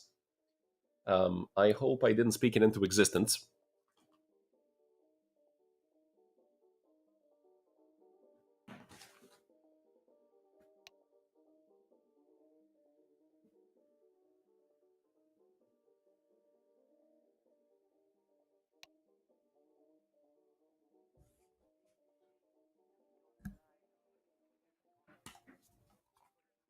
Not sure what the rules are like here, since they do have 4 timeouts in regulation. I mean, usually they should get 1 more for overtime. I do believe that's how it's going to be going.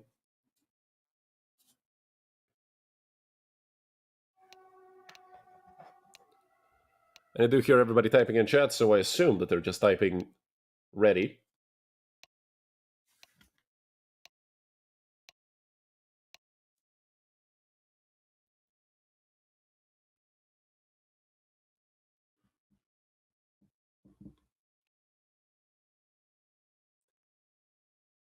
And we're heading into OT. Oh, it's actually 16k. Okay. Well, the CT side, luckily, not going to have too many problems with economy, because in the 10k overtime format, I mean, you buy twice. Even when losing the first round, your economy gets ruined. Like this, they're going to have plenty of money for whatever they need. And I feel like that is the proper way to go through OT. And let's see, the Wolves, they were up 12-9. They didn't use 3 map rounds in a row, and I mean, the way it usually goes in Counter-Strike, if you can't end the map before OT, the first round of OT you're gonna win. Unfortunately for the Wolves, Captain Kirk is an absolute beast over towards Banana. Staying alive, and Zogan through the smoke as well. Mateus goes down. These are tilting ways to lose your players. I mean, through a smoke on Banana, nothing you can do about it. Can't even trade.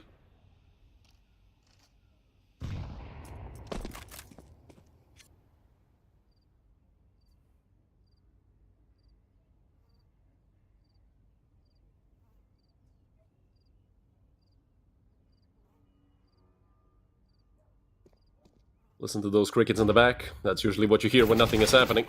Oh, Owner. Caught with his hands on a grenade. And Captain Kurtka actually goes down. That's a 3v3. But Amster, luckily for Kono, not only gets a kill, but does a lot of damage. Soltowski, aggressive angle, and it's Zogan to help out, and it should be an easy kill for Soltowski, who picks it up and makes it 13 for Kono. Okay, never mind. Forget the rule about teams winning a round right after getting to overtime. It's 13-12 for Kono.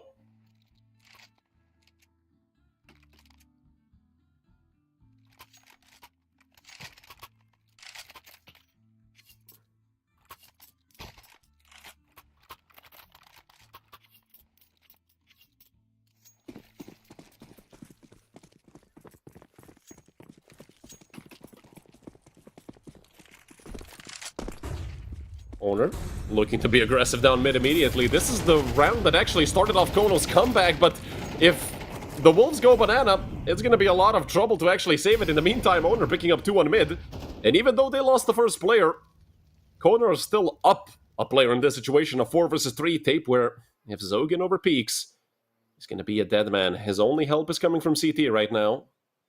Both Saltowski and Owner rotating, but actually it's going to be Owner coming back and look at Amster in the meantime. All the way out through second mid, coming from ramp. This round might already be over, ladies and gentlemen. Zogan finds a kill onto Tapeware, and it's only Bielani, 25-11. This man has been insane, but against an op, you can't really do much. 14-12. Reads the scoreline in the favor of Kono.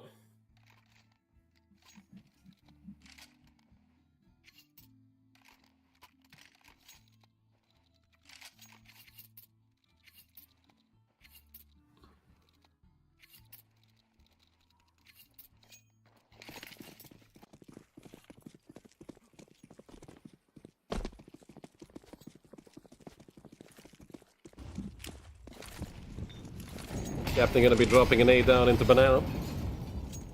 A decent chunk of damage to start off the round onto Tapeware. And Kono are just gonna give respect to the Wolves. Give him Banana, why not? Oh, Amster? Okay, good. For a second I thought Amster might have crashed.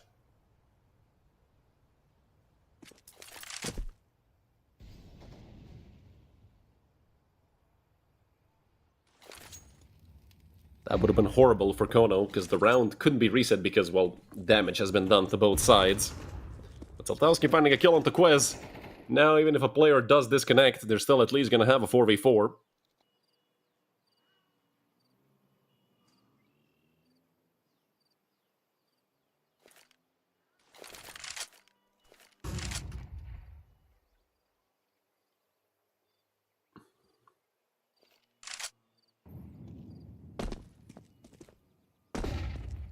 Captain Kirk are going to see all of this towards Banana. It's him and Zogan to try and stop this offense. 2v4, Zogan's aim. Well, it seems a bit rusty. He is going to go down. It's a 2 for 1. In the favor of the Wolves, making that a 3v3. Mateus with 2 frags. But he is going to go down through... What? Where the hell did Saltowski even kill him? I have no idea how he found that kill. Wallbang through the smoke. No idea where Mateus went down. And it's Amster from Banana, waiting to pounce. Bielani right here around the corner over on Get Right. He has to go forward eventually. 15 seconds left on the bomb. Time is running out. Amster gets the frag, and now all they have to do is collapse onto Tapeware. Tapeware, can he buy enough time? 3, 2, they have to get on the bomb. They have to start defusing it. They're not defusing it. They don't have any more time. The bomb might explode right here on the bomb site. Amster gets the kill, but they don't have enough time. 13th for the Wolves, and that was extremely close. A second more and they would have had it. But they just couldn't get that player out of New Box. And that gives a great chance to the Wolves to maybe do something here on the CT side.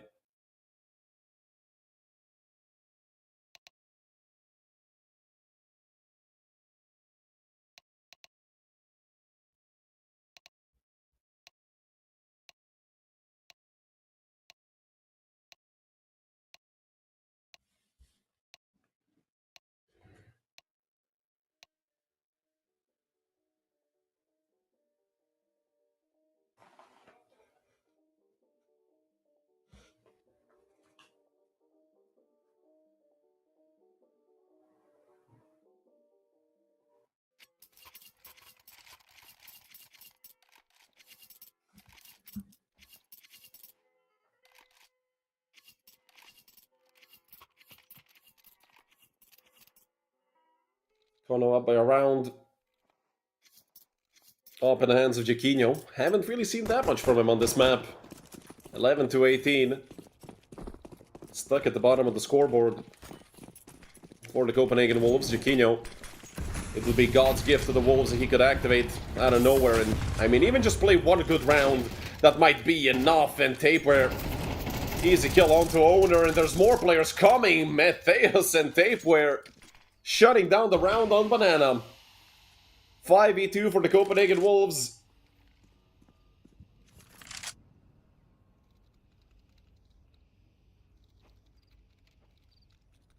Incredible. What a roller coaster this map has been. It's just Amster and Saltowski.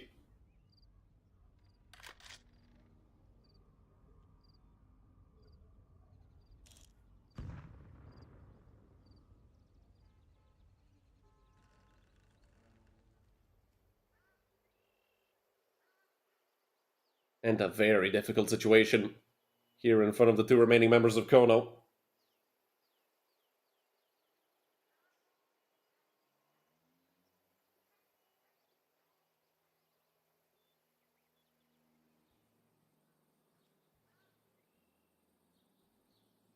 Mateos, a very hard angle to clear, although Saltowski going into CT, never mind. Mateos was ready for it, and Amster is certainly a dead man. He does hide over in first oranges, but yes, to be dead. Taper takes him down, a triple kill for Taper, a double for Mateos, and a little bit of BM as well. Or that might have even been Taper trying to get the AK over to his teammate. Round number 14 on the board for Wolves. Right for the Wolves, 14 love. And these two teams now completely equal. Kono had a really good T side. They had a massive lead.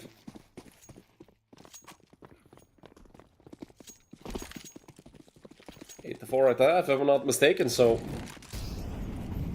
they need to repeat 20% of that. Kono might be victorious and they might eliminate the Copenhagen Wolves here from United21 Season 29 playoffs.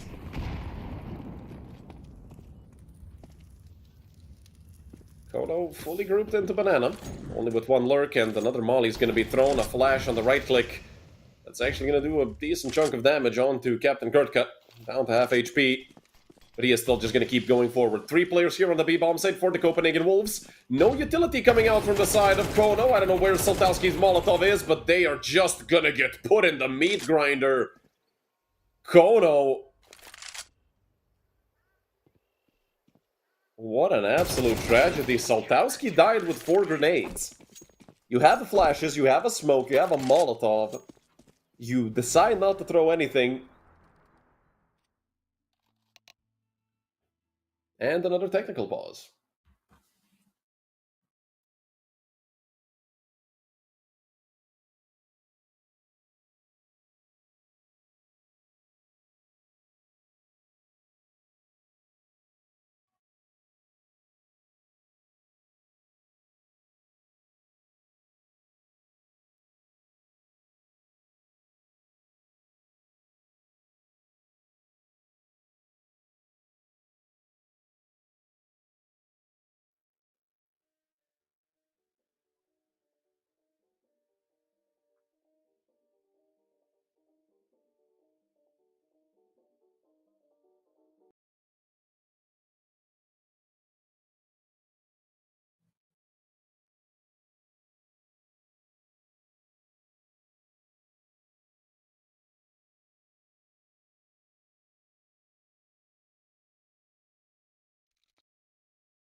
I did see somebody reconnect to the server. So we should be back any moment now.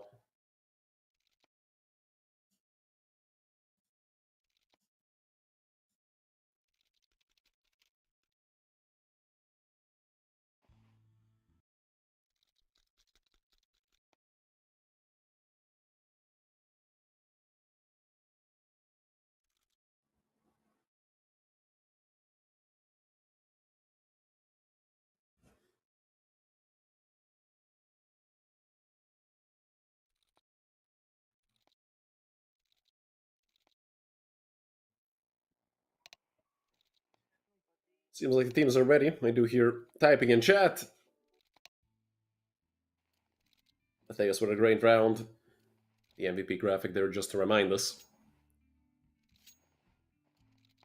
An absolute roller coaster here on Inferno.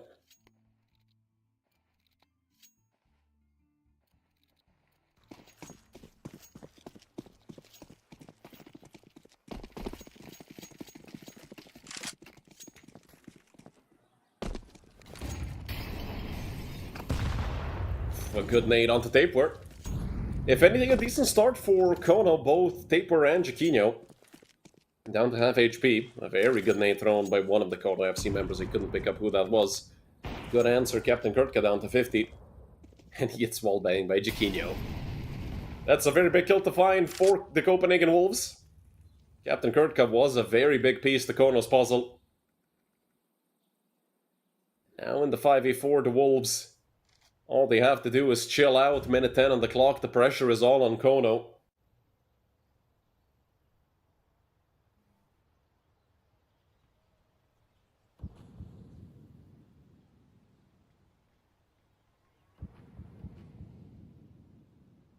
Kono going slowly out through mid. This is a massive crossfire. This is so hard to break apart. They have so much utility and they're still going dry. I don't know what the hell they're doing, honestly. That's map 2 over. 16 to 14 in the favor of the Copenhagen Wolves. Kono opting to play 2 rounds in a row with full utility without using utility. And that's going to be a 1-1 scoreline. We're going to map number 3, which is going to be Ancient. And you guys stay tuned with us because we're going to be back in about 10 to 15 minutes.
And we back here on map number 3.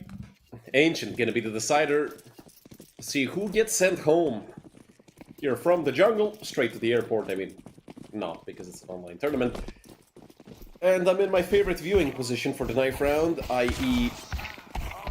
laying back in my chair, hopefully. It hasn't switched the face cam yet. And once again, it's, well, a 1v1 to win the knife round. Same as before today, you know, about 6 hours ago. It's going to be Owner to win it.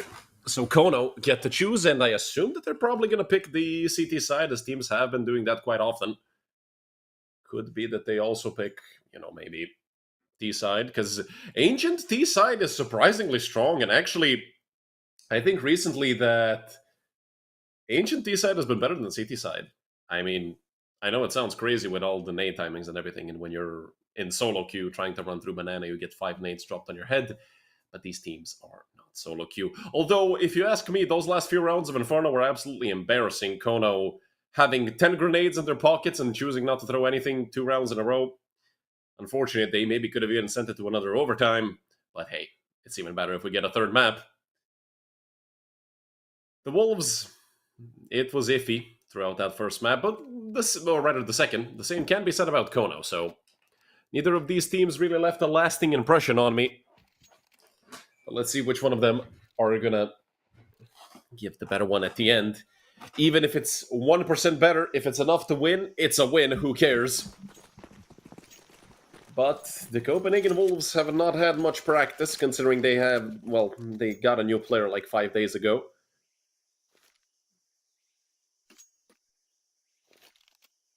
A default setup here for Kono.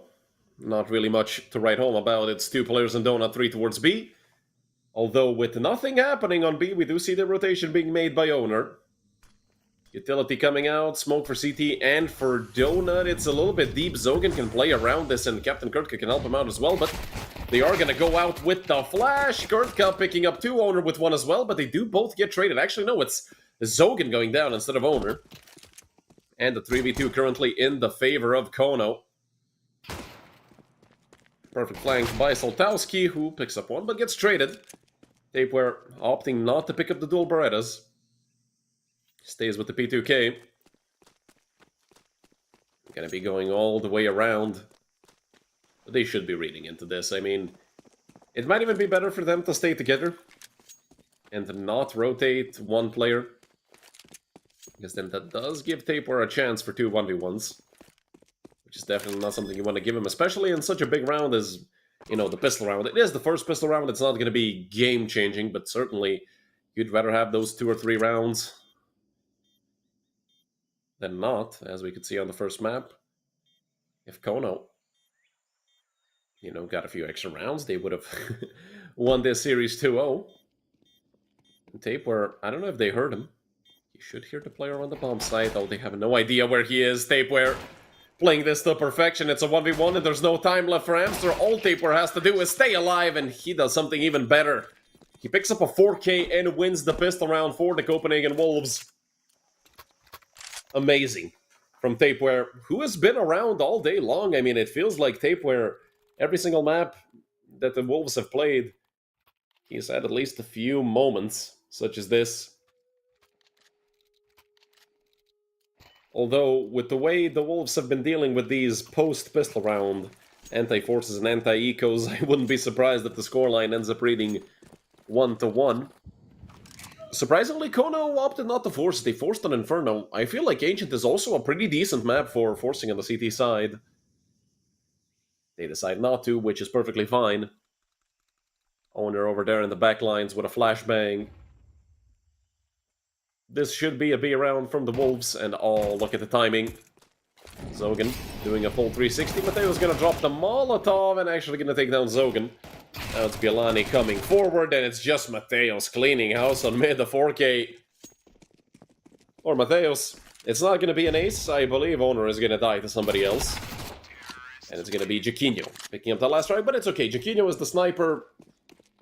600 extra bucks with that Mac 10, not bad. Now it's going to be a full buy for Kono.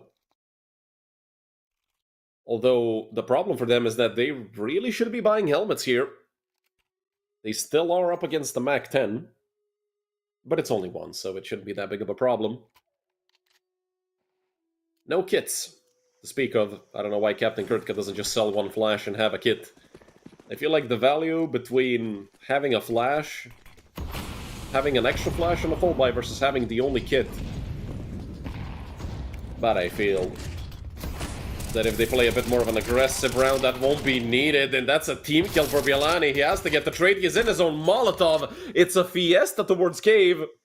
And at the end, it's just Jaquinho losing his life. Bielani losing 70 HP. Mid control falling into the hands of Kono. This is a horrendous round so far. Not laid out properly by the Wolves. Bielani now holding on for the push. Captain Kurtka just gonna hit Bielani once, not even gonna get the kill. Leaves him on 6 HP, and look at Mateos. Oh, that was so close to being a second headshot. And Tapeware misses as well. Soltowski doubling up on mid. Immediately switches over to the other M4. Doesn't have time to reload. Flashes into Banana. But look at where Quez is. He has a free kill on mid for sure. No chance that Soltowski expects it. The only reason he turned around is because he was reloading. And now with a player in red room, owner. I thought he saw the player for a moment. But there was a smoke there. I mean, the A side is completely open. Quez has all that information for himself. Bielani gonna get the bomb down. The only problem is Bielani is so low, but Amster and Owner are on 45 and 39 HP. This is still doable, even if Bielani goes down. Hell, even if Quez goes down, this round is doable. Although Quez is in a very aggressive angle, and is this a save call by Kono? They've decided to go back to B and into T-spawn. They don't want to risk it. Kono, in the first full buy, kneeling to a Galil and a Mac-10. At the end of the round, time is running out here on the bomb. Should explode anytime soon. Interesting call by Kono. Many teams would just go for the retake. And Owner might even get a free kill right here. That's going to be Bielani going down, but that's a Mac-10 loss. Bielani has over 7,000. He doesn't really care.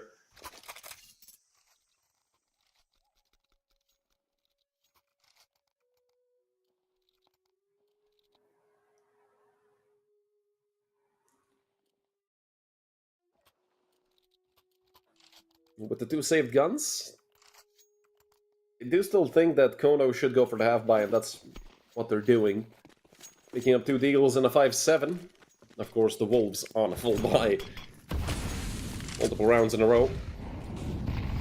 Taper going to be the one to come out mid, spearhead the offense through mid. Help his teammates get out to grab a lot of space into heaven. And they know that Kono simply cannot fight for mid.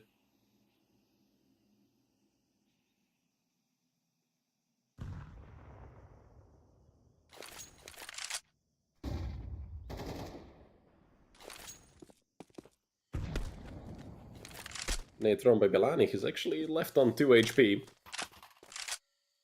Smoke thrown onto red room as well. And a minute 10 on the clock. The Wolves not in any form of rush, but in the meantime, Captain Kurtka and Zogan flanking over there through A main. That could get interesting if they get to mid in time. It seems like they will get here. At least enough time has passed that they can get a kill, and they're all coming back straight into their crosshairs. The Deagle's coming out, but it's Quest to find the first kill. They're ready for Captain Kurtka, who has to turn back. He's left on 25 HP. Look at this stack. Over here in Cave, 2 players. A perfect peek by Tapeware onto the upper player, and Soltowski does eventually go down. Mateos on mid. He only gets caught off with timing, but will take off the head of Captain Kurtka and probably go and pick up that eagle off the floor. This will be 4 rounds for the Copenhagen Wolves. Just a matter of if Owner can save the gun or not. I mean, that's a great shot onto Mateos, but he's been left on just 19 HP. Although looking at the money on the side of the Copenhagen Wolves, not enough money, I'd say, to justify chasing with just 3 players alive.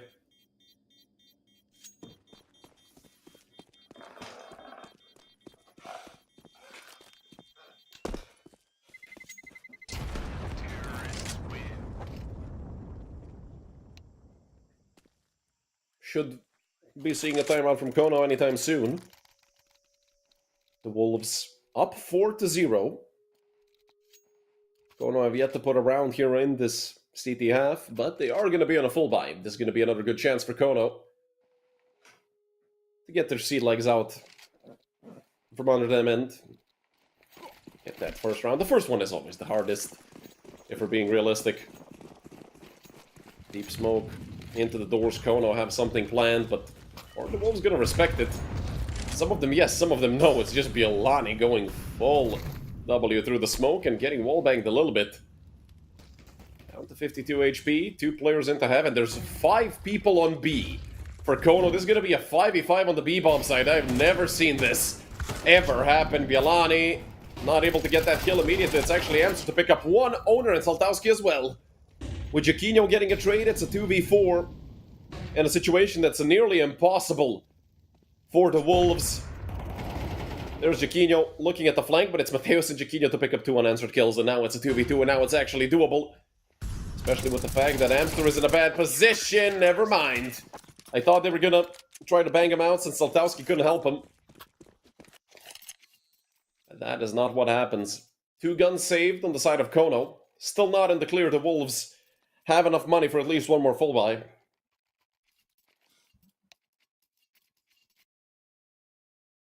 And that's attack pause for the Wolves. First round lost. I mean, when you have 4 timeouts, really no reason not to use them.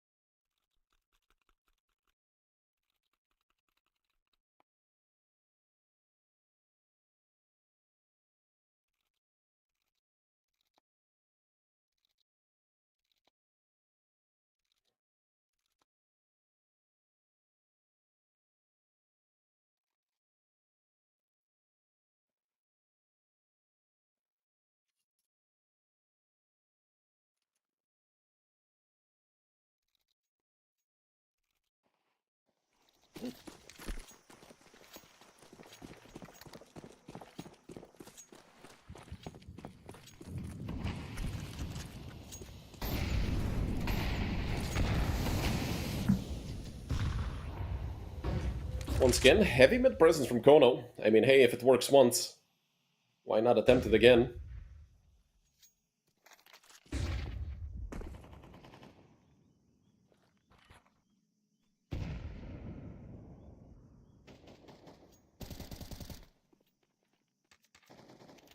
Biolani sitting around, waiting for somebody to maybe push out through cave.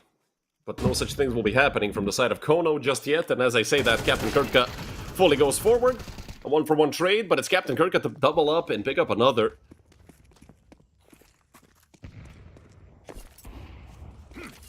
Flash coming out over to the A-bomb site for Saltowski to get some help, but he is completely alone over there, and this should be the second round for Kono. Tapeware has a Glock for some reason. Okay, now he picked up the AK. Mateus did find 1 kill. Maybe making the situation a bit easier. They really need at least 1 more kill to make it doable. Especially with Mateus being on 28 HP. And it's just going to be Saltowski to swing. With the op, he is going to pick up a double kill as well. That just leaves Tapeware. 1v3. Bomb is on his back.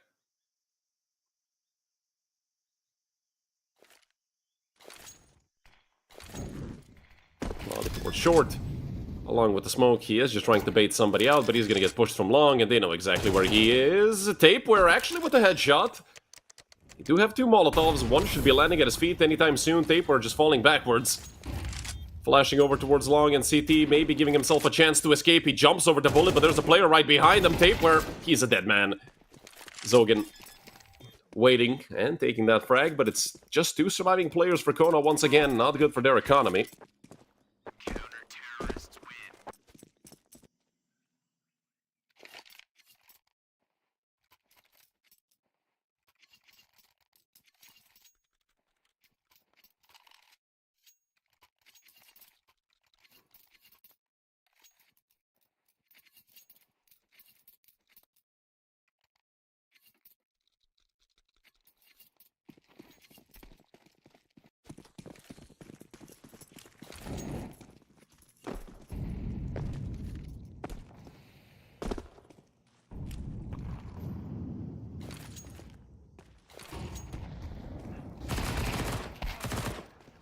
Good frag to open up the round, and, well, it's just going to be routine cleaning for the side of Kono. And usually it's best to just let your MP9 run around and grab that extra kill reward. I do think that Zogan has been pushed back on the A-bomb site. Mateos goes down. The bomb is dropped, so not really much they can do. And Zogan has got help, so Quez really shouldn't be able to do anything. Saltowski there, nearly a team ace. Only Captain Kirkus' frag was missing. Third round on the board for Kono.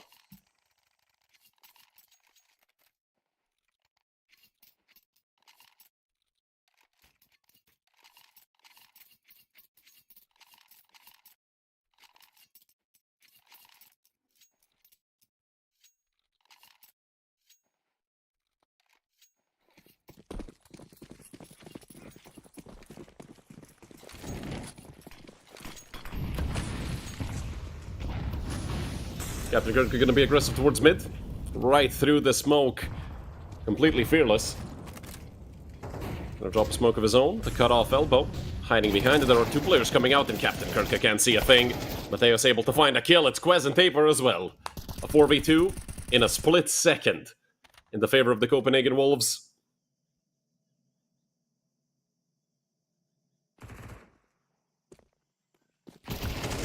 Taper gonna be swinging out, get the trade, and they know where Saltowski is. They can group and, I mean, they can go wherever they want. Saltowski is reading this properly. The bomb did start going B, but they're gonna go back and group. Which, I mean, when you know you're against an op, is probably the best solution. So Saltowski is gonna be alone on the B bomb site. He's just gonna be left to save his op.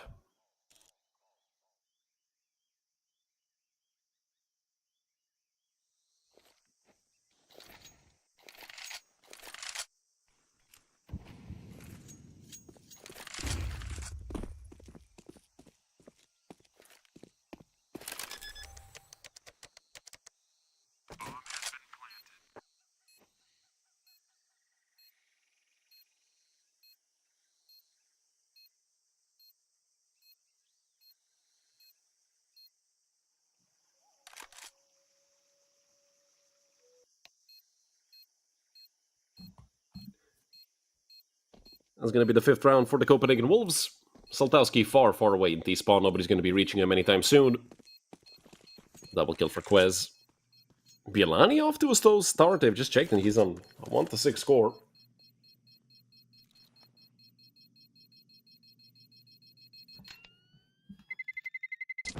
Terrorists win.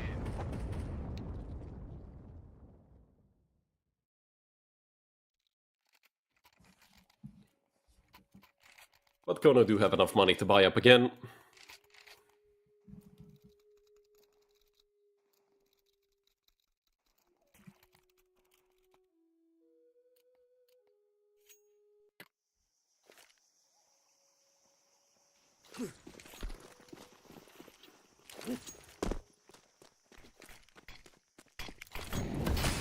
Mateo's gonna be mauling the mid corner. I love how many different teams do different things. I mean, some of them smoke it, some of them molly it. Some of them just drop the Australis nades onto mid. Mateo's on the edge of the smoke. Not seeing anyone towards mid just yet.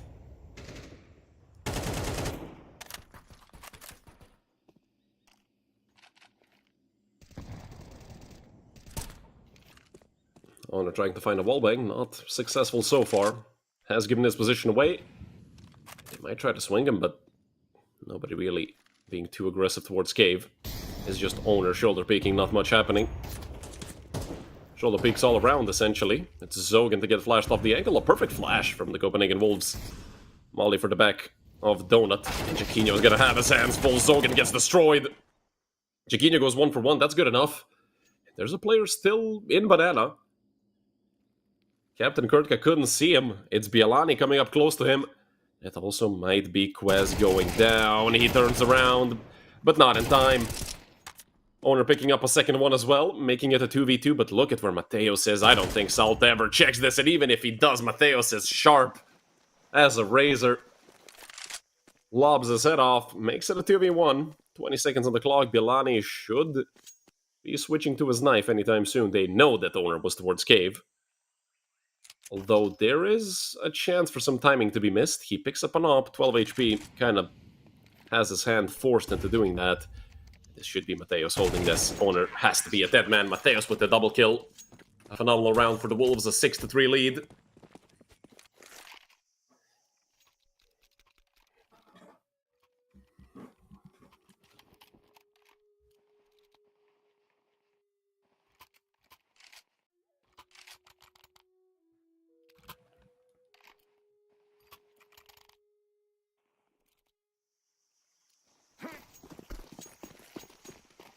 Immediate smoke for the red room. And I do think that was also the heaven smoke. But so far for mid presence, not much apart from Mateos, although Bielani is right there next to him. Actually, it was Giquinho. I don't know how I read a 6 as a 0, and oh my goodness, Saltowski didn't... I mean, he did get a chance. But Mateos just swung all the way around, and Captain Kurtka is going to eventually take him down. The camping always works out. Said no one ever. Quez with the massive headshot onto Captain Kurtka, opening up the round, a 4v3, but Bielani is low, Quez is a little tagged up, although Zogan and Amster also are kind of tagged. Giquinho there to help out, a good kill for Quez. That just leaves Amster. 1v4. Not sure what happened to Mateos' AK. I feel like that could have been picked up, although he's just going to go for the op and attempt to save it. Which arguably is even better, although Amster should be going down here. Tapeware, good awareness, and double kill for Quez in this round, and a 7-3 lead for the Copenhagen Wolves. Kono fizzling out, not sure what's happening with Kono.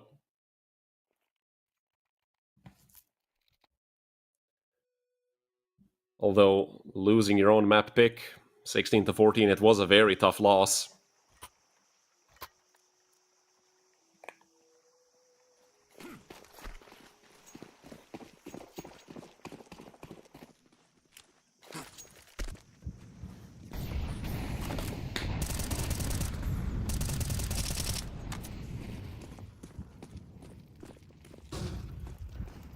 What a call from the Copenhagen Flames. Rushing B like this, getting a frag onto Amster, one more onto Saltowski. And this round is over. It's a 5v3, they have to save, and look at Tapeware, he wants to push this smoke. Oh, he is hearing them running around. Tapeware has some help from behind. Tapeware with one, and immediately just gonna fall back. No reason to even give him anything. Just take away a gun, tilt them a little bit by not giving them a trade. Not even giving them a chance to trade. A phenomenal call by the Copenhagen Wolves. And that's the B rush I was talking about this entire day that I was waiting for. Even in the first best of 3, teams were kind of afraid of rushing B. Oof.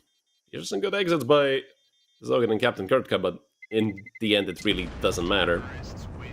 The Wolves have so much money. Even if Zogan goes down now, it's all worth it. Even if somehow Bielani dies and he didn't shoot in time, Zogan actually takes him down as well. But that's 8 on the board for the Copenhagen Wolves. We might be seeing another 8-4 half here in the favor of the Copenhagen Wolves.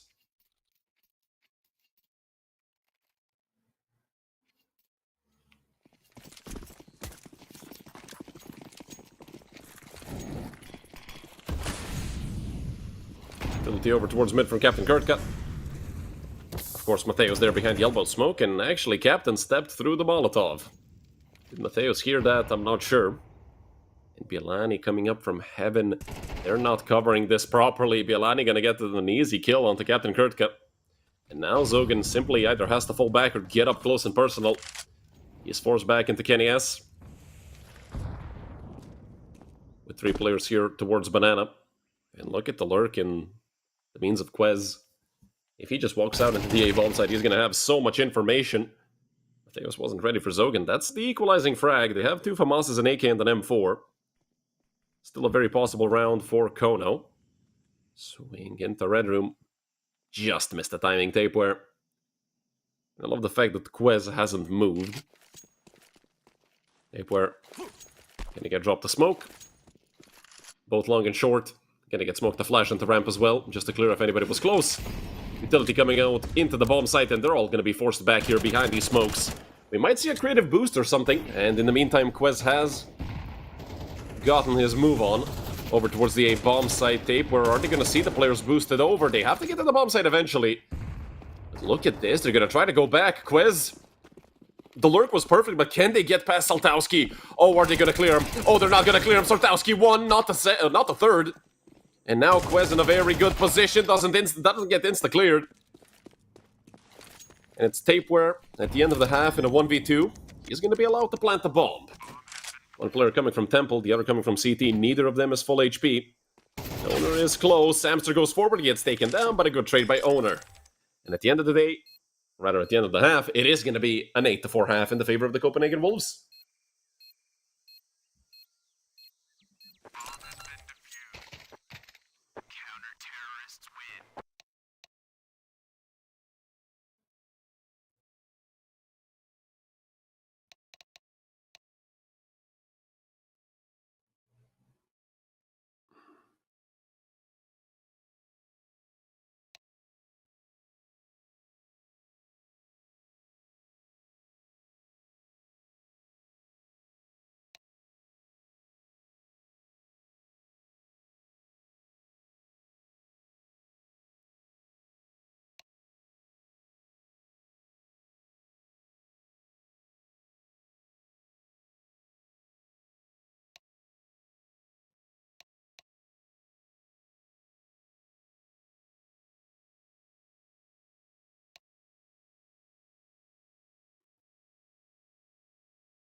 Opening up the second half.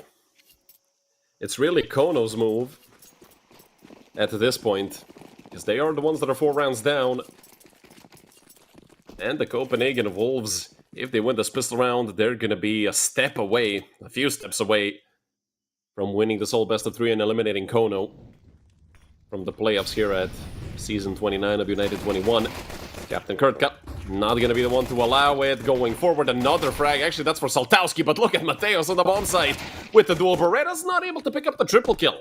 Actually, when the dust settles, it's a 2 versus 2, but Tapeware try to tap someone through the smoke. A bit of damage onto Amster. The problem is that Tapeware and Owner, both of them don't have Kevlar. No kit to be found anywhere for the Wolves. I'm not sure if anyone had it. I'm sure they'd pick it up if someone did. 10 seconds left to clear out the bomb site and get to defusing the bomb. Now, even less time while I'm speaking. Time is just ticking away. Owner's here with the dual Berettas, and he might catch Jaquinho, blindsiding him completely. This round is over. No chance. It's going to be Kono taking the second pistol round. 5 rounds on the board for Kono. Very well played by Amster and by Captain Kurtka. Saltowski also got his hand into the cookie jar there.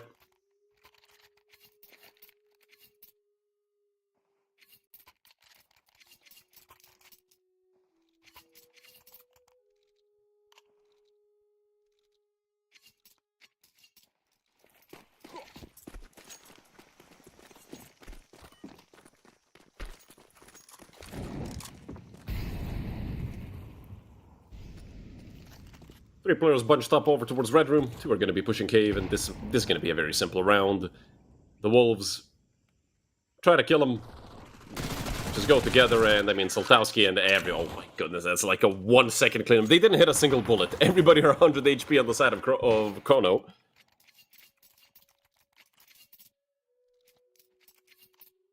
A good job done by Kono, but I'm glad that it was quick and painless. We didn't have to look at like a minute 40 round of somebody chasing around pistols.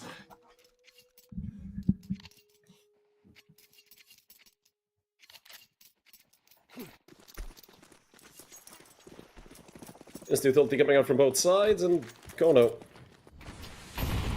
seemingly opting for the 4-1-0 setup that you don't see that often.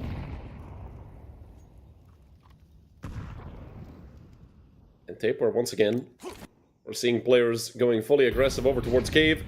Utility out towards Long, and now it's actually going to be a bit of a quicker B exec than, I mean, even I was expecting. Kono like playing a bit slower, but now they're going to speed it all up. Mateos and Bielani picking up 2 kills. It's not all that easy, but well, apart from Captain Kurtka, who's just an absolute demon. Quez going through the molly, getting peeked by Owner, and this is falling apart for the Wolves. The only good thing they have here is the fact that Captain Kurtka is very low, down to 14. Owner is also on 50. But it seems like Mateos and Tapeware don't want anything to do with it. Both of them going to be fading away. Running back into T-spawn.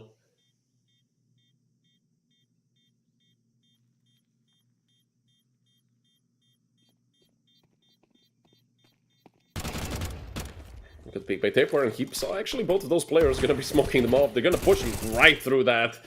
And it's Zogan to pick up the kill. Both of them should be fine from the bomb explosion. 7 rounds for Kono. This is getting close. Reminiscent of Inferno, just with the roles reversed. This time it was the Wolves who were in the lead. And now that lead has faded away.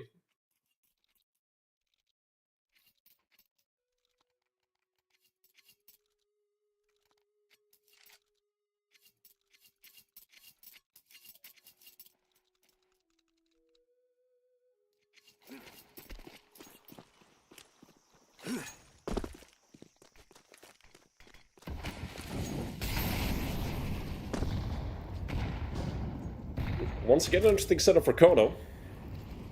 Unless Zogan goes to... Okay, Zogan did go to watch the A push, but I mean, no need to care about the A push when Captain Kirk is fully opening mid. A 5 versus 4 currently in the favor of Kono. Redka going to be giving out the smoke for Red Room again. And with that re-smoke, that's going to buy Kono some time. Taper did put up a good effort towards Cave. They'll go 1 for 1.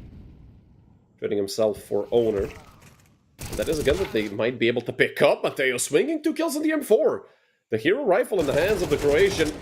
Doing wonders so far for the Copenhagen Wolves, but it's a 2 versus 2, and I feel like this is a situation where you actually just have to try. It doesn't matter that you don't have kits or utility. It's a 2v2. Mateo's going to pick up the AK. He needs that 1-tap potential with just 28 HP. Highest amount of kills in the entire server, 19 and 12. He might even get a 4K here if Quez doesn't get to the bomb site in time, of course. That's if this round goes the way of the Copenhagen Wolves. Saltowski in a very good angle. Mateos tries to crouch peek, but Saltowski has his number, and it's just Quez, who, I mean, he can go forward, he can look to save. They're going to have a buy in the next round nonetheless. 8-8. 8 love, as they would say. And we're all tied up once again between these two teams. It's been a bloodbath. The first map, I mean, who would have thought that Kono would demolish the Wolves 13-6 and then 16-14 victory for the Wolves, where Kono played the questionable T-side towards the end, those last 2 or 3 rounds. And now here on Ancient, once again, it's anybody's match. Although a Mac 10 in the hands of Zogan, and it's actually just going to be a straight-up A-rush. What a call by Kono. There's maybe Casper the Ghost guarding this bomb site, that's about it. But actually, Juquinho was there with the op. Mateos ready for these players to be close. Mateos with a double kill. Quez is there as well. And then never mind, the perfect call from Kono goes sour within 5 seconds of me saying it's a good call. Owner last man alive, but with minute 20 on the clock, I mean, the impending sense of doom. Where's the bomb is in front of Donut. He would really need to fight through hell on earth to get to it. He's also going to have Tapeware on his tail very soon. So getting flanked from a position he might not even expect, considering that the bomb is dropped in front of Donut.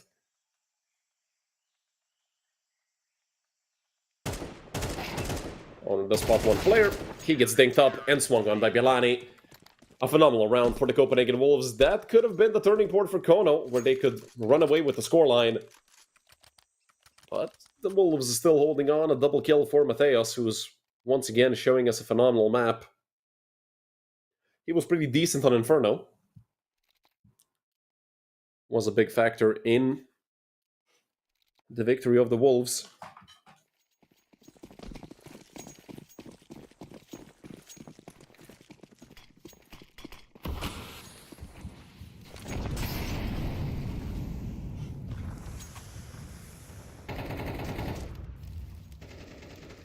Captain Kirkham taking a decent chunk of damage there on mid. Once again, mid control belongs to Kono, and first blood is drawn by Saltowski. Bielani goes down over towards B. Bielani is having a really bad map. 5-13. Not the best. But he could always turn it around. Taper wants to get up close and personal. He knows that he has to be aggressive with a player missing. In the 4v5, it's actually going to be Jiquinho as well there to play the combat op. Meanwhile, with this push coming in through ramp, Jiquinho is in a lot of trouble. Flash or rather a molly thrown out. Owner, I mean, there's so much fire and flames in cave, but look at Quez and Jiquinho! Everybody are getting kills, and it's all going in the favor of the Copenhagen Wolves. Jiquinho on just 1 HP. I have no idea how he survived 2 Molotovs, and Jiquinho gonna close out the round. Taper and Jiquinho, 2 kills each. And round number 10 on the board for the Copenhagen Wolves. I have no idea how the Danish boys pulled that one off. Honorary Danish boys, most of them.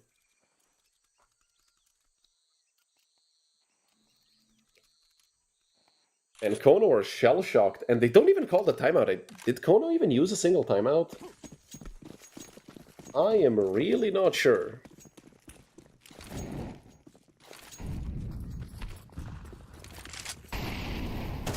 Hamster is gonna tag up Bielani. Smoke dropped onto the ramp area, and Jiquinho picking up a frag right through it. Taper as well, and this round is falling apart. Once again, it's Kono crumbling under the pressure, although what can you really do about it? When you're dying through smokes, there's nothing that you can do.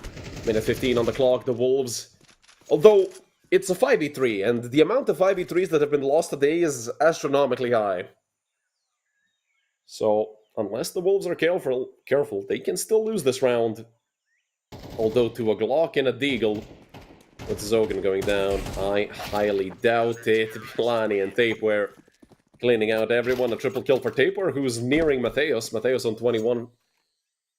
Taper on 19 frags. On the other side, for Kono, it should be Captain Kurtka and Saltowski towards the top of the scoreboard, if I'm not mistaken. We're going to see once their scores actually pop up on the HUD.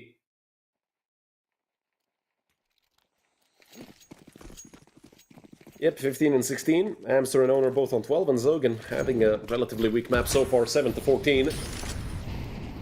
And there's that broken smoke over there towards Kenny as that the Sea Thieves have started throwing. If anything, that's at least a signal that somebody is playing towards KNS or jungle, whatever you call it. They are going to be nading the right corner. Matthäus down to half HP. Another nade could be fatal for him, but he is still a good chunk of damage. Unfortunately, I couldn't really see what happened there because the feed froze for me. Although it's a 4v3 in the favor of Kono, a double kill for Saltowski. Low HP on Captain Kurtka and Saltowski. Still a doable round for the Copenhagen Wolves. And this would be a tragedy for Kono to lose. They are facing reset. Or rather facing being reset with 2,900 loss bonus, no money in the bank. And will the Wolves opt to save? I do see Jiquinho hesitating. They have 3 kits, they have some utility. And they also have a good amount of money, but good, as stupid as this sounds, is not always good enough. At least for the CT side in MR12, it's horrendous. They are looking for some exits. Quez will pick up a kill onto Saltowski. It would have been great for Chiquinho if he was the one with a Molotov, could have dropped it into the donut area and actually probably led to Zogan going down. Yolani with another kill, but he will get traded out. Although the economic damage has already been done. Losing 3 players, some AKs are definitely going to have to get dropped, and it's going to have to be Amster and Zogan. Both of them need to drop. Saltowski can buy an AK for himself. But that's about it.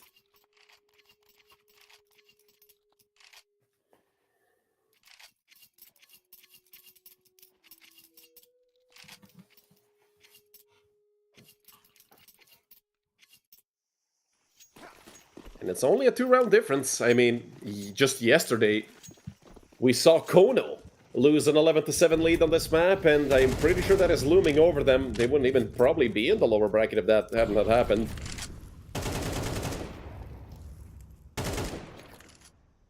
Hamster. Looking for some spam through the wall. Theo's getting a flash ready.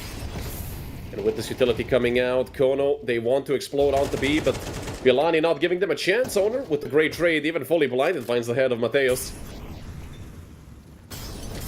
Bielani wants to be in front of the Molotov and does go 1 for 1.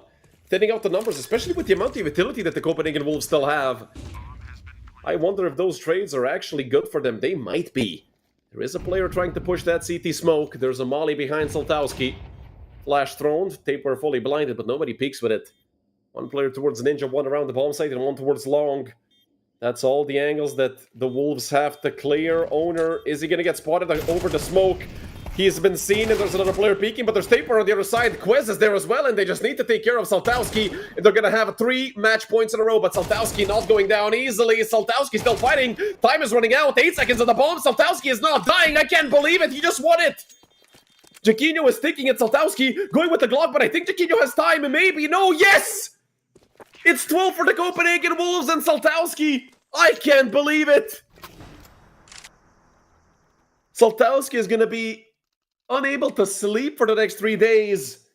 What a blunder. He thought that the time ran out. I mean, even then, just to make sure you got a peek. And that's attack pause for the Wolves. I'm sure somebody's desk got flipped over when they all jumped, seeing that they got to 12 rounds. What a way to give up 3 match rounds in a row to the Wolves. I simply cannot believe it.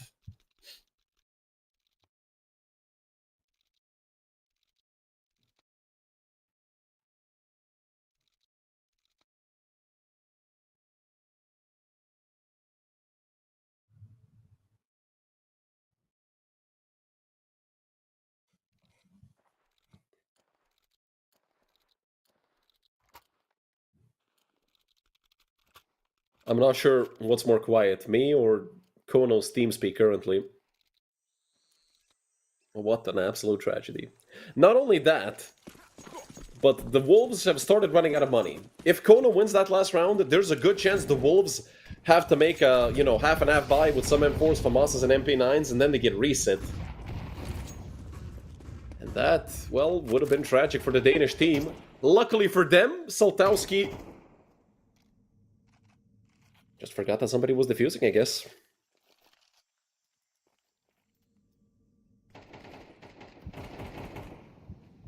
Kono. They could have been the better team today, but so many mistakes were made. Chiquinho, looking for a shot through the smoke, doesn't actually properly break it. And there's 4 players going over into Red Room. What have Kono cooked up? They're not going to go out easy, we know that. And the last time it was 12-9 on the previous map, Kono did manage to actually get into a 14-12. They even had that lead, but they did end up losing. Map number 2, and look at this. They're going to be dropping nades to each other. Quez let 2 players go through. Taper now has to swing. It's just a 2 for 2, actually, with Chiquinho chipping in with the op all the way from the A bomb site. And now what is Kono going to do? 45 seconds left on the clock. They have to go somewhere. And oh, the timing is horrendous for Amster. This might be it, ladies and gentlemen. Bielani on the bomb site. They're not ready for it. They're going to line up for the pole. And that's 13-9. 2-1 in total. The Wolves are going through to the lower bracket quarterfinals. And Kono have been eliminated. Kono, they were fun to watch today. Captain Kirka and Saltowski, 2 very fun players to watch. Unfortunately, with so many errors, I mean, Saltowski, I can guarantee to you right now that I can do a cosplay of him from a few rounds ago.